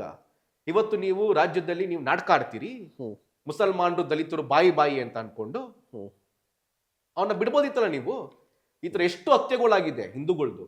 ಮುಸಲ್ಮಾನ್ ಹುಡುಗಿನ ಪ್ರೀತಿ ಮಾಡದ ಅಂತ ಒಬ್ಬ ಬುರ್ಕಾ ಧರಿಸಿರುವಂತ ಮಹಿಳೆನ ಒಬ್ಬ ಹಿಂದೂ ಹುಡುಗ ಡ್ರಾಪ್ ಮಾಡ್ತಾನೆ ಅಂತ ಗುರುಗುಂಟೆಪಾಳ್ಯದ ಡ್ರಾಪ್ ಮಾಡ್ತಾನೆ ಅಂತ ಅವನ ಗಾಡಿನ ಅಡ್ಡ ಹಾಕ್ಬಿಟ್ಟು ನೀವು ಹಿಂದೂ ಹುಡುಗನ ಮೇಲೆ ಹಲ್ಲೆ ಮಾಡಿದ್ದೀರಾ. ಮುಸ್ಲಿಂ ಹುಡುಗಿ ಜೊತೆ ಏನಕ್ಕೆ ಹೋಗ್ತಿದ್ಯಾ ಅಂತ. ಇದನ್ನ ಯಾಕೆ ಯಾರು ಪ್ರಶ್ನೆ ಮಾಡೋದಿಲ್ಲ? ನಾವು ಹಿಂದೂಗಳು ಪ್ರಾಮಾಣಿಕವಾಗಿ ತುಂಬಾ ಒಳ್ಳೆ ಮನಸ್ಸಿನಿಂದ ಯಾವುದೇ ದುರಾಲೋಚನೆ ಇಲ್ದೇನೆ ಪ್ರಾಮಾಣಿಕವಾಗಿ ಪ್ರೀತಿ ಮಾಡ್ತೀರಿ. ಓಕೆ, ಅವ್ರು ಅದೇ ರೀತಿ ಪ್ರಾಮಾಣಿಕವಾಗಿ ಪ್ರೀತಿ ಮಾಡ್ತಾರಾ? ಖಂಡಿತವಾಗ್ಲೂ ಇಲ್ಲ. ಓಕೆ, ಮತ್ತೆ ಇನ್ನೊಂದು ಆರೋಪ ಮತ್ತು ವಾದಕ್ಕೆ ನಾನು ಬರ್ತಾ ಇದ್ದೀನಿ. ಹಿಂದೂಪರ ಹೋರಾಟಗಾರರು ಹಿಂದುತ್ವ ಅನ್ನೋ ವಿಚಾರಕ್ಕೆ ಹಿಂದೂ ನಾವೆಲ್ಲರೂ ಒಂದು ಅಂತ ಹೇಳ್ತಾರೆ, ಬಟ್ ಹಿಂದೂ ಧರ್ಮದಲ್ಲಿರುವಂತಹ ಜಾತೀಯತೆ ಬಗ್ಗೆ ಪ್ರಶ್ನೆ ಮಾಡೋದಿಲ್ಲ. ಹಿಂದೂ ಧರ್ಮದಲ್ಲಿ ಜಾತಿ ಅಸಮಾನತೆ ಬಗ್ಗೆ ಪ್ರಶ್ನೆ ಮಾಡೋದಿಲ್ಲ. ಹಿಂದೂಪರ ಹೋರಾಟಗಾರರು ಕಾಶ್ಮೀರಿ ಫೈಲ್ಸ್ ಅನ್ನುವ ಫಿಲಿಮ್ಗೆ ಸಪೋರ್ಟ್ ಮಾಡ್ತಾರೆ. ಅದೇ ಸಂದರ್ಭದಲ್ಲಿ ಲ್ಯಾಂಡ್ ಲಾರ್ಡ್ ಆಗಿರ್ಬೋದು, ಜಾತಿಗೆ ಸಂಬಂಧಪಟ್ಟಂತೆ ಜಾತಿಯ ಸಮಸ್ಯೆಗಳ ಬಗ್ಗೆ ಬರುವಂಥ ಸಿನಿಮಾಗಳಿಗೆ ಸಪೋರ್ಟ್ ಮಾಡೋದಿಲ್ಲ. ಜಾತಿ ಸಮಸ್ಯೆ ಹೋದರೆ ಮಾತ್ರ ಹಿಂದೂಗಳು ಒಂದಾಗಲಿಕ್ಕೆ ಸಾಧ್ಯ ಇದೆ. ಬಟ್ ಹಿಂದೂ ಪರ ಹೋರಾಟಗಾರರು ಜಾತಿಯನ್ನ ಕನ್ಸಿಡರ್ ಮಾಡ್ತಾ ಇಲ್ಲ, ಅಥವಾ ಆ ಜಾತಿ ಸಮಸ್ಯೆಯನ್ನೇ ಅವರು ಉಲ್ಲೇಖ ಮಾಡಲ್ಲ, ಅದ್ರ ವಿರುದ್ಧ ಹೋರಾಟ ಮಾಡಲ್ಲ. ನೀವು ಹೇಳ್ತಾ ಸುಳ್ಳಿದೆ. ನಾನು ಈ ಮಾತು ಒಪ್ಪೋದು ರೆಡಿ ಇಲ್ಲ. ಈ ಮಾತು ಒಪ್ಪೋದಿಲ್ಲ ನಾನು. ನಾವೆಲ್ಲ ಹಿಂದೂ, ನಾವೆಲ್ಲ ಒಂದು ಅಂತ ಘೋಷಣೆ ಕೂಗುವವರು ನಾವು ಜಾತಿ ಸಮಸ್ಯೆ ವಿರುದ್ಧ ಹೋರಾಟ ಮಾಡದೆ ಇದೀರಿ ಅಂತ ಹೆಂಗೆ ಹೇಳಕ್ ಸಾಧ್ಯ? ಇವತ್ತು ಹೇಳ್ತೀನಿ ಕೇಳಿ. ಇವತ್ತು ಎಷ್ಟೋ ಗ್ರಾಮೀಣ ಪ್ರದೇಶದಲ್ಲಿ ವಿಶ್ವ ಹಿಂದೂ ಪರಿಷತ್ತಿನ ಕಾರ್ಯಕರ್ತರು, ಶ್ರೀರಾಮ್ ಸೇನೆಯ ಕಾರ್ಯಕರ್ತರು, ಹಿಂದೂ ಜಾಗರಣ ವೇದಿಕೆಯ ಕಾರ್ಯಕರ್ತರು, ಸಂಘದ ಕಾರ್ಯಕರ್ತರು ಇವತ್ತು ದಲಿತ ಸಮುದಾಯದ ಕುಟುಂಬನ ಅವ್ರನ್ನ ಆಚೆ ಹೊರಗೆ ಕರ್ಕೊಂಡ್ಬಂದು ಸಾಮೂಹಿಕವಾಗಿ ಸತ್ಯನಾರಾಯಣ ಸ್ವಾಮಿ ಪೂಜೆ ಮಾಡುವಂತ ವ್ಯವಸ್ಥೆ, ಜಾತಿ ವ್ಯವಸ್ಥೆ ಹೋಗ್ಲಾಡಿಸ್ಬೇಕು, ನಾವೆಲ್ಲ ಹಿಂದೂ, ನಾವೆಲ್ಲ ಒಂದು, ಅವ್ರನ್ನ ದೇವಸ್ಥಾನಕ್ಕೆ ಕರ್ಕೊಂಡು ಹೋಗುವಂತ ವಿಚಾರ ಆಗಿರ್ಬೋದು. ಇವತ್ತು ನೀವು ಹೇಳ್ಬೋದು, ನೀವು ಅದೆಲ್ಲ ಏನ್ ಮಾಡ್ತಿದ್ದೀರಿ ಅಂತ. ಕೆಲವೊಂದು ಕೆಲ್ಸನ ಪ್ರಚಾರ ಇಲ್ದೆ ಮಾಡಬೇಕು, ಕೆಲವೊಂದು ಕೆಲ್ಸನ ಪ್ರಚಾರ ತಗೊಳ್ಳೇಬೇಕಾಗ್ತದೆ. ಯಾವ ಕೆಲ್ಸನ ಪ್ರಚಾರ ಇಲ್ದೆ ಮಾಡಬೇಕು ಆ ಕೆಲಸ ನಿರಂತರವಾಗಿ ಆಗ್ತಾನೆ ಇದೆ. ಇವತ್ತು ಕಾಶ್ಮೀರ್ ಫೈಲ್ಸ್ ಅನ್ನೋ ಒಂದು ಸಿನಿಮಾನ ನೀವು ಬೆಂಬಲ ಮಾಡ್ತೀರಿ, ಲ್ಯಾಂಡ್ ಲಾರ್ಡ್ ಅನ್ನೋ ಸಿನಿಮಾನ ಬೆಂಬಲ ಮಾಡಲ್ಲ ಅಂತಂದ್ರೆ ಅದು ನಾನು ಒಪ್ಪುವಂತ ವಿಚಾರ ಅಂತ ಖಂಡಿತವಾಗ್ಲೂ ಅಲ್ಲ. ಒಬ್ಬ ವ್ಯಕ್ತಿ ಕಾಶ್ಮೀರ್ ಫೈಲ್ಸ್ ನ ಫಿಲಂ ನೋಡಿ ಅದನ್ನ ಒಪ್ಕೋತಾನೆ ಅಂತಂದ್ರೆ ಅದೇ ವ್ಯಕ್ತಿ ಲ್ಯಾಂಡ್ ಲಾರ್ಡ್ ಅಲ್ಲಿ ಅಂತ ಒಳ್ಳೆ ಸಂದೇಶ ಕೊಡುವಂತ ವಿಚಾರ ಯಾಕೆ ಒಪ್ಪೋದಿಲ್ಲ? ಖಂಡಿತ ಒಪ್ತಾನೆ. ಇಡೀ ಸಮಾಜ, ಇಡೀ ದೇಶ ಇವತ್ತು ದುರಂಧರ ಅನ್ನೋ ಮೂವಿನ ಒಪ್ಕೊಂಡಿದ್ದಾನೆ ಅಂತಂದ್ರೆ ಅದೇ ಸಮಾಜಕ್ಕೆ ಲ್ಯಾಂಡ್ ಲಾರ್ಡ್ ಅಂತ ಮೂವಿ ಅದೇನು ದೊಡ್ಡ ವಿಚಾರ ಅಲ್ವೇ ಅಲ್ಲ. ಏನ್ ಸಂದೇಶ ಕೊಡ್ತಿದ್ದಾರೆ, ಆ ಸಂದೇಶದ ಸತ್ಯಸತ್ಯತೆ ಏನಿದೆ, ಅದನ್ನ ಹೇಗ್ ಕನ್ವೆ ಮಾಡ್ತಿದ್ದಾರೆ, ಅದನ್ನ ಖಂಡಿತವಾಗ್ಲೂ ಎಲ್ಲರೂ ಒಪ್ತಾರೆ. ಇವತ್ತು ನಾವು ಈ ಜಾತಿ ವ್ಯವಸ್ಥೆನ, ಈ ಜಾತಿ ಪದ್ಧತಿನ ಹೋಗ್ಲಾಡ್ಸೋದಿಕ್ಕೆ ನಿರಂತರವಾಗಿ ಹಿಂದೂ ಕಾರ್ಯಕರ್ತರು ಪ್ರಯತ್ನ ಪಡ್ತಾನೆ ಇದ್ದಾರೆ. ಒಂದು ಎಕ್ಸಾಂಪಲ್ ಕೊಡೋದಾದ್ರೆ, ಇತ್ತೀಚಿನ ದಿನಗಳಲ್ಲಿ ಅಂಬೇಡ್ಕರ್ ವಿಚಾರಕ್ಕೆ ಬರೋದಾದ್ರೆ, ಅಂಬೇಡ್ಕರ್ ಫೋಟೋವನ್ನ ತೆಗೆಸಿದ್ದು ರಾಜ್ಯದಲ್ಲಿ ದೊಡ್ಡ ವಿಚಾರ ಆಗಿತ್ತು, ರಾಯಚೂರಲ್ಲಿ. ಓಕೆನಾ? ಅಂಬೇಡ್ಕರ್ ಫೋಟೋವನ್ನ ತೆಗೆಸಿ ಒಂದು ಆಚರಣೆ ಮಾಡುವಂತಹ ಸಂದರ್ಭದಲ್ಲಿ ದಲಿತ ಸಮುದಾಯದವರು ಮತ್ತೆ ಒಂದಿಷ್ಟು ಸಮುದಾಯದ ಸಂಘಟನೆಗಳು ಹೋರಾಟ ಮಾಡಿದ್ದು. ಬಟ್ ಅದೇ ವಿಚಾರವನ್ನ ಇಟ್ಕೊಂಡು ಹಿಂದೂ ಪರ ಹೋರಾಟಗಾರರು ಮಾತನಾಡಲೇ ಇಲ್ಲ, ಬಾಯ್ ಬಿಡ್ಲಿಲ್ಲ. ಸಮಸ್ಯೆ ಆಗ್ತಿರೋದು ಇಲ್ಲೇನೆ. ಹ್ಮ್ ಇವತ್ತು ಬಾಬಾ ಸಾಹೇಬ್ ಅಂಬೇಡ್ಕರ್ ಬಗ್ಗೆ ಅಪಾರವಾದಂಥ ಗೌರವ ಹ್ಮ್ ನಿಮ್ಗೆ ಆಗ್ಲೇ ಹೇಳಿದೆ. ಹ್ಮ್ ಹ್ಮ್ ಇವತ್ತು ಈ ದೇಶದಲ್ಲಿ ಯಾರಾದರೂ ಕಾನೂನನ್ನ ಗೌರವಿಸ್ತಾರೆ, ಕಾನೂನಿನ ಪರ ನಿಂತ್ಕೋತಿದ್ದಾರೆ, ಕಾನೂನನ್ನ ಫಾಲೋ ಮಾಡ್ತಿದ್ದಾರೆ ಅಂದ್ರೆ ಕೇವಲ ಹಿಂದೂಗಳು ಮಾತ್ರನೇ. ಹ್ಮ್ ನಾವು ಜಾತಿ ಅನ್ನೋದು ಎತ್ತದಿಲ್ಲ. ಹ್ಮ್ ಹ್ಮ್ ನಾವು ಅವರು ದಲಿತರು ಅಂತ ನಾವು ನಾವ್ಯಾಕೆ ಅವ್ರನ್ನ ಪ್ರತ್ಯೇಕ ಮಾಡಬೇಕು? ಹ್ಮ್ ಅವ್ನು ನಮ್ಮವನು, ಹ್ಮ್ ಅವನೊಬ್ಬ ಹಿಂದೂ, ಹ್ಮ್ ಅವನ್ ಮೊದಲು ಹಿಂದೂ, ಹ್ಮ್ ಅವನ್ ಮೊದಲು ಹಿಂದೂ.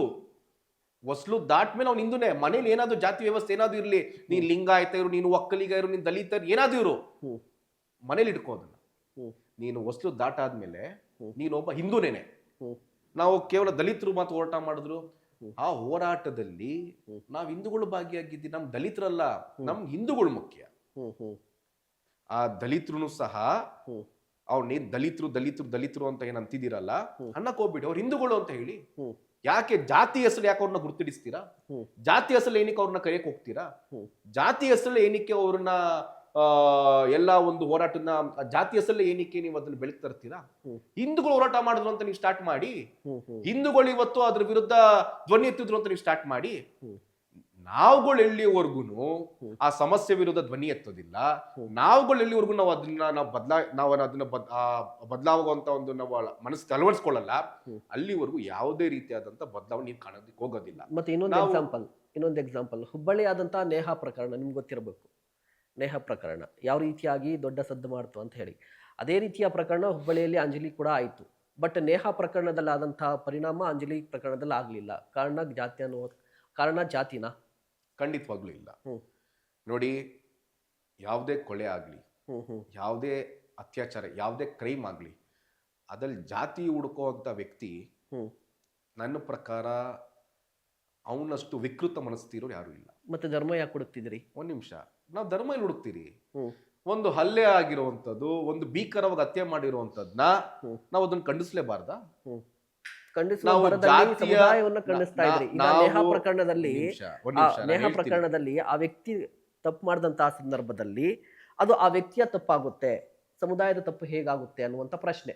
ಒಂದ್ ನಿಮಿಷ, ಹ್ಮ್ ಯಾವುದೇ ಪ್ರಕರಣ ತಗೊಳ್ಳಿ, ಹ್ಮ್ ಹ್ಮ್ ಅಲ್ಲಿ ಕ್ರೈಮ್ ಆದಾಗ ಆ ಯಾವ ವ್ಯಕ್ತಿ ಮಾಡಿದಾನೆ ಆತನ ವಿರುದ್ಧ ನಾವು ಧ್ವನಿ ಎತ್ತಿದ್ದೀರಿ, ಹ್ಮ್ ಈಗಲೂ ಎತ್ತುತ್ತೀರಿ. ಹ್ಮ್ ಆದ್ರೆ ಕೆಲವೊಬ್ರು ಆ ಒಂದು ವಿಚಾರ ಇಟ್ಕೊಂಡು ಹ್ಮ್. ಅಲ್ಲಿ ಜಾತಿ ಮಾಡುವಂಥದ್ದು, ಅಲ್ಲಿ ಧರ್ಮ ನೋಡುವಂತ ವ್ಯಕ್ತಿಗಳು ಇದಾರಲ್ಲ, ನೀವು ಹೋಗಿ ಪ್ರಶ್ನೆ ಎತ್ತಬೇಕು. ನಾವ್ ಯಾವತ್ತಿಗೂ ನಾವು ಆತರ ಪ್ರಶ್ನೆಗಳು ನಾವು ನೋಡೇ ಇಲ್ಲ. ನಾವು ಬೇರೆ, ಲಿಂಗಾಯತರು ಬೇರೆ, ಒಕ್ಕಲಿಗರು ಬೇರೆ, ದಲಿತರು ಬೇರೆ, ಖಂಡಿತವಾಗ್ಲೂ ಇಲ್ಲ. ನಾವೆಲ್ಲ ಹಿಂದೂಗಳು, ನಾವೆಲ್ಲ ಒಂದು. ಇವತ್ತು ನಾವು ಆ ಸ್ಟ್ಯಾಂಡ್ ಪರ್ನ ಇರ್ತೀರಿ. ಓಕೆ, ಪ್ರತಿ ಒಬ್ರು ಸಹ ಹಿಂದೂಗಳೇನೆ. ನಮಗ್ ಜಾತಿ ಮುಖ್ಯ ಅಲ್ಲ ಸ್ವಾಮಿ. ಈಗಿನ ಯುವಕರಿಗೆ ಶಿಕ್ಷಣಕ್ಕಿಂತ ಧರ್ಮ ಮುಖ್ಯ ಅಂತ ನಂಬ್ತೀರಾ? ಆ ಶಿಕ್ಷಣದಲ್ಲಿ ಧರ್ಮ ಶಿಕ್ಷಣ ಕೂಡ ಅತಿ ಹೆಚ್ಚು ಮುಖ್ಯ. ಧರ್ಮ ಅಂದ್ರೆ ಏನು ಹಾಗಾದ್ರೆ? ಯಾವುದು ಧರ್ಮ? ನೋಡಿ, ಯಾವುದು ಧರ್ಮ ಅನ್ನೋದಕ್ಕಿಂತ ಹೆಚ್ಚಾಗಿ ಯಾವ ಧರ್ಮದಲ್ಲಿ ಏನ್ ಹೇಳ್ಕೊಡ್ತಿದೆ ಅನ್ನೋದು ಮುಖ್ಯ ಆಗುತ್ತೆ. ಇವತ್ತು ಭಗವದ್ಗೀತೆ ಓದುವಂತ ವ್ಯಕ್ತಿಗಳು ಯಾರು ಉಗ್ರಗಾಮಿಗಳು ಆಗಿಲ್ಲ. ಭಗವದ್ಗೀತೆ ಓದುವಂತ ವ್ಯಕ್ತಿಗಳು ಯಾರನ್ನೂ ಸಹ ಬಾಂಬ್ ಹಾಕುವಂತ ಕೆಲಸಗಳು ಮಾಡಿಲ್ಲ. ಭಗವದ್ಗೀತೆ ಓದಿರುವಂತ ವ್ಯಕ್ತಿಗಳು ಸ್ವತಃ ನಾನೇ ತಗೊಳ್ಳಿ, ಡಿಪ್ರೆಷನ್ ಒಳಗಾಗಿದ್ದೆ, ಇವತ್ತು ನಾನು ಧೈರ್ಯವಾಗಿ ಬಂದು ನಿಮ್ ಮುಂದೆ ಕುತ್ಕೊಂಡಿದ್ದೀನಿ. ಭಗವದ್ಗೀತೆಯಲ್ಲಿ ನಿಮ್ಗೆ ಎಲ್ಲದಕ್ಕೂ, ನೀವು ಏನೇ ಸಮಸ್ಯೆಗೊಳಗಾದ್ರೂ, ಡಿಪ್ರೆಷನ್ ಆಗಿರ್ಬೋದು, ಅಥವಾ ಮನಸ್ಸು ಚಂಚಲತೆ ಇರ್ಬೋದು, ಅಥವಾ ಕಷ್ಟ ಇರ್ಬೋದು, ನೀವು ಏನೋ ಮೋಸಗೊಳಗಾಗಿದ್ದು ಸಹ ಪ್ರತಿಯೊಂದಕ್ಕೂ ನಿಮ್ಗೆ ಅದ್ರಲ್ಲಿ ಪರಿಹಾರ ಇದೆ. ಆಯ್ತಾ? ಸೊ ಹಾಗಾಗಿ ನೀವು ಯಾವ ಶಿಕ್ಷಣ ಕೊಡ್ತೀರಾ, ಆ ಶಿಕ್ಷಣದ ಜೊತೆ ಎಥಿಕ್ಸ್ ಕೂಡ ಮುಖ್ಯ ಆಗುತ್ತೆ ಮಹೇಶ್ ಅವರೇ. ಇವತ್ತು ಶಿಕ್ಷಣದಲ್ಲಿ ನೀವು ಹೇಳ್ಕೊಡ್ತಿದ್ದೀರಿ, ಶಿಕ್ಷಣ ಮುಗಿಯುತ್ತೆ, ಒಂದಷ್ಟು ದುಡಿಬೇಕು, ನೀವು ಸಂಪಾದನೆ ಮಾಡಬೇಕು, ಕಂಪ್ನಿಗೆ ಹೋಗ್ಬಿಡ್ಬೇಕು, ನೀವು ಶಿಕ್ಷಣ ಪಾಸ್ ಔಟ್ ಆಗಿದ ತಕ್ಷಣ ನಿಮ್ಗೆ ಒಂದು ಒಳ್ಳೆ ರೆಕ್ರೂಟ್ಮೆಂಟ್ ಆಗೋಗುತ್ತೆ, ನೀವು ಕಂಪ್ನಿಗೆ ಹೋದ್ರೆ ಲೈಫ್ ಸೆಟಲ್. ಅದು ಖಂಡಿತ ಅದಲ್ಲ. ನಿಮ್ಗೆ ಅದಾಗಿದ್ದಿದ್ರೆ ಇವತ್ತು ಸಮಾಜದ ಪರ, ರೈತರ ಪರ, ಕೆಲವೊಂದು ಅನ್ಯಾಯಗಳ ಪರ ಧ್ವನಿ ಎತ್ತಬೇಕು ಅಂತ ಆ ಶಿಕ್ಷಣದಲ್ಲಿ ಅಳವಡಿಸ್ಕೋಬೇಕಲ್ಲ. ಅದನ್ನ ಅಳವಡಿಸ್ಕೊಳ್ಳೋ ವಿಚಾರ ಯಾವಾಗ ಬರುತ್ತದು? ಹೇಗ್ ಸಾಧ್ಯ? ಅವ್ರಿಗೆ ಧರ್ಮ ಶಿಕ್ಷಣ ಕೊಟ್ಟಾಗ ಮಾತ್ರ ಸಾಧ್ಯ. ಅದು ಕೆಲವೊಂದು ಮೋಸ ಆದಾಗ, ಅನ್ಯಾಯ ಆದಾಗ ನಾವು ಧ್ವನಿ ಎತ್ತಬೇಕು. ಶಿಕ್ಷಣ never be A book warm. ಬರೀ ಪುಸ್ತಕದ ಓದ್ಕೊಂಡು ಬರೀ ಆ ಪುಸ್ತಕದಲ್ಲೇ ಮುಳುಗೋಗೋದು ಇಲ್ಲ. ಅದಿಂದ ಆಚೆ ಸಮಾಜ ಹೇಗಿದೆ, ದೇಶ ಸುತ್ತಿ ನೋಡು ಕೋಶ ಓದಿ ನೋಡು ಅಂತ ಒಂದು ಏನು ಗಾದೆ ಇದೆ. ನಾವು ಎಷ್ಟು ಓದ್ಕೊಂಡಿದ್ದೀವಿ, ನಾವು ತಿಳ್ಕೊಳ್ಳೋದು ಅಷ್ಟೇ ಇದೆ. ನಾವು ಎಷ್ಟು ಸುತ್ತುತ್ತೀರಿ ಅಷ್ಟು ನಾವು ಸಮಾಜದಿಂದ ಗ್ರಹಿಸ್ಕೊಳ್ಳುವಂತ ವಿಚಾರಗಳು ಇದೆ. ಇವತ್ತು ನಾವು ಏನ್ ಮಾಡ್ತಿದ್ದೀರಿ, ಇವತ್ತು ನಮ್ಮ ವ್ಯವಸ್ಥೆ ಹೇಗಾಗ್ತಿದೆ ಅಂತಂದ್ರೆ SLC ಪಾಸ್ ಆಯ್ತಾ, ಒಳ್ಳೆ ಕಾಲೇಜ್ ಸೀಟ್ ತಗೊಂಡ್ಬಿಡು. ಕೆಲವೊಂದು ಕಾಲೇಜ್ಗಳು ಅಷ್ಟೇನೆ 98% ಕಟ್ ಆಫ್ ಅಂತೆ. 98% ತಗೊಂಡಿರೋಂಥ ವಿದ್ಯಾರ್ಥಿನ ನೀನ್ ಕಾಲೇಜ್ ಸೇರಿಸ್ಕೊಂಡು ನೀನೇ ಅವ್ನಿಗೆ ಓದಿಸೋದಂತೂ ನಿಮ್ದು ಯಾವ ಕಾಲೇಜು ಅಂದ್ರೆ 35% ಜಸ್ಟ್ ಪಾಸ್ ಆಗಿರುವಂತ ವಿದ್ಯಾರ್ಥಿಗಳ ಕತೆ ಏನಾಗ್ಬೇಕು? ನಿಜ ಇದು. ಇವತ್ತು ಕೆಲವೊಂದು ಕಾಲೇಜ್ಗಳಾಗಿರ್ಬೋದು, ಕೆಲವೊಂದು ಇನ್ಸ್ಟಿಟ್ಯೂಷನ್ಸ್ಗಳಾಗಿರ್ಬೋದು, ಕೇವಲ ವ್ಯಾಪಾರ ಮಾಡುವಂತ ಕೇಂದ್ರಗಳಾಗಿದೆ. ಎಥಿಕ್ಸ್ ಕೊಡುವಂಥದ್ದು, ಎಥಿಕ್ಸ್ ಬಗ್ಗೆ ಹೇಳ್ಕೊಡುವಂಥದ್ದು ತುಂಬಾ ಬೆರಳೆಣಿಕೆ ಎಷ್ಟು ಜನ ಮಾತ್ರ ನಿಮ್ಗೆ ಸಿಗ್ತಾರೆ ಮಹೇಶ್ ಅವರೇ. ಅದು ನಮ್ಮ ದುರಂತ. ಓಕೆ, ಇವತ್ತು ಎಷ್ಟೋ ಜನ ವಿದ್ಯಾರ್ಥಿಗಳು, ವಿಶೇಷವಾಗಿ ಜಸ್ಟ್ ಪಾಸ್ ಆಗಿರುವಂತ ವಿದ್ಯಾರ್ಥಿಗಳು, ಅವ್ರಿಗೆ ಇವತ್ತು ಒಳ್ಳೊಳ್ಳೆ ಕಾಲೇಜ್ಗೆ ಓದ್ಬೇಕು, ನಾನು ಚೆನ್ನಾಗಿ ಓದ್ಬೇಕು ಅಂತ ಆಸೆ ಇರುತ್ತೆ. ನಾನು ಆಗ್ಲೇ ಹೇಳ್ದಾಗೆ, ನೀವು ರ್ಯಾಂಕ್ ಸ್ಟೂಡೆಂಟ್ ನ ಕರ್ಕೊಂಡ್ಬಂದ್ಬಿಟ್ಟು ನೀವು ನಿಮ್ ಕಾಲೇಜ್ ಅಡ್ಮಿಷನ್ ಕೊಡ್ಸ್ಬಿಟ್ಟು ನಮ್ಮ ಕಾಲೇಜ್ ಇಷ್ಟು ಸಾಧನೆ ಮಾಡಿದೆ ಅನ್ನೋದಕ್ಕೆ ನಿಮ್ ಕಾಲೇಜೇ ಬೇಕಾ? ಜಸ್ಟ್ ಪಾಸ್ ಆಗಿರುವಂತ ಒಬ್ಬ ಹುಡುಗನ್ನ ನೀವು ಆತನಿಗೆ ತಿದ್ದಿ ಓದಿಸಿ ಅವನ ರ್ಯಾಂಕ್ ತಗೊಂಡು ಅವ್ನು ಅಚೀವ್ ಮಾಡಿದ್ರೆ ಅದು ನಿಜವಾದ ಸಾಧನೆ. ನಿಜ. ಅದನ್ನ ಬಿಟ್ಟು ಇವತ್ತು ಶಿಕ್ಷಣ ಮತ್ತೆ ಆರೋಗ್ಯ ಮಾರಾಟ ಕೇಂದ್ರಗಳಾಗಿದೆ. ಇವತ್ತು ಎಷ್ಟೋ ರಾಜಕಾರಣಿಗಳು ಬೊಬ್ಬೆ ಪಡ್ಕೋತಾರೆ. ಏನು ಅಂತ, ರಾಜ್ಯ ಸರ್ಕಾರಿ ಆಸ್ಪತ್ರೆಯನ್ನ ನೀವು ನೋಡಿ, ಸರ್ಕಾರಿ ಕಾಲೇಜ್ಗಳು ನೀವು ಸೇರಿಸ್ಬೇಕು, ಸರ್ಕಾರಿ ಕಾಲೇಜ್ಗಳು ಸರ್ಕಾರಿ ಶಾಲೆಗಳು ನಾವು ಉಳಿಸ್ಬೇಕು ನೀವು ಅಂತ. ಆ ರಾಜಕಾರಣಿಗಳ ಮಕ್ಕಳು ಯಾವ ಶಾಲೆ ಓದ್ತಾ ಇರ್ತಾರೆ? ಆ ರಾಜಕಾರಣಿಗೆ ಏನಾದ್ರು ಸಮಸ್ಯೆ ಆಯ್ತು ಅಂತಂದ್ರೆ ಆ ರಾಜಕಾರಣಿ ಯಾವ ಆಸ್ಪತ್ರೆಗೆ ಹೋಗ್ತಾನೆ? ಮೊದಲು ನಾವು ಬೇರೆಯವ್ರಿಗೆ ಹೇಳೋದಕ್ಕಿಂತ ಹೆಚ್ಚಾಗಿ ನಾವು ಏನ್ ಮಾಡ್ತಿದ್ದೀರಿ ಮುಖ್ಯ ಆಗುತ್ತೆ. ಓಕೆ, ಇವತ್ತೂ ಸಹ ಎಷ್ಟು ಜನ ಇವತ್ತು ಸರ್ಕಾರಿ ಶಾಲೆನ ಉಳಿಸುವಂತ ಕೆಲಸಗಳು ಮಾಡ್ತಿದ್ದೀರಿ. ಇವತ್ತು ಖಾಸಗಿ ಶಾಲೆ, ಖಾಸಗಿ ಶಿಕ್ಷಣ ಸಂಸ್ಥೆಗಳು ದೊಡ್ಡ ದೊಡ್ಡ ಮಟ್ಟಕ್ಕೆ ಇವತ್ತು ಆವರಿಸ್ಕೋತಿದೆ, ಬೆಳೀತಿದೆ ಅನ್ನೋ ಇರ್ಬೇಕಾದ್ರೆ ರಾಜ್ಯವನ್ನು ಆಳುವಂಥದ್ದು ಈ ರಾಜ್ಯ ಸರ್ಕಾರ ಪ್ರತಿಯೊಂದು ಇದೆ. ಬೇರೆ ಬೇರೆ ಬೇರೆ ಇಲಾಖೆಗಳು ನೀವು ಅಭಿವೃದ್ಧಿ ಮಾಡ್ತಾನೆ ಇದ್ದೀರಾ. ಶಿಕ್ಷಣ ಇಲಾಖೆಗೆ ಸಂಬಂಧಪಟ್ಟಂತದ್ದು, ಆರೋಗ್ಯ ಇಲಾಖೆಗೆ ಪಟ್ಟಿರುವಂತ ವಿಚಾರ ಏನಕ್ಕೆ ನೀವು ನೆಗ್ಲೆಕ್ಟ್ ಮಾಡ್ತಿದ್ದೀರಿ? ಇವತ್ತು ವಿಕ್ಟೋರಿಯಾ ಹಾಸ್ಪಿಟಲ್ ಹತ್ರ ಹೋದ್ರೆ ಎಷ್ಟು ಜನ ಆ ರೋಗಿಗಳ ಕಡೆ ಇರೋ ಸಂಬಂಧಿಕರುಗಳು ಫುಟ್ಪಾತ್ ಮೇಲೆ ಮಲ್ಕೊಂಡಿರ್ತಾರೆ. ಹೌದೋ ಇಲ್ವೋ? ನಿಜ. ಇವತ್ತು ನೀವು ಬೇರೆ ಬೇರೆ ಆಸ್ಪತ್ರೆಗಳು ನೋಡಿ, ಇವತ್ತು ಕ್ಯೂ ನಿಂತ್ಕೋತಾರೆ. ಏನಕ್ಕೆ ಆ ವ್ಯವಸ್ಥೆ ಮಾಡ್ತಿದ್ದೀರಿ? ಇವತ್ತು ಅಂತ ವ್ಯವಸ್ಥೆಗಳು ನೋಡಿದ ತಕ್ಷಣನೇ ಜನ ಮನ್ಸಿಗೆ ಏನ್ ಅನ್ಸುತ್ತೆ, ನಾನೊಂದು ಖಾಸಗಿ ಆಸ್ಪತ್ರೆಗೆ ಹೋಗ್ಬೇಕು. ಇವತ್ತು ಎಷ್ಟು ಸರ್ಕಾರಿ ಶಾಲೆಗಳು ಅದಕ್ಕೆ ಪ್ರಾಪರ್ ಆಗಿ ಪೇಂಟ್ ಇಲ್ಲ, ಬಿದ್ದೋಗುವಂತ ಪರಿಸ್ಥಿತಿಲಿ ಇದೆ. ಅಂತ ಶಾಲೆಯಲ್ಲಿ ಮಕ್ಕಳನ್ನ ಸೇರಿಸುವಂತದ್ದು ಆಗುತ್ತಾ? ನೀವು ಆ ಸರ್ಕಾರಿ ಶಾಲೆನ ಮಾಡ್ರನ್ ಆಗಿ ಮಾಡಿ ಇವತ್ತು ಒಂದು ಸಂದೇಶ ಕೊಡುವಂತ ಕೆಲಸ ಎಷ್ಟು ಮಾಡ್ತಿದ್ದೀರಿ? ಒಂದು ಸರ್ಕಾರಿ ಆಸ್ಪತ್ರೆನ ಯಾವ ಪ್ರೈವೇಟ್ ಆಸ್ಪತ್ರೆಗೂ ನಾವು ಕಮ್ಮಿ ಇಲ್ಲ, ನಾವ್ ಇದನ್ನ ಅಭಿವೃದ್ಧಿ ಮಾಡಿದೀರಿ ಅಂತ ಎಷ್ಟು ಆಸ್ಪತ್ರೆ ನೀವು ಮಾಡಿದ್ದೀರಾ? ಶೂನ್ಯ. ಏನಕ್ಕೆ ಅಂತಂದ್ರೆ ಇವತ್ತು ಎಷ್ಟೋ ರಾಜಕಾರಣಿಗಳು ಅವರ ಶಿಕ್ಷಣ ಸಂಸ್ಥೆ ಇದೆ, ಆರೋಗ್ಯ ಹಾಸ್ಪಿಟಲ್ಗಳಿದೆ, ಅವರು ತಮ್ಮ ಸ್ವಾರ್ಥ ಮಾತ್ರ ನೋಡ್ಕೋತಾರೆ ಬಿಟ್ರೆ ಸಮಾಜದ ಬಗ್ಗೆ ಯೋಚನೆ ಇರುವಂತದ್ದು, ಸಮಾಜದ ಬಗ್ಗೆ ಆಲೋಚನೆ ಮಾಡುವಂಥದ್ದು, ಬಡವರ ಬಗ್ಗೆ ಧ್ವನಿ ಅಂತಂತ ಕೆಲಸ ಯಾವುದು ಆಗ್ತದೆ. ಓಕೆ, ಈಗ ಪ್ರಿಯಾಂಕ್ ಖರ್ಗೆ ಅವ್ರ ಮಾತನ್ನ ನಾನು ಉಲ್ಲೇಖ ಮಾಡ್ತೀನಿ. ಹಿಂದೂಪರ ಹೋರಾಟಗಾರರಾಗಿರೋದ್ರಿಂದ ನಿಮ್ಗೆ ಆ ಪ್ರಶ್ನೆ ಡೈರೆಕ್ಟ್ ಆಗಿ. ಹಿಂದೂಪರ ಹೋರಾಟ ಅಂತ ಬಂದಾಗ ಯಾವುದೇ ದೊಡ್ಡ ರಾಜಕಾರಣಿಯ ಮಗ ಬರಲ್ಲ, ಯಾವುದೇ ಶ್ರೀಮಂತನ ಮಗ ಬರಲ್ಲ, ಬರೋದು ಬಡವರ ಮಕ್ಕಳು. ಒಪ್ತೀರಾ? ಎಷ್ಟು ಜನ ಕಾಂಗ್ರೆಸ್ ಇನ್ನ ಮಕ್ಕಳಿಗೆ, ಎಷ್ಟು ಜನ ಕಾಂಗ್ರೆಸ್ ನಾಯಕರ ಮಕ್ಕಳು ಈ ಕಾಂಗ್ರೆಸ್ ನ ಕೆಲವೊಂದು ಪ್ರೊಟೆಸ್ಟ್ ಇರುತ್ತಲ್ಲ, ಎಷ್ಟು ಜನ ಅವ್ರ ಮಕ್ಕಳು ಭಾಗಿಯಾಗಿದ್ದಾರೆ ಆ ಹೋರಾಟದಲ್ಲಿ? ಎಷ್ಟು ಜನ ಒಬ್ಬ ಸಾಮಾನ್ಯ ವ್ಯಕ್ತಿಗೆ ಕಾಂಗ್ರೆಸ್ ಪಕ್ಷ ಟಿಕೆಟ್ ಕೊಟ್ಟಿದೆ? ನಾನು ರಾಜಕೀಯ ಮಾತ್ರ ನನಗೆ ಇಷ್ಟ ಇಲ್ಲ. ಓಕೆ, ರಾಜಕೀಯ ಬಿಟ್ಟು ಹೇಳೋದು ಹೋರಾಟ ಅಂತ ಬಂದಾಗ ಯಾವ ಸಿರಿವಂತ ವ್ಯಕ್ತಿಯ ಮಗ ಹೋರಾಟಕ್ಕೆ ಬರ್ತಾರೆ? ಎಲ್ಲ ಬಡವ್ರ ಮಕ್ಕಳೇ ಬರ್ತಾರೆ. ನೋಡಿ, ಹೋರಾಟ ಅನ್ನೋದು ನಾನಾ ರೀತಿ ಇರುತ್ತೆ. ಕೆಲವೊಂದ್ಸತಿ ಬೀದಿಗಿಲ್ದು ಹೋರಾಟ ಮಾಡುವಂಥದ್ದು ಇರುತ್ತೆ. ಕೆಲವೊಂದ್ಸತಿ ಬೀದಿಗಿಲ್ದು ಏನ್ ಹೋರಾಟ ಮಾಡ್ತಿದ್ದಾನೆ ಆ ವ್ಯಕ್ತಿಗೆ ಏನ್ ಅವಶ್ಯಕತೆ ಇದೆ ಅದನ್ನ ಸಾಕಾರ ಕೊಡುವಂಥದ್ದು ಅದೊಂದು ತಂಡ ಇರುತ್ತೆ. ಇನ್ನ ಒಂದು ಕೆಲವೊಂದು ಕಾನೂನು ರೀತಿಯಾಗಿ ಏನಾದ್ರು ತೊಡಕುಗಳು ಬಂತು ಅಂತಂದ್ರೆ ಆ ವ್ಯಕ್ತಿಗೆ ನಾವೇನು ಸಹಾಯ ಮಾಡ್ಬೇಕು ಅದೊಂದು ಟೀಮ್ ಇರುತ್ತೆ. ಹಾಗಾಗಿ ಎಲ್ಲಾರು ಬೀದಿಗಿಲ್ದು ಹೋರಾಟ ಮಾಡ್ಬೇಕು ಅಂತ ಅನಿವಾರ್ಯತೆ ಏನಿಲ್ಲ. ಮತ್ತೆ ಬಡವ್ರ ಮಕ್ಕಳೇ ಸಾಯೋದು. ಒಂದ್ ನಿಮಿಷ ಎಲ್ಲರೂ ಬೀದಿಗೆ ಹೋರಾಟ ಮಾಡಬೇಕು ಅಂತ ಇದ್ದಿದ್ರೆ, ಎಲ್ಲರೂ ಹೋರಾಟ ಮಾಡಬೇಕು ಅಂತ ಇದ್ದಿದ್ರೆ ಇವತ್ತು ಸಮಸ್ಯೆಗಳೇ ಇರ್ತಾ ಇರಲಿಲ್ಲ. ಇವತ್ತು ಅತಿ ಹೆಚ್ಚಾಗಿ ಹೋರಾಟದ ಅವಶ್ಯಕತೆ ಏನಿಗೆ ನಾವು ಮಾಡ್ತಿದ್ದೀರಿ ಅಂತಂದ್ರೆ, ಬಡವರ ಮಕ್ಕಳು ಸಾಯ್ತಿದ್ದಾರೆ ಅಂತಂತಂದ್ರೆ ಆ ಬಡವರ ಮಕ್ಕಳದ ಸಾವಿನ ಮೇಲೆ ರಾಜಕೀಯ ಮಾಡ್ತೀರಿ ಇಂಥ ರಾಜಕಾರಣಿಗಳೇ ಅಲ್ವಾ? ಇಂಥ ರಾಜಕಾರಣಿಗಳೇ ಅಲ್ವಾ? ಎಲ್ಲಿವರೆಗೂ ನೀವು ಸಾವಿನ ಮೇಲೆ ರಾಜಕೀಯ ಮಾಡೋದಿಲ್ಲ, ಅಲ್ಲಿವರೆಗೂ ಯಾವ ಬಡವರ ಮಕ್ಕಳು ಕೂಡ ಸಾಯೋದಕ್ಕೆ ಹೋಗೋದಿಲ್ಲ. ನಿಮ್ಮ ರಾಜಕೀಯದ ಬೇಳೆ ಬೇಯಿಸ್ಕೊಳ್ಳಿಕ್ಕೋಸ್ಕರ ನೀವು ಬಡವರ ಮಕ್ಕಳನ್ನ ಬಲಿ ಕೊಡ್ತಾನೆ ಇರ್ತೀರ. ಮತ್ತೆ ಹೋರಾಟ ಮತ್ತೆ ಭಾಷೆಗಳನ್ನ ಕೇಳಿ ಸಾಮಾನ್ಯ ಯುವಕರು ಏನೋ ಒಂದು ಕೃತ್ಯವನ್ನು ಮಾಡ್ತಾರೆ, ಹೋರಾಟವನ್ನ ಮಾಡ್ತಾರೆ, ಜೈಲಿಗೆ ಹೋಗ್ತಾರೆ. ಮತ್ತೆ ಅವ್ರಿಗೆ ಯಾರು ಹೊಣೆ? ಅವ್ರ ಕುಟುಂಬಕ್ಕೆ ಯಾರು ಹೊಣೆ? ನೋಡಿ, ಹೋರಾಟ ಅಂತಂದ್ರೆ ಎಲ್ಲವನ್ನು ಗೊತ್ತಿದ್ದು, ಎಲ್ಲವನ್ನು ಒಪ್ಕೊಂಡು, ಎಲ್ಲದಕ್ಕೂ ರೆಡಿ ಆಗಿರುವಂತ ಮಾನಸಿಕತೆ ಇರೋನ್ ಮಾತ್ರ ಬೀದಿಗೆ ಹೋರಾಟ ಮಾಡೋದಕ್ಕೆ ಸಾಧ್ಯ.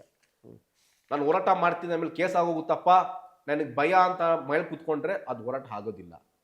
ಕೇಸ್ ಆಗುತ್ತೆ ಅಂತ ಗೊತ್ತಿದ್ರು, ನಮ್ಮ ಮೇಲೆ ಕೇಸ್ ಬೀಳುತ್ತೆ ಅಂತ ಗೊತ್ತಿದ್ರು, ಕೆಲವೊಂದ್ಸತಿ ನಮ್ಮಿಂದ ಕೇಸ್ ಆಗುತ್ತೆ ಅಂತ ನಮಗೆ ಏನು ಆಲೋಚನೆಗಳು ಇದ್ರೂ ಸಹ ನಾವು ಹೋರಾಟ ಮಾಡಬೇಕಾಗುತ್ತೆ, ಅನಿವಾರ್ಯತೆ ಇದೆ. ಏನಕ್ಕೆ ಅಂತಂತಂದ್ರೆ ಇವತ್ತು ಹೋರಾಟಗಳು ನಾವು ಮಾಡಿಲ್ಲ ಅಂತಂತಂದ್ರೆ, ನಾನೊಬ್ಬ ಹಿಂದೂ ಆಗಿ ನನ್ನ ಧರ್ಮದ ಪರ ನಿಂತಿಲ್ಲ ಅಂತಂತಂದ್ರೆ, ನಾನೊಬ್ಬ ಹಿಂದೂ ಆಗಿ ನಾನು ಪೂಜೆ ಮಾಡುವಂತ ನನ್ನ ದೇವರುಗಳ ಬಗ್ಗೆ ಅವೆಲ್ಲ ಮಾಡೋರ್ ವಿರುದ್ಧ ನಿಂತಿಲ್ಲ ಅಂತಂತಂದ್ರೆ, ನಾನೊಬ್ಬ ಹಿಂದೂ ಆಗಿ ನನ್ನ ಮಠ ಮಂದಿರ ಮೇಲೆ ಆಗ್ತಿರುವಂತ ದಾಳಿಗಳ ವಿರುದ್ಧ ಧ್ವನಿ ಎತ್ತಿಲ್ಲ ಅಂತಂದ್ರೆ ಇನ್ಯಾರು ಎತ್ತುತ್ತಾರೆ? ಇನ್ಯಾರು ಹೋರಾಟ ಮಾಡ್ತಾರೆ ಅಂತ ಪ್ರಶ್ನೆ ಬರುತ್ತೆ. ಯಾಕೆ ನಾವ್ ಎತ್ತಬಾರ್ದು? ಶ್ರೀಮಂತರ ಮಕ್ಕಳು ಎತ್ತಲ್ಲ. ಶ್ರೀಮಂತರ ಮಕ್ಕಳು ವಿದೇಶದಲ್ಲಿ ವಿದ್ಯಾಭ್ಯಾಸ ಮಾಡ್ಕೊಂಡು ಚೆನ್ನಾಗಿ ದುಡ್ಡೆಲ್ಲ ಸಂಪಾದನೆ ಮಾಡ್ತಿರ್ತಾರೆ, ಬಡವ್ರು ಮಾತ್ರ ಸಾಯ್ತಿರ್ತಾರೆ. ಅದ್ ನೋಡಿ, ಅದು ಒಂದು ಕಲ್ಪನೆ ಇರುತ್ತೆ, ಆಯ್ತಾ? ಬಟ್ ನಮ್ಮ ಕೆಲಸ ಏನು? ಹಿಂದೂಗಳಾಗಿ ಪ್ರತಿಯೊಬ್ರು ಹೋರಾಟ ಮಾಡ್ತಾರೆ, ಪ್ರತಿಯೊಬ್ರು ಹೋರಾಟದಲ್ಲಿ ಭಾಗಿ ಆಗೇ ಆಗ್ತಾರೆ. ಕೇವಲ ಬಡವ ಶ್ರೀಮಂತ ನೋಡಿ, ಈ ಮಾನಸಿಕತೆ ಇದೆ ಗೊತ್ತಾ?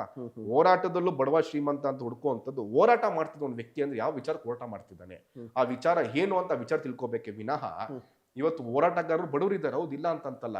ನಿಮ್ಗೆ ಆ ಬಡವರಲ್ಲೇ ಆ ಕಿಚ್ಚಿರೋದು, ಬಡವರಲ್ಲೇ ನಾನು ನ್ಯಾಯ ಕೊಡಿಸ್ಬೇಕು ಅಂತ ರೋಷ ಇರೋದು. ನಿಮ್ಗೆ ಆ ಶ್ರೀಮಂತರು ನಿಮ್ಗೆ ಆ ರೋಷ ಇರಲ್ಲ. ಏನಕ್ಕೆ ಹೇಳಿ? ಏನು ಬೇಕಾದ್ರೂ ಮಾಡ್ಬೋದು, ನಾವು ನಮ್ಮ ದುಡ್ಡಿದೆ ನಾವು ಮಾಡಿಸ್ಕೋತೀವಿ ಅಂತ ಇರುತ್ತೆ. ಇವತ್ತು ಒಬ್ಬ ಬಡತನದಲ್ಲಿ ಬಂದಿರೋ ಅಂತೋನೇನೆ ಹೋರಾಟದ ಮುಖಾಂತರ ಉನ್ನತ ಸ್ಥಾನಕ್ಕೆ ಉನ್ನತ ನಾಯಕನಾಗ್ಬೋದು. ಬಿಟ್ರೆ ಶ್ರೀಮಂತದಲ್ಲಿ ಕೇಕ್ ವಾಕ್ ಮಾಡ್ಕೊಂಡು ಬಂದು ಇವತ್ತು ಎಷ್ಟೋ ರಾಜಕಾರಣಿಗಳು ಇದ್ದಾರೆ, ಪಾರ್ಟ್ ಟೈಮ್ ರಾಜಕಾರಣ ಮಾಡ್ತಿದ್ದಾರೆ. ಇವತ್ತು ಅವ್ರು ಕೆಲವೊಂದು ಬಿಸ್ನೆಸ್ಗಳು ನೋಡ್ಕೋಬೇಕಾಗ್ತದೆ. ನಾನೊಬ್ಬ ಬಿಸ್ನೆಸ್ ಮ್ಯಾನ್ ಇದ್ದೀನಿ, ನಂದೇ ಆದಂತ ಒಂದು ಮಾಲ್ ಇದೆ, ನಂದೇ ಆದ ಒಂದು ಸಿನಿಮಾ ಇದೆ, ನಂದೇ ಆದಂತ ಒಂದು ರಿಯಲ್ ಎಸ್ಟೇಟ್ ಇದಿದೆ ಅಂದ್ರೆ ಪಾರ್ಟ್ ಟೈಮ್ ರಾಜಕಾರಣ ಅಷ್ಟೇನೆ. ಅಂತವ್ರ ಹತ್ರ ನೀವ್ ಏನ್ ಮಾತಾಡಕ್ ಹೋಗ್ತೀರಿ? ಅಂತವ್ರ ಹತ್ರ ನೀವ್ ಏನ್ ಸೇವೆನ ನೀವು ನಿರೀಕ್ಷೆ ಮಾಡಕ್ ಹೋಗ್ತೀರಿ? Politics should not be a part time, politics should be a full time. And ರಾಜಕಾರಣ ಅಂತ ಏನಿದೆ ಗೊತ್ತಾ? ಧರ್ಮದ ಮೇಲೆ ನೀವು ರಾಜಕಾರಣ ಮಾಡಕ್ ಹೋಗ್ಬೇಡಿ, ಜಾತಿಯನ್ನು ಒಡ್ದಿ ನೀವು ರಾಜಕಾರಣ ಮಾಡಕ್ ಹೋಗ್ಬೇಡಿ. ರಾಜಕಾರಣ ಅಂತ ನನ್ನ ಪ್ರಕಾರ ನಿಮ್ಗೆ ವೋಟ್ ಮಾಡಿರುವಂತವ್ರು, ನೀವು ಗೆದ್ದಾದ್ಮೇಲೆ ನಿಮ್ಗೆ ಯಾರು ವೋಟ್ ಮಾಡಿಲ್ವಲ್ಲ ಅವರ ಲೈಫ್ನ ನೀವು ಹೇಗೆ ಬದಲಾಯಿಸ್ತೀರಿ, ಅವರಲ್ಲಿ ಸಮಸ್ಯೆ ನೀವು ಹೇಗೆ ಬಗೆಹರಿಸ್ತೀರಿ, ಎಷ್ಟು ಸತಿ ನೀವು ಜನರ ಮಧ್ಯೆ ಇರ್ತೀರಿ, ಎಷ್ಟು ನೀವು ಜನರ ಸಮಸ್ಯೆಗೆ ನೀವು ಧ್ವನಿ ಆಗುತ್ತೀರಿ. ವೋಟ್ ಕೇಳಕ್ ಮಾತ್ರ ನೀವು ಬೀದಿ ಸುತ್ತೀರಿ, ಎಲ್ಲಾರನ್ನು ಕೈ ಕಾಲು ಹಿಡಿತೀರಿ. ಗೆದ್ದಿದ ತಕ್ಷಣ ನೀವು ಎಸಿ ರೂಮಲ್ಲಿ ಕೂತ್ಕೊಂಡು ನಿಮ್ಮನ್ನು ಹೊಡ್ಕೊಂಡು ಬರೋ ಮತದಾರ ನಿಮ್ಮ ಹುಡ್ಕೊಂಡು ಬರ್ಬೇಕಾ? ಖಂಡಿತ ಅದಲ್ಲ. ಇವತ್ತು ನಾನು ನಮ್ಮ ಗುರುಗಳು ನನ್ಗೆ ಇನ್ಸ್ಪಿರೇಷನ್ ಕೂಡ ಹೌದು.